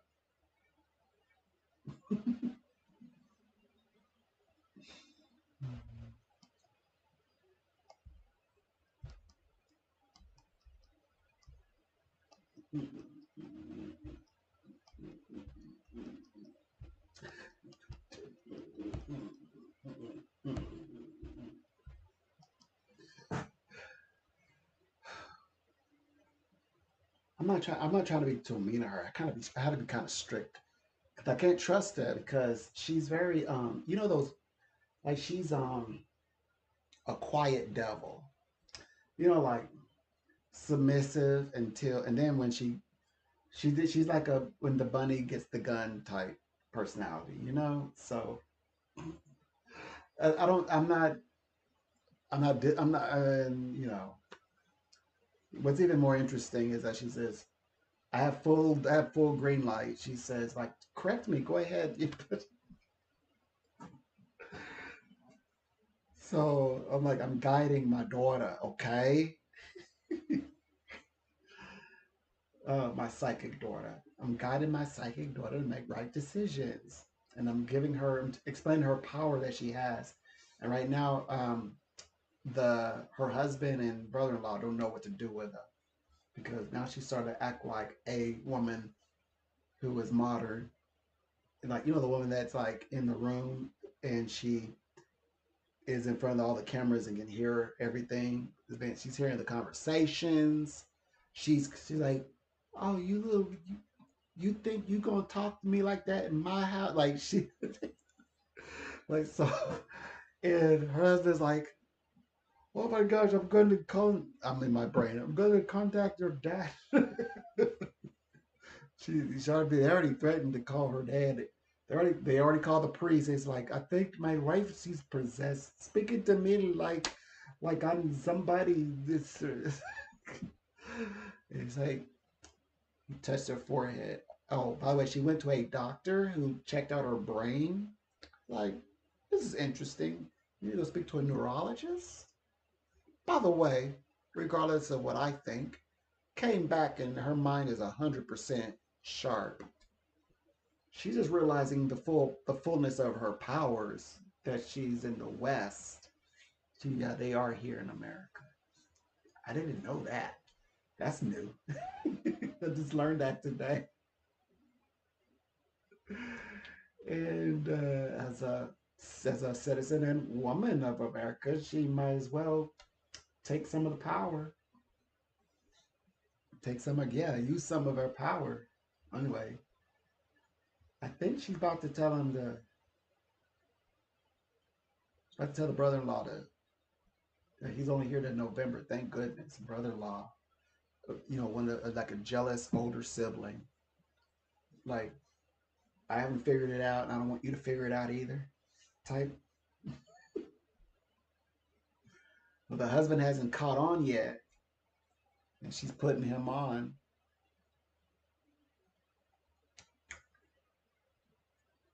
Usually, she like spends so much time with me, and it's like I had to like open her mind like this, let it all in, and she like, you know, like I was like, here, test it out. She's like, man, I was like, oh, okay, that's enough. Yeah, I think you got it. So anyway, she started using some of these things, and yeah, she's talking to not just the brother, but so she's gonna tell the brother-in-law. Like, I don't think she's gotten to the part where she's still kind of going back and forth with him. She's not really told him to kick rocks yet, and her husband, hasn't said that to the brother yet. They'll get there. She keeps working with me. We'll create that program. It's not Sometimes it's not a matter of correcting. Sometimes people just don't have the program. Like, there's certain things that her husband doesn't have. Like, her brother-in-law could actually gain a lot by talking with me, working with me. I think that the brother-in-law though is a little bit of, you know, the secret club type personality. Yeah, there's a group that's like even women, right, will contact me. They're like in that secret club thing. Like, they won't, like, they know who they're talking to, and they know, because they might have a photo up there. Like, they'll speak to me like I'm not supposed to know certain things, but yet at the same time, they're asking me very serious modern day questions. And so, like, operating under that intersection, but also shows, gives, I'm being that I'm on the inside, and people can, like, they can they can show their more crazier side, I guess, the more their psychosis side than they could, let's say, like with a priest or a bishop or a counselor or a friend or their mom. Like, people say to me all the time, I feel like I could just talk with you about anything because I just can't talk to my friends or anybody, family like this. They but they start to show, like, like when you close the blinds, the curtains, and it's night, and you seal all the exits, and then you might have a drink, and then you start to, like, So this is where I really feel like I'm in that space. So so sometimes in that space, like people's like they can't really hide sometimes the but yeah, sometimes it's psychic biases, some things that still on the grid that they're working through, but they'll get through it. And oftentimes there's a reason behind it too. Sometimes people use it as like a protection, like a field, you know, kind of like keep them aware, um, of like people who try to take advantage of their kindness. What I notice is that as that people begin to work with me more and more, they begin to open up. They start to like open up to people who are deserving. One second, be right back. Hold that thought.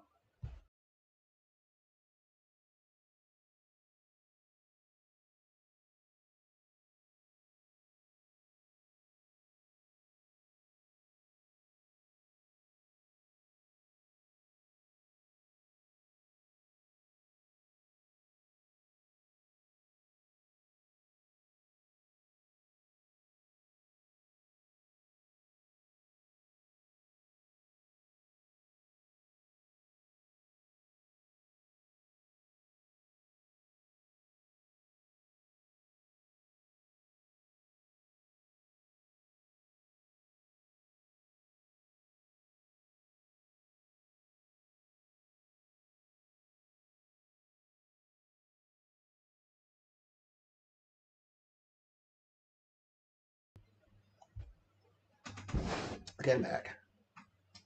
Um, how are my numbers doing? Oh, okay. My numbers are going up. Thank you. I know I didn't start out the way that I normally did, but I made up for it though. I got my numbers up. It took me a while to get started. Um, hmm. People care, so like some people care about how many subscribers that they have. I care about the duration of time people spend. So if I get three people in here, like I'm happy when they spend like minutes in here. Yesterday I had 35-minute average. Yeah, people were spending time with me for like 35 minutes. Wow. That's to me, that's a long time. That's like a little over half an hour. That's pretty good. And it was like 15 or 16 people. So I got a total of 8 hours, it said. Something like 8 hours. So I was like, nice. That's like somebody sitting with me for, okay, I came in at from 10 till 3. Like somebody literally sat with me for like 8 hours. That's what I'm thinking in my brain. Like the whole time I was like my entire work shift, I had a buddy. Like that's pretty cool. Even though it's over, I think it's like a series of people, well, of 16 people, 35 minutes each. So today it's doing pretty well.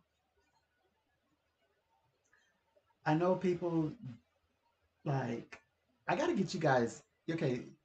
I think you all are very superstitious. Like you guys put on a very like a good game, but I think that you gave me the impression that if you actually saw a yeti, that you would be like you would you pee on yourself. So I mean, you guys give me that a lot. Like you guys like talk about like you know like occult things, right? But it's like if you ever really saw it and experienced it, like you'd flip. Like you'd be like, "Is this house haunted? This house right here. This house is haunted." And then like if the person said, "Yeah, yeah, yeah," and then they look back, you'd be gone. All they would see is like the curtains and the rocking chair, and this energy wave, and the door, slamming open, and you taking off like that's more like you. That's you give me that. Now, growing up, I know one thing. Like people would say, I love scary things. And y'all used to get, you know why that adults started making me sit with them? Because when I was young, people only they summoned me, my peers and younger, they summoned me and they had me create games for them. But what prompted adults to start, you guys start hanging out with us is because they say, oh yeah, yeah, I like scary stuff, scary stuff. And then when we started doing like scary stories, or like playing games that represent, like a we we love playing at night. Like we play some games like a tag or like a hide and go seek and things. Keep it PG, and basically, but it would always have like a nightmare attachment to it. Like the person had to be like a one of the scary, at the time, it being that it would have been the 80s. So like if it were, sometimes it would be like a Freddy Krueger, sometimes it would be like a Jason, but they had, or a Michael Myers, they had to play and be that. And we, of course, the funnest ones times we would play. Sometimes we have to like narrow it down to the house. But the fun, well, the house is always because it's a different environment. It's a different space because you go up and down stairs. Because until everybody's like, "What is that racket?" That's when you just scared ourselves stupid. But it's when you get to like play all throughout the neighborhood. Now that is, but you have to, of course, you're told the boundary line. What's the boundary line? Beyond that is like cheating. But and you can use anywhere in the neighborhood, anywhere. Obviously, there's always that one who said, I'm gonna play, and then duck into the house and stay in, and then it's like not a part of the game. Like that's so, why? Why? And we figured out that was their deal. We were like, why you want to play? Why do we want to play? Why you want to play? Because every time you do, you just go inside, and we're like, look, like then we started forgetting that the person was even like a participant. They're like, oh yeah, we forgot, and he's like, it's like that, like kind of neurotic. A person was like, I just wanted y'all to come check up on me. So then we realized, like, okay, okay, yeah, yeah, we're all gonna play, we're gonna play, yeah, yeah, yeah. And then they go sneak off and go back inside, and then we actually play the game all night until midnight and one, and they come out upset that we are like, we've been jamming for like, so six till not that about, I don't know, and that like close to 4 hours, well, sometimes 4, 7, at least 6 hours, 6 solid hours. Fun, fun, fun, fun, fun. But anyway, what did that prompt? Oh yes, we were talking about how I think that y'all, I think that you all be posing. I don't think y'all all really like the occult like that. I think that anything that's mysterious, mystical, even as the smallest one, a psychic, I think that terrifies you all. That's what I think. But I might be wrong. I might be misinterpreting. And if I'm misinterpreting you, I apologize if that's not you. But you do give me that impression. Just so that, we just acknowledge this. Yeah, this is something we need to acknowledge. I think that my tarot cards, is terrifying. I know terrifyingly accurate. You know. Today was a strange day. I was talking about dark souls all day. Dark soul people have been contacting me, except for one. Yeah, even people who I recognize. But vibrationally, I do consider them dark soul. But you know, it's just that I really felt that they were dark soul. My one client, and of course, these dark soul energies, people, right? It's kind of like heavy people trying to see what joy is about. Like, okay, so high energetic people, who have no worries in the world, I guess they have like a savior complex. They want to go down all the time. They want to go play in the, you know, uh, in the dissension of things. There's like in the dissension, people want to like what is this up energy all about? So I felt like that's so today it feels like people from on the like the lower vibration are like why is everybody always so happy? Like why does life have to go be like this? Like, oh boy. It's just that today it was like back to back. Um, and what's even more hilarious is that I've been telling people the past 2 days. I said, "Oh yeah, by the way, the people who are, I guess, negative, or if you want to say negative, they're not gone to Mars yet. They're still here. They're just kind of figuring it out for themselves. So all day, yeah, except for one client, amazing client, by the way. Um, well, I think all of them are amazing in their own way. It's just, to be honest, I just, it's like they're always up to something. I guess that's why we say degeneracy. But they're always like trying something. Like, well, what are you up to now? So I'm always like, have to be very sharp and like mentally alert in those conversations. And they already tried. Well, if they like get us speaking fast, and yeah, that doesn't work on me because my mind is fast. I'm fast, and I don't trip up, and I don't create innuendos when I speak. And everything I speak, everything is happening. It's like intentional because I've already seen the conversation. Mhm. Yeah, but other than that, I've had you've seen how busy I was. I've been very busy today. Actually, I've had a very busy week all day in general. Mhm. Yes, we definitely talked about Uri Geller, and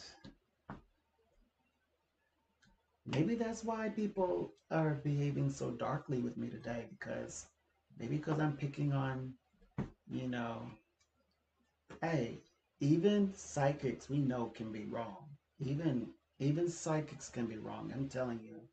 That statement he made, I know right now y'all are like, so? No, this is not the statement that got me. I mean, this is the result of the statement, but oh no. Wait till I read the article and then you'll understand. I'm gonna create another thumbnail, and I'm gonna come back tomorrow or in the morning. I want to come in like, okay, I want to do a 6 o'clock because I've done, no, no, no, no. I did a 6 o'clock. No, no, no. I did 8 o'clock. I've been doing 8 o'clock. I want to come on live around 6, and I think it's like 4 o'clock their time. So I want to come in a lot early, maybe even 3. I don't know. I don't know if I can pull it off. I don't know. Well, anyway, I'm gonna try it tomorrow and see what happens. I, okay. Uh, and I know California. It's like every time I get a great idea and it's something to do with California, it's always a riot. Anything that I want to do that's kind of big, it's always something. I know you all are like, oh boy, you're like a black, like a, excuse me, what do you call it? For some reason, that was gonna sound like a slur, but it was so natural for us to say, like the black cat being unlucky. It feels so wrong to say that right now. But it's like every time you show up, every time I show up, it's like always something that's gonna happen. I don't know why that is. Like if I start, like I notice that every time I start posting real good, and I start growing, maybe it's just me. Maybe I'm just thinking it. But if every time that I try, I notice that it's like a riot happens. It never fails. Something huge happens. People sometimes they call it, oh look, it's a distraction. Sometimes I feel like that, like yeah, another distraction. Oh my gosh, you guys would be going on a riot when I was planning on this wonderful journey that was going to start up. But that just may be just me, thinking like that. That may not be the case, but it certainly feels like it. Like anything major, like when something major, something good happens, this happens, and I had a lot of good things happen this week.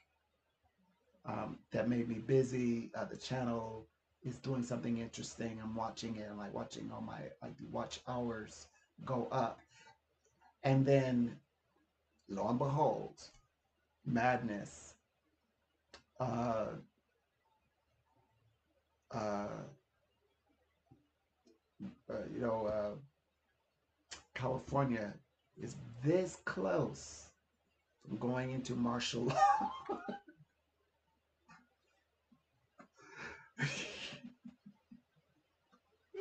No, they're not. It's actually just a bunch of human beings flooding the freeway. That's it. That's the only. That's only. That's all they got. That's all you got. That's all you do is flood the freeway.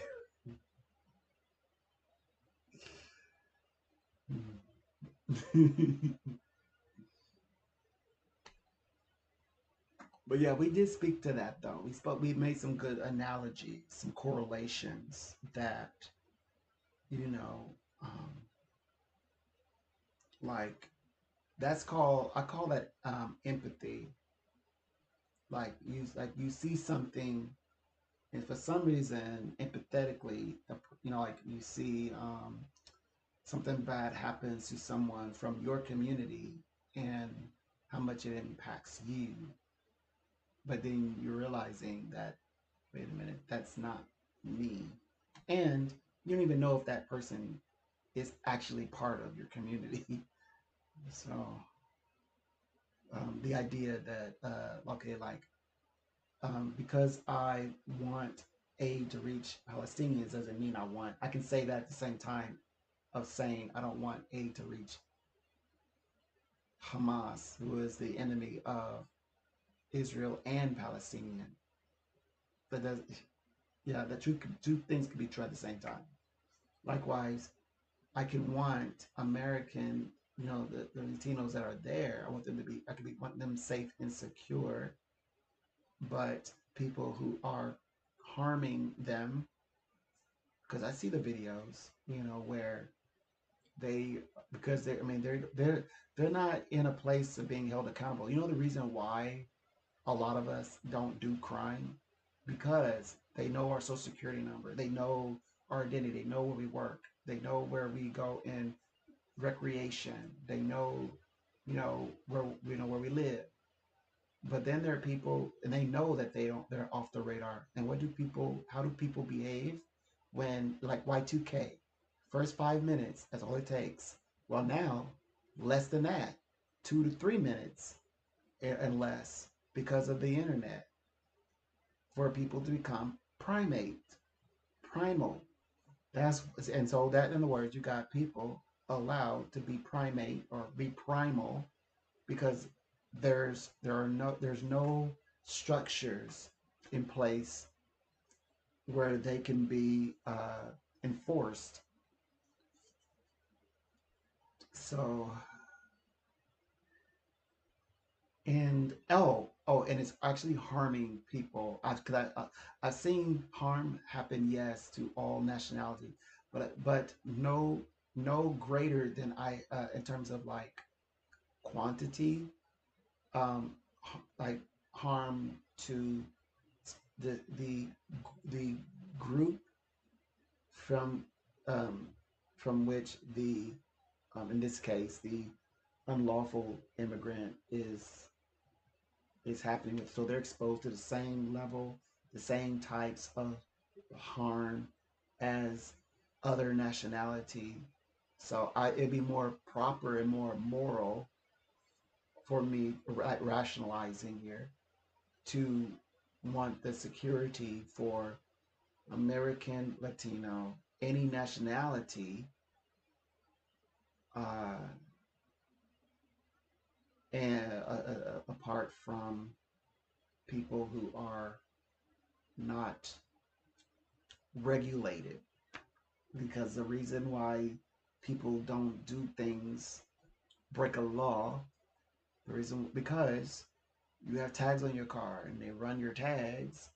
They even if you run and outrun them, they don't have to chase you anymore. All they have to do is they can run your tag, like if you're visiting a state, and then have your ticket waiting for you to pay, like waiting at home for when you get home from your travel, having sped in another state. You go home, look in the mailbox, get your ticket. The ticket beat you home.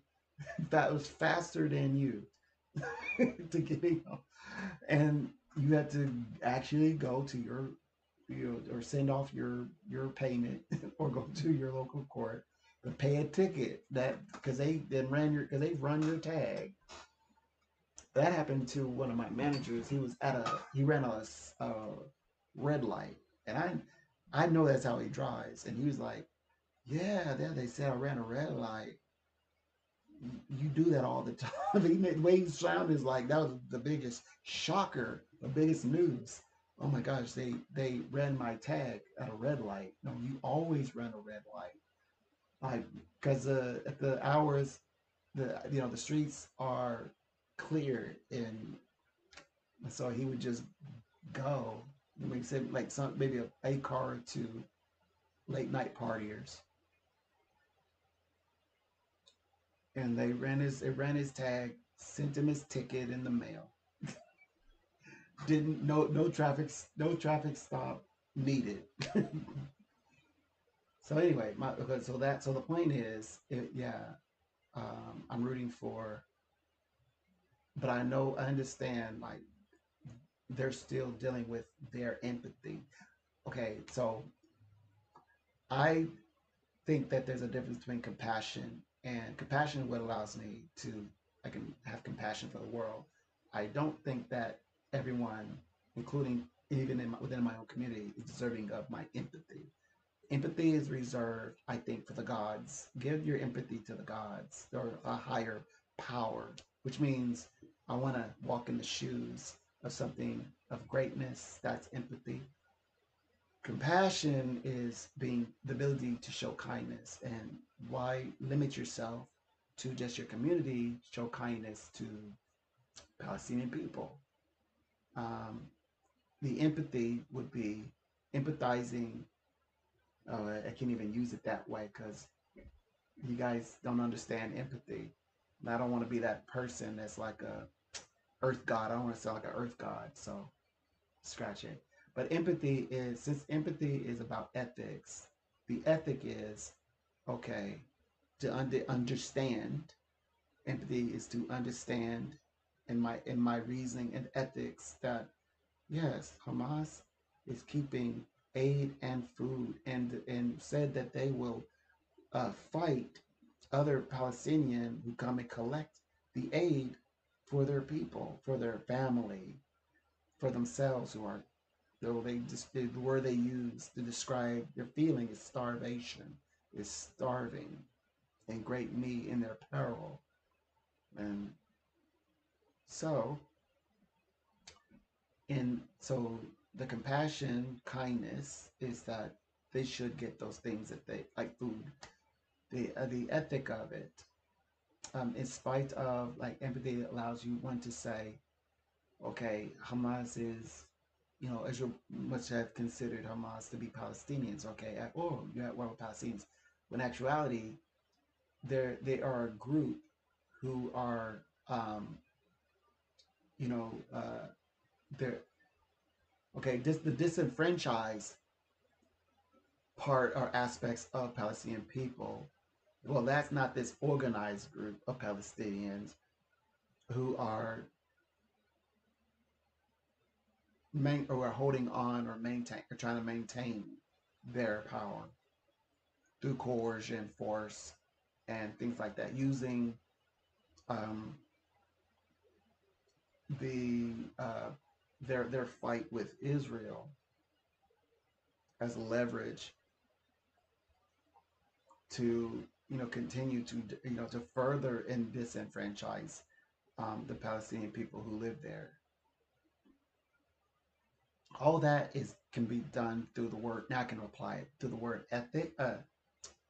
empathy. Empathy can allow you to rationalize because all it is just speaks to ethics, not as in you're thinking of when you think of empathy, you're thinking of the ability to feel for others when you should say the ability to understand others, not understand where they're coming from.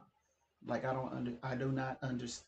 You can't like claim I understand where Hamas is coming from because of the way that the Palestinian people are treated. You know why? Because that's a double negative. Because in Hamas is not doing anything to help the Palestinian people. In fact, is rejecting aid to that to reach them, and also wanting to attack them if they even try to get the aid that's provided for them. And also, when Hamas was in control of the aid, as I mentioned before, they actually they consumed that aid themselves just to continue fighting. And so basically, they gave the aid to their camp, to their warrior camp, not to Palestinian people. So so we mustn't misuse the word empathy. We're not misusing it. And we also following the true definition, which is to understand that. So the empathy was to actually teach you with the understanding that Hamas is actually doing more harm to the people of Palestinian people. They're not their own people. They're not treating them as such. They have distinguished themselves apart away from the Palestinian people. Warriors actually, like Israel, warriors are getting in front of Israel people.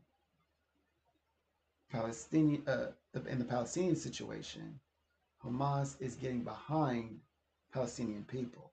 They're not getting in front of their people, Palestinian people.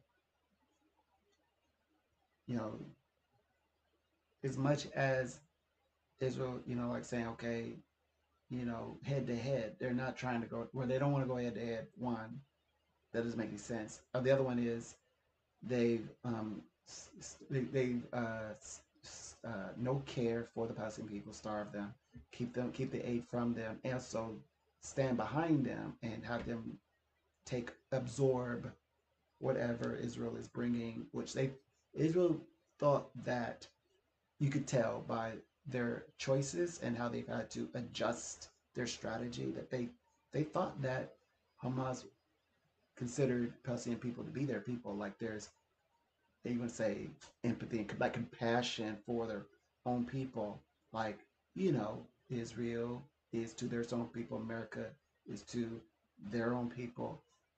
Finding out as they continue, and then you had to kind of work with there certain individuals who happen to be Israel, not to use that as an advantage to clear out Gaza and get put them under dire straits where they had to, like, okay, now you can, let's say, move them to Libya, because that would be terrible. That would have went through. Thank goodness it didn't. By the way, why transport and trust Libya with Palestinian people when you don't even trust people to fly to Libya and back? That doesn't make any sense. That doesn't make any sense. I'm glad that got changed and switched over because, oh boy, and all one had to do was just see how they handled their refugees. You're going to send them 1 million Palestinian refugees, and who are actually, when you say refugee, they class wise, they're desperate. So they are actually in the realm of class, like the way that people are, like the groups of people are treated. They actually are not treated well. In fact, um, It's a good, like literally, you had to speak on the behalf of them for the Palestinian people themselves. Yeah, they treat them like that cousin. In other words, that's what I'm trying to say. So, and that, of course, that shouldn't happen, but it does. Like like they have what's that one? I don't know. Like depending on where you're from, ranks you in some way. But um, let me see. I gotta look it up because I want to say it's on the tip of my tongue. Oh, hold on. What's going on? Okay, so here's the blocking. So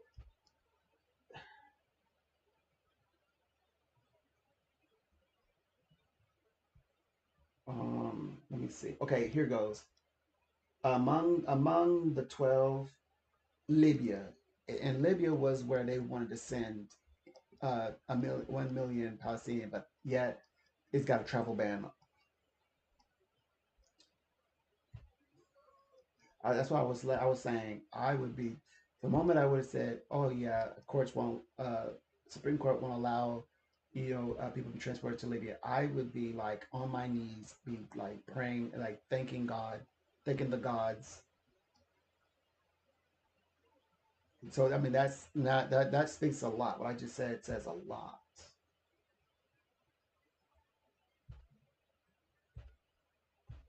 Hmm. Let me see.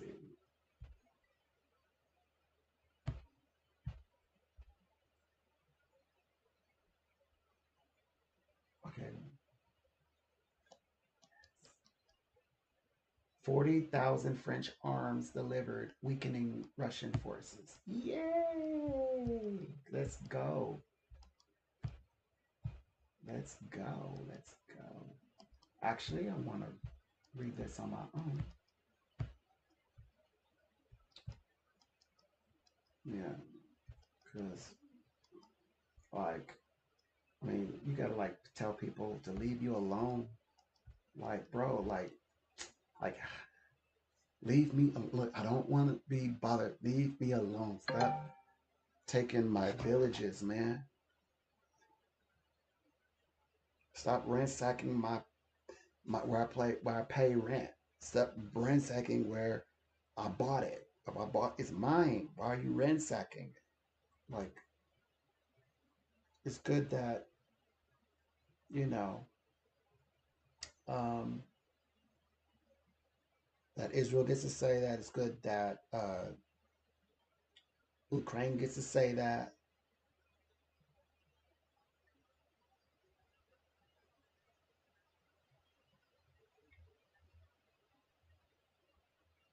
Good, good, good.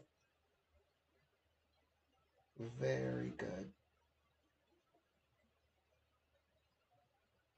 What? Oh.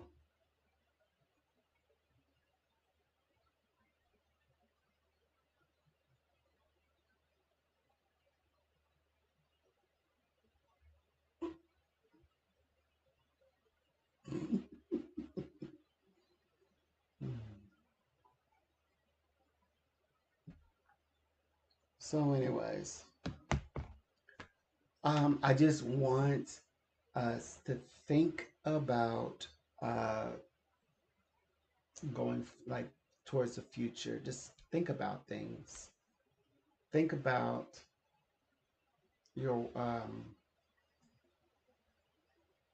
like what why would you be gifted a wonderful ability such as like being an actual psychic? You know how difficult it is to actually find a real authentic psychic, and that and upon thinking about what a psychic is, meditate on what a psychic really does as well. And it's definitely a psychic should have the ability to take care of people, the world, even if it's one person. I woke up today, did several readings today, but also as of course, I guess I like to think of it like the older you get, the more resourceful you become using your abilities. And in other words, I think that you should be able to use your abilities, to support like people as well, not just a person, and still have the ability to distinguish between um, like a group that is of people that's not helping humanity, and a group that needs humanity, and that who is part of humanity, brothers and sisters of humanity. So that's what I think. Anyway, so I wanted to do the entire live just raising this as a thought, because next I'm coming with information, as in I'm bringing the articles. Okay, I'm going to bring articles, get into more conversation still on the subject of, okay, so what did Uri Geller say that has you worked up? And so the next one is we're going to talk about the actual, what will be I'm classifying it as a psychic prediction. It failed, so that's the only part I'm giving away, and that's going to be, I think, on the next live. Next time I go live will be. I need to write this evening, so in it. Yeah, it's Monday. Okay, so I'm gonna write this evening because then I have a very busy week, the rest of the week, and so I don't know. I don't know if I'm gonna. It's like I'm battling between 3 a.m., 6 a.m., 10 p.m. I have to come on, or I have to go live anyway. So at least 10 p.m. But I would love to go live a lot earlier. So I might pull um, a morning one. Well, I might change my mind. It may not be as early as 3 a.m. It's just that I'm trying something new. But definitely 10 a.m. for sure. All right. Actually, let's close this off. Oh, I need to go to Tiki Taki. Make sure that they understand this. Because a lot of young psychics go to Tiki Taki.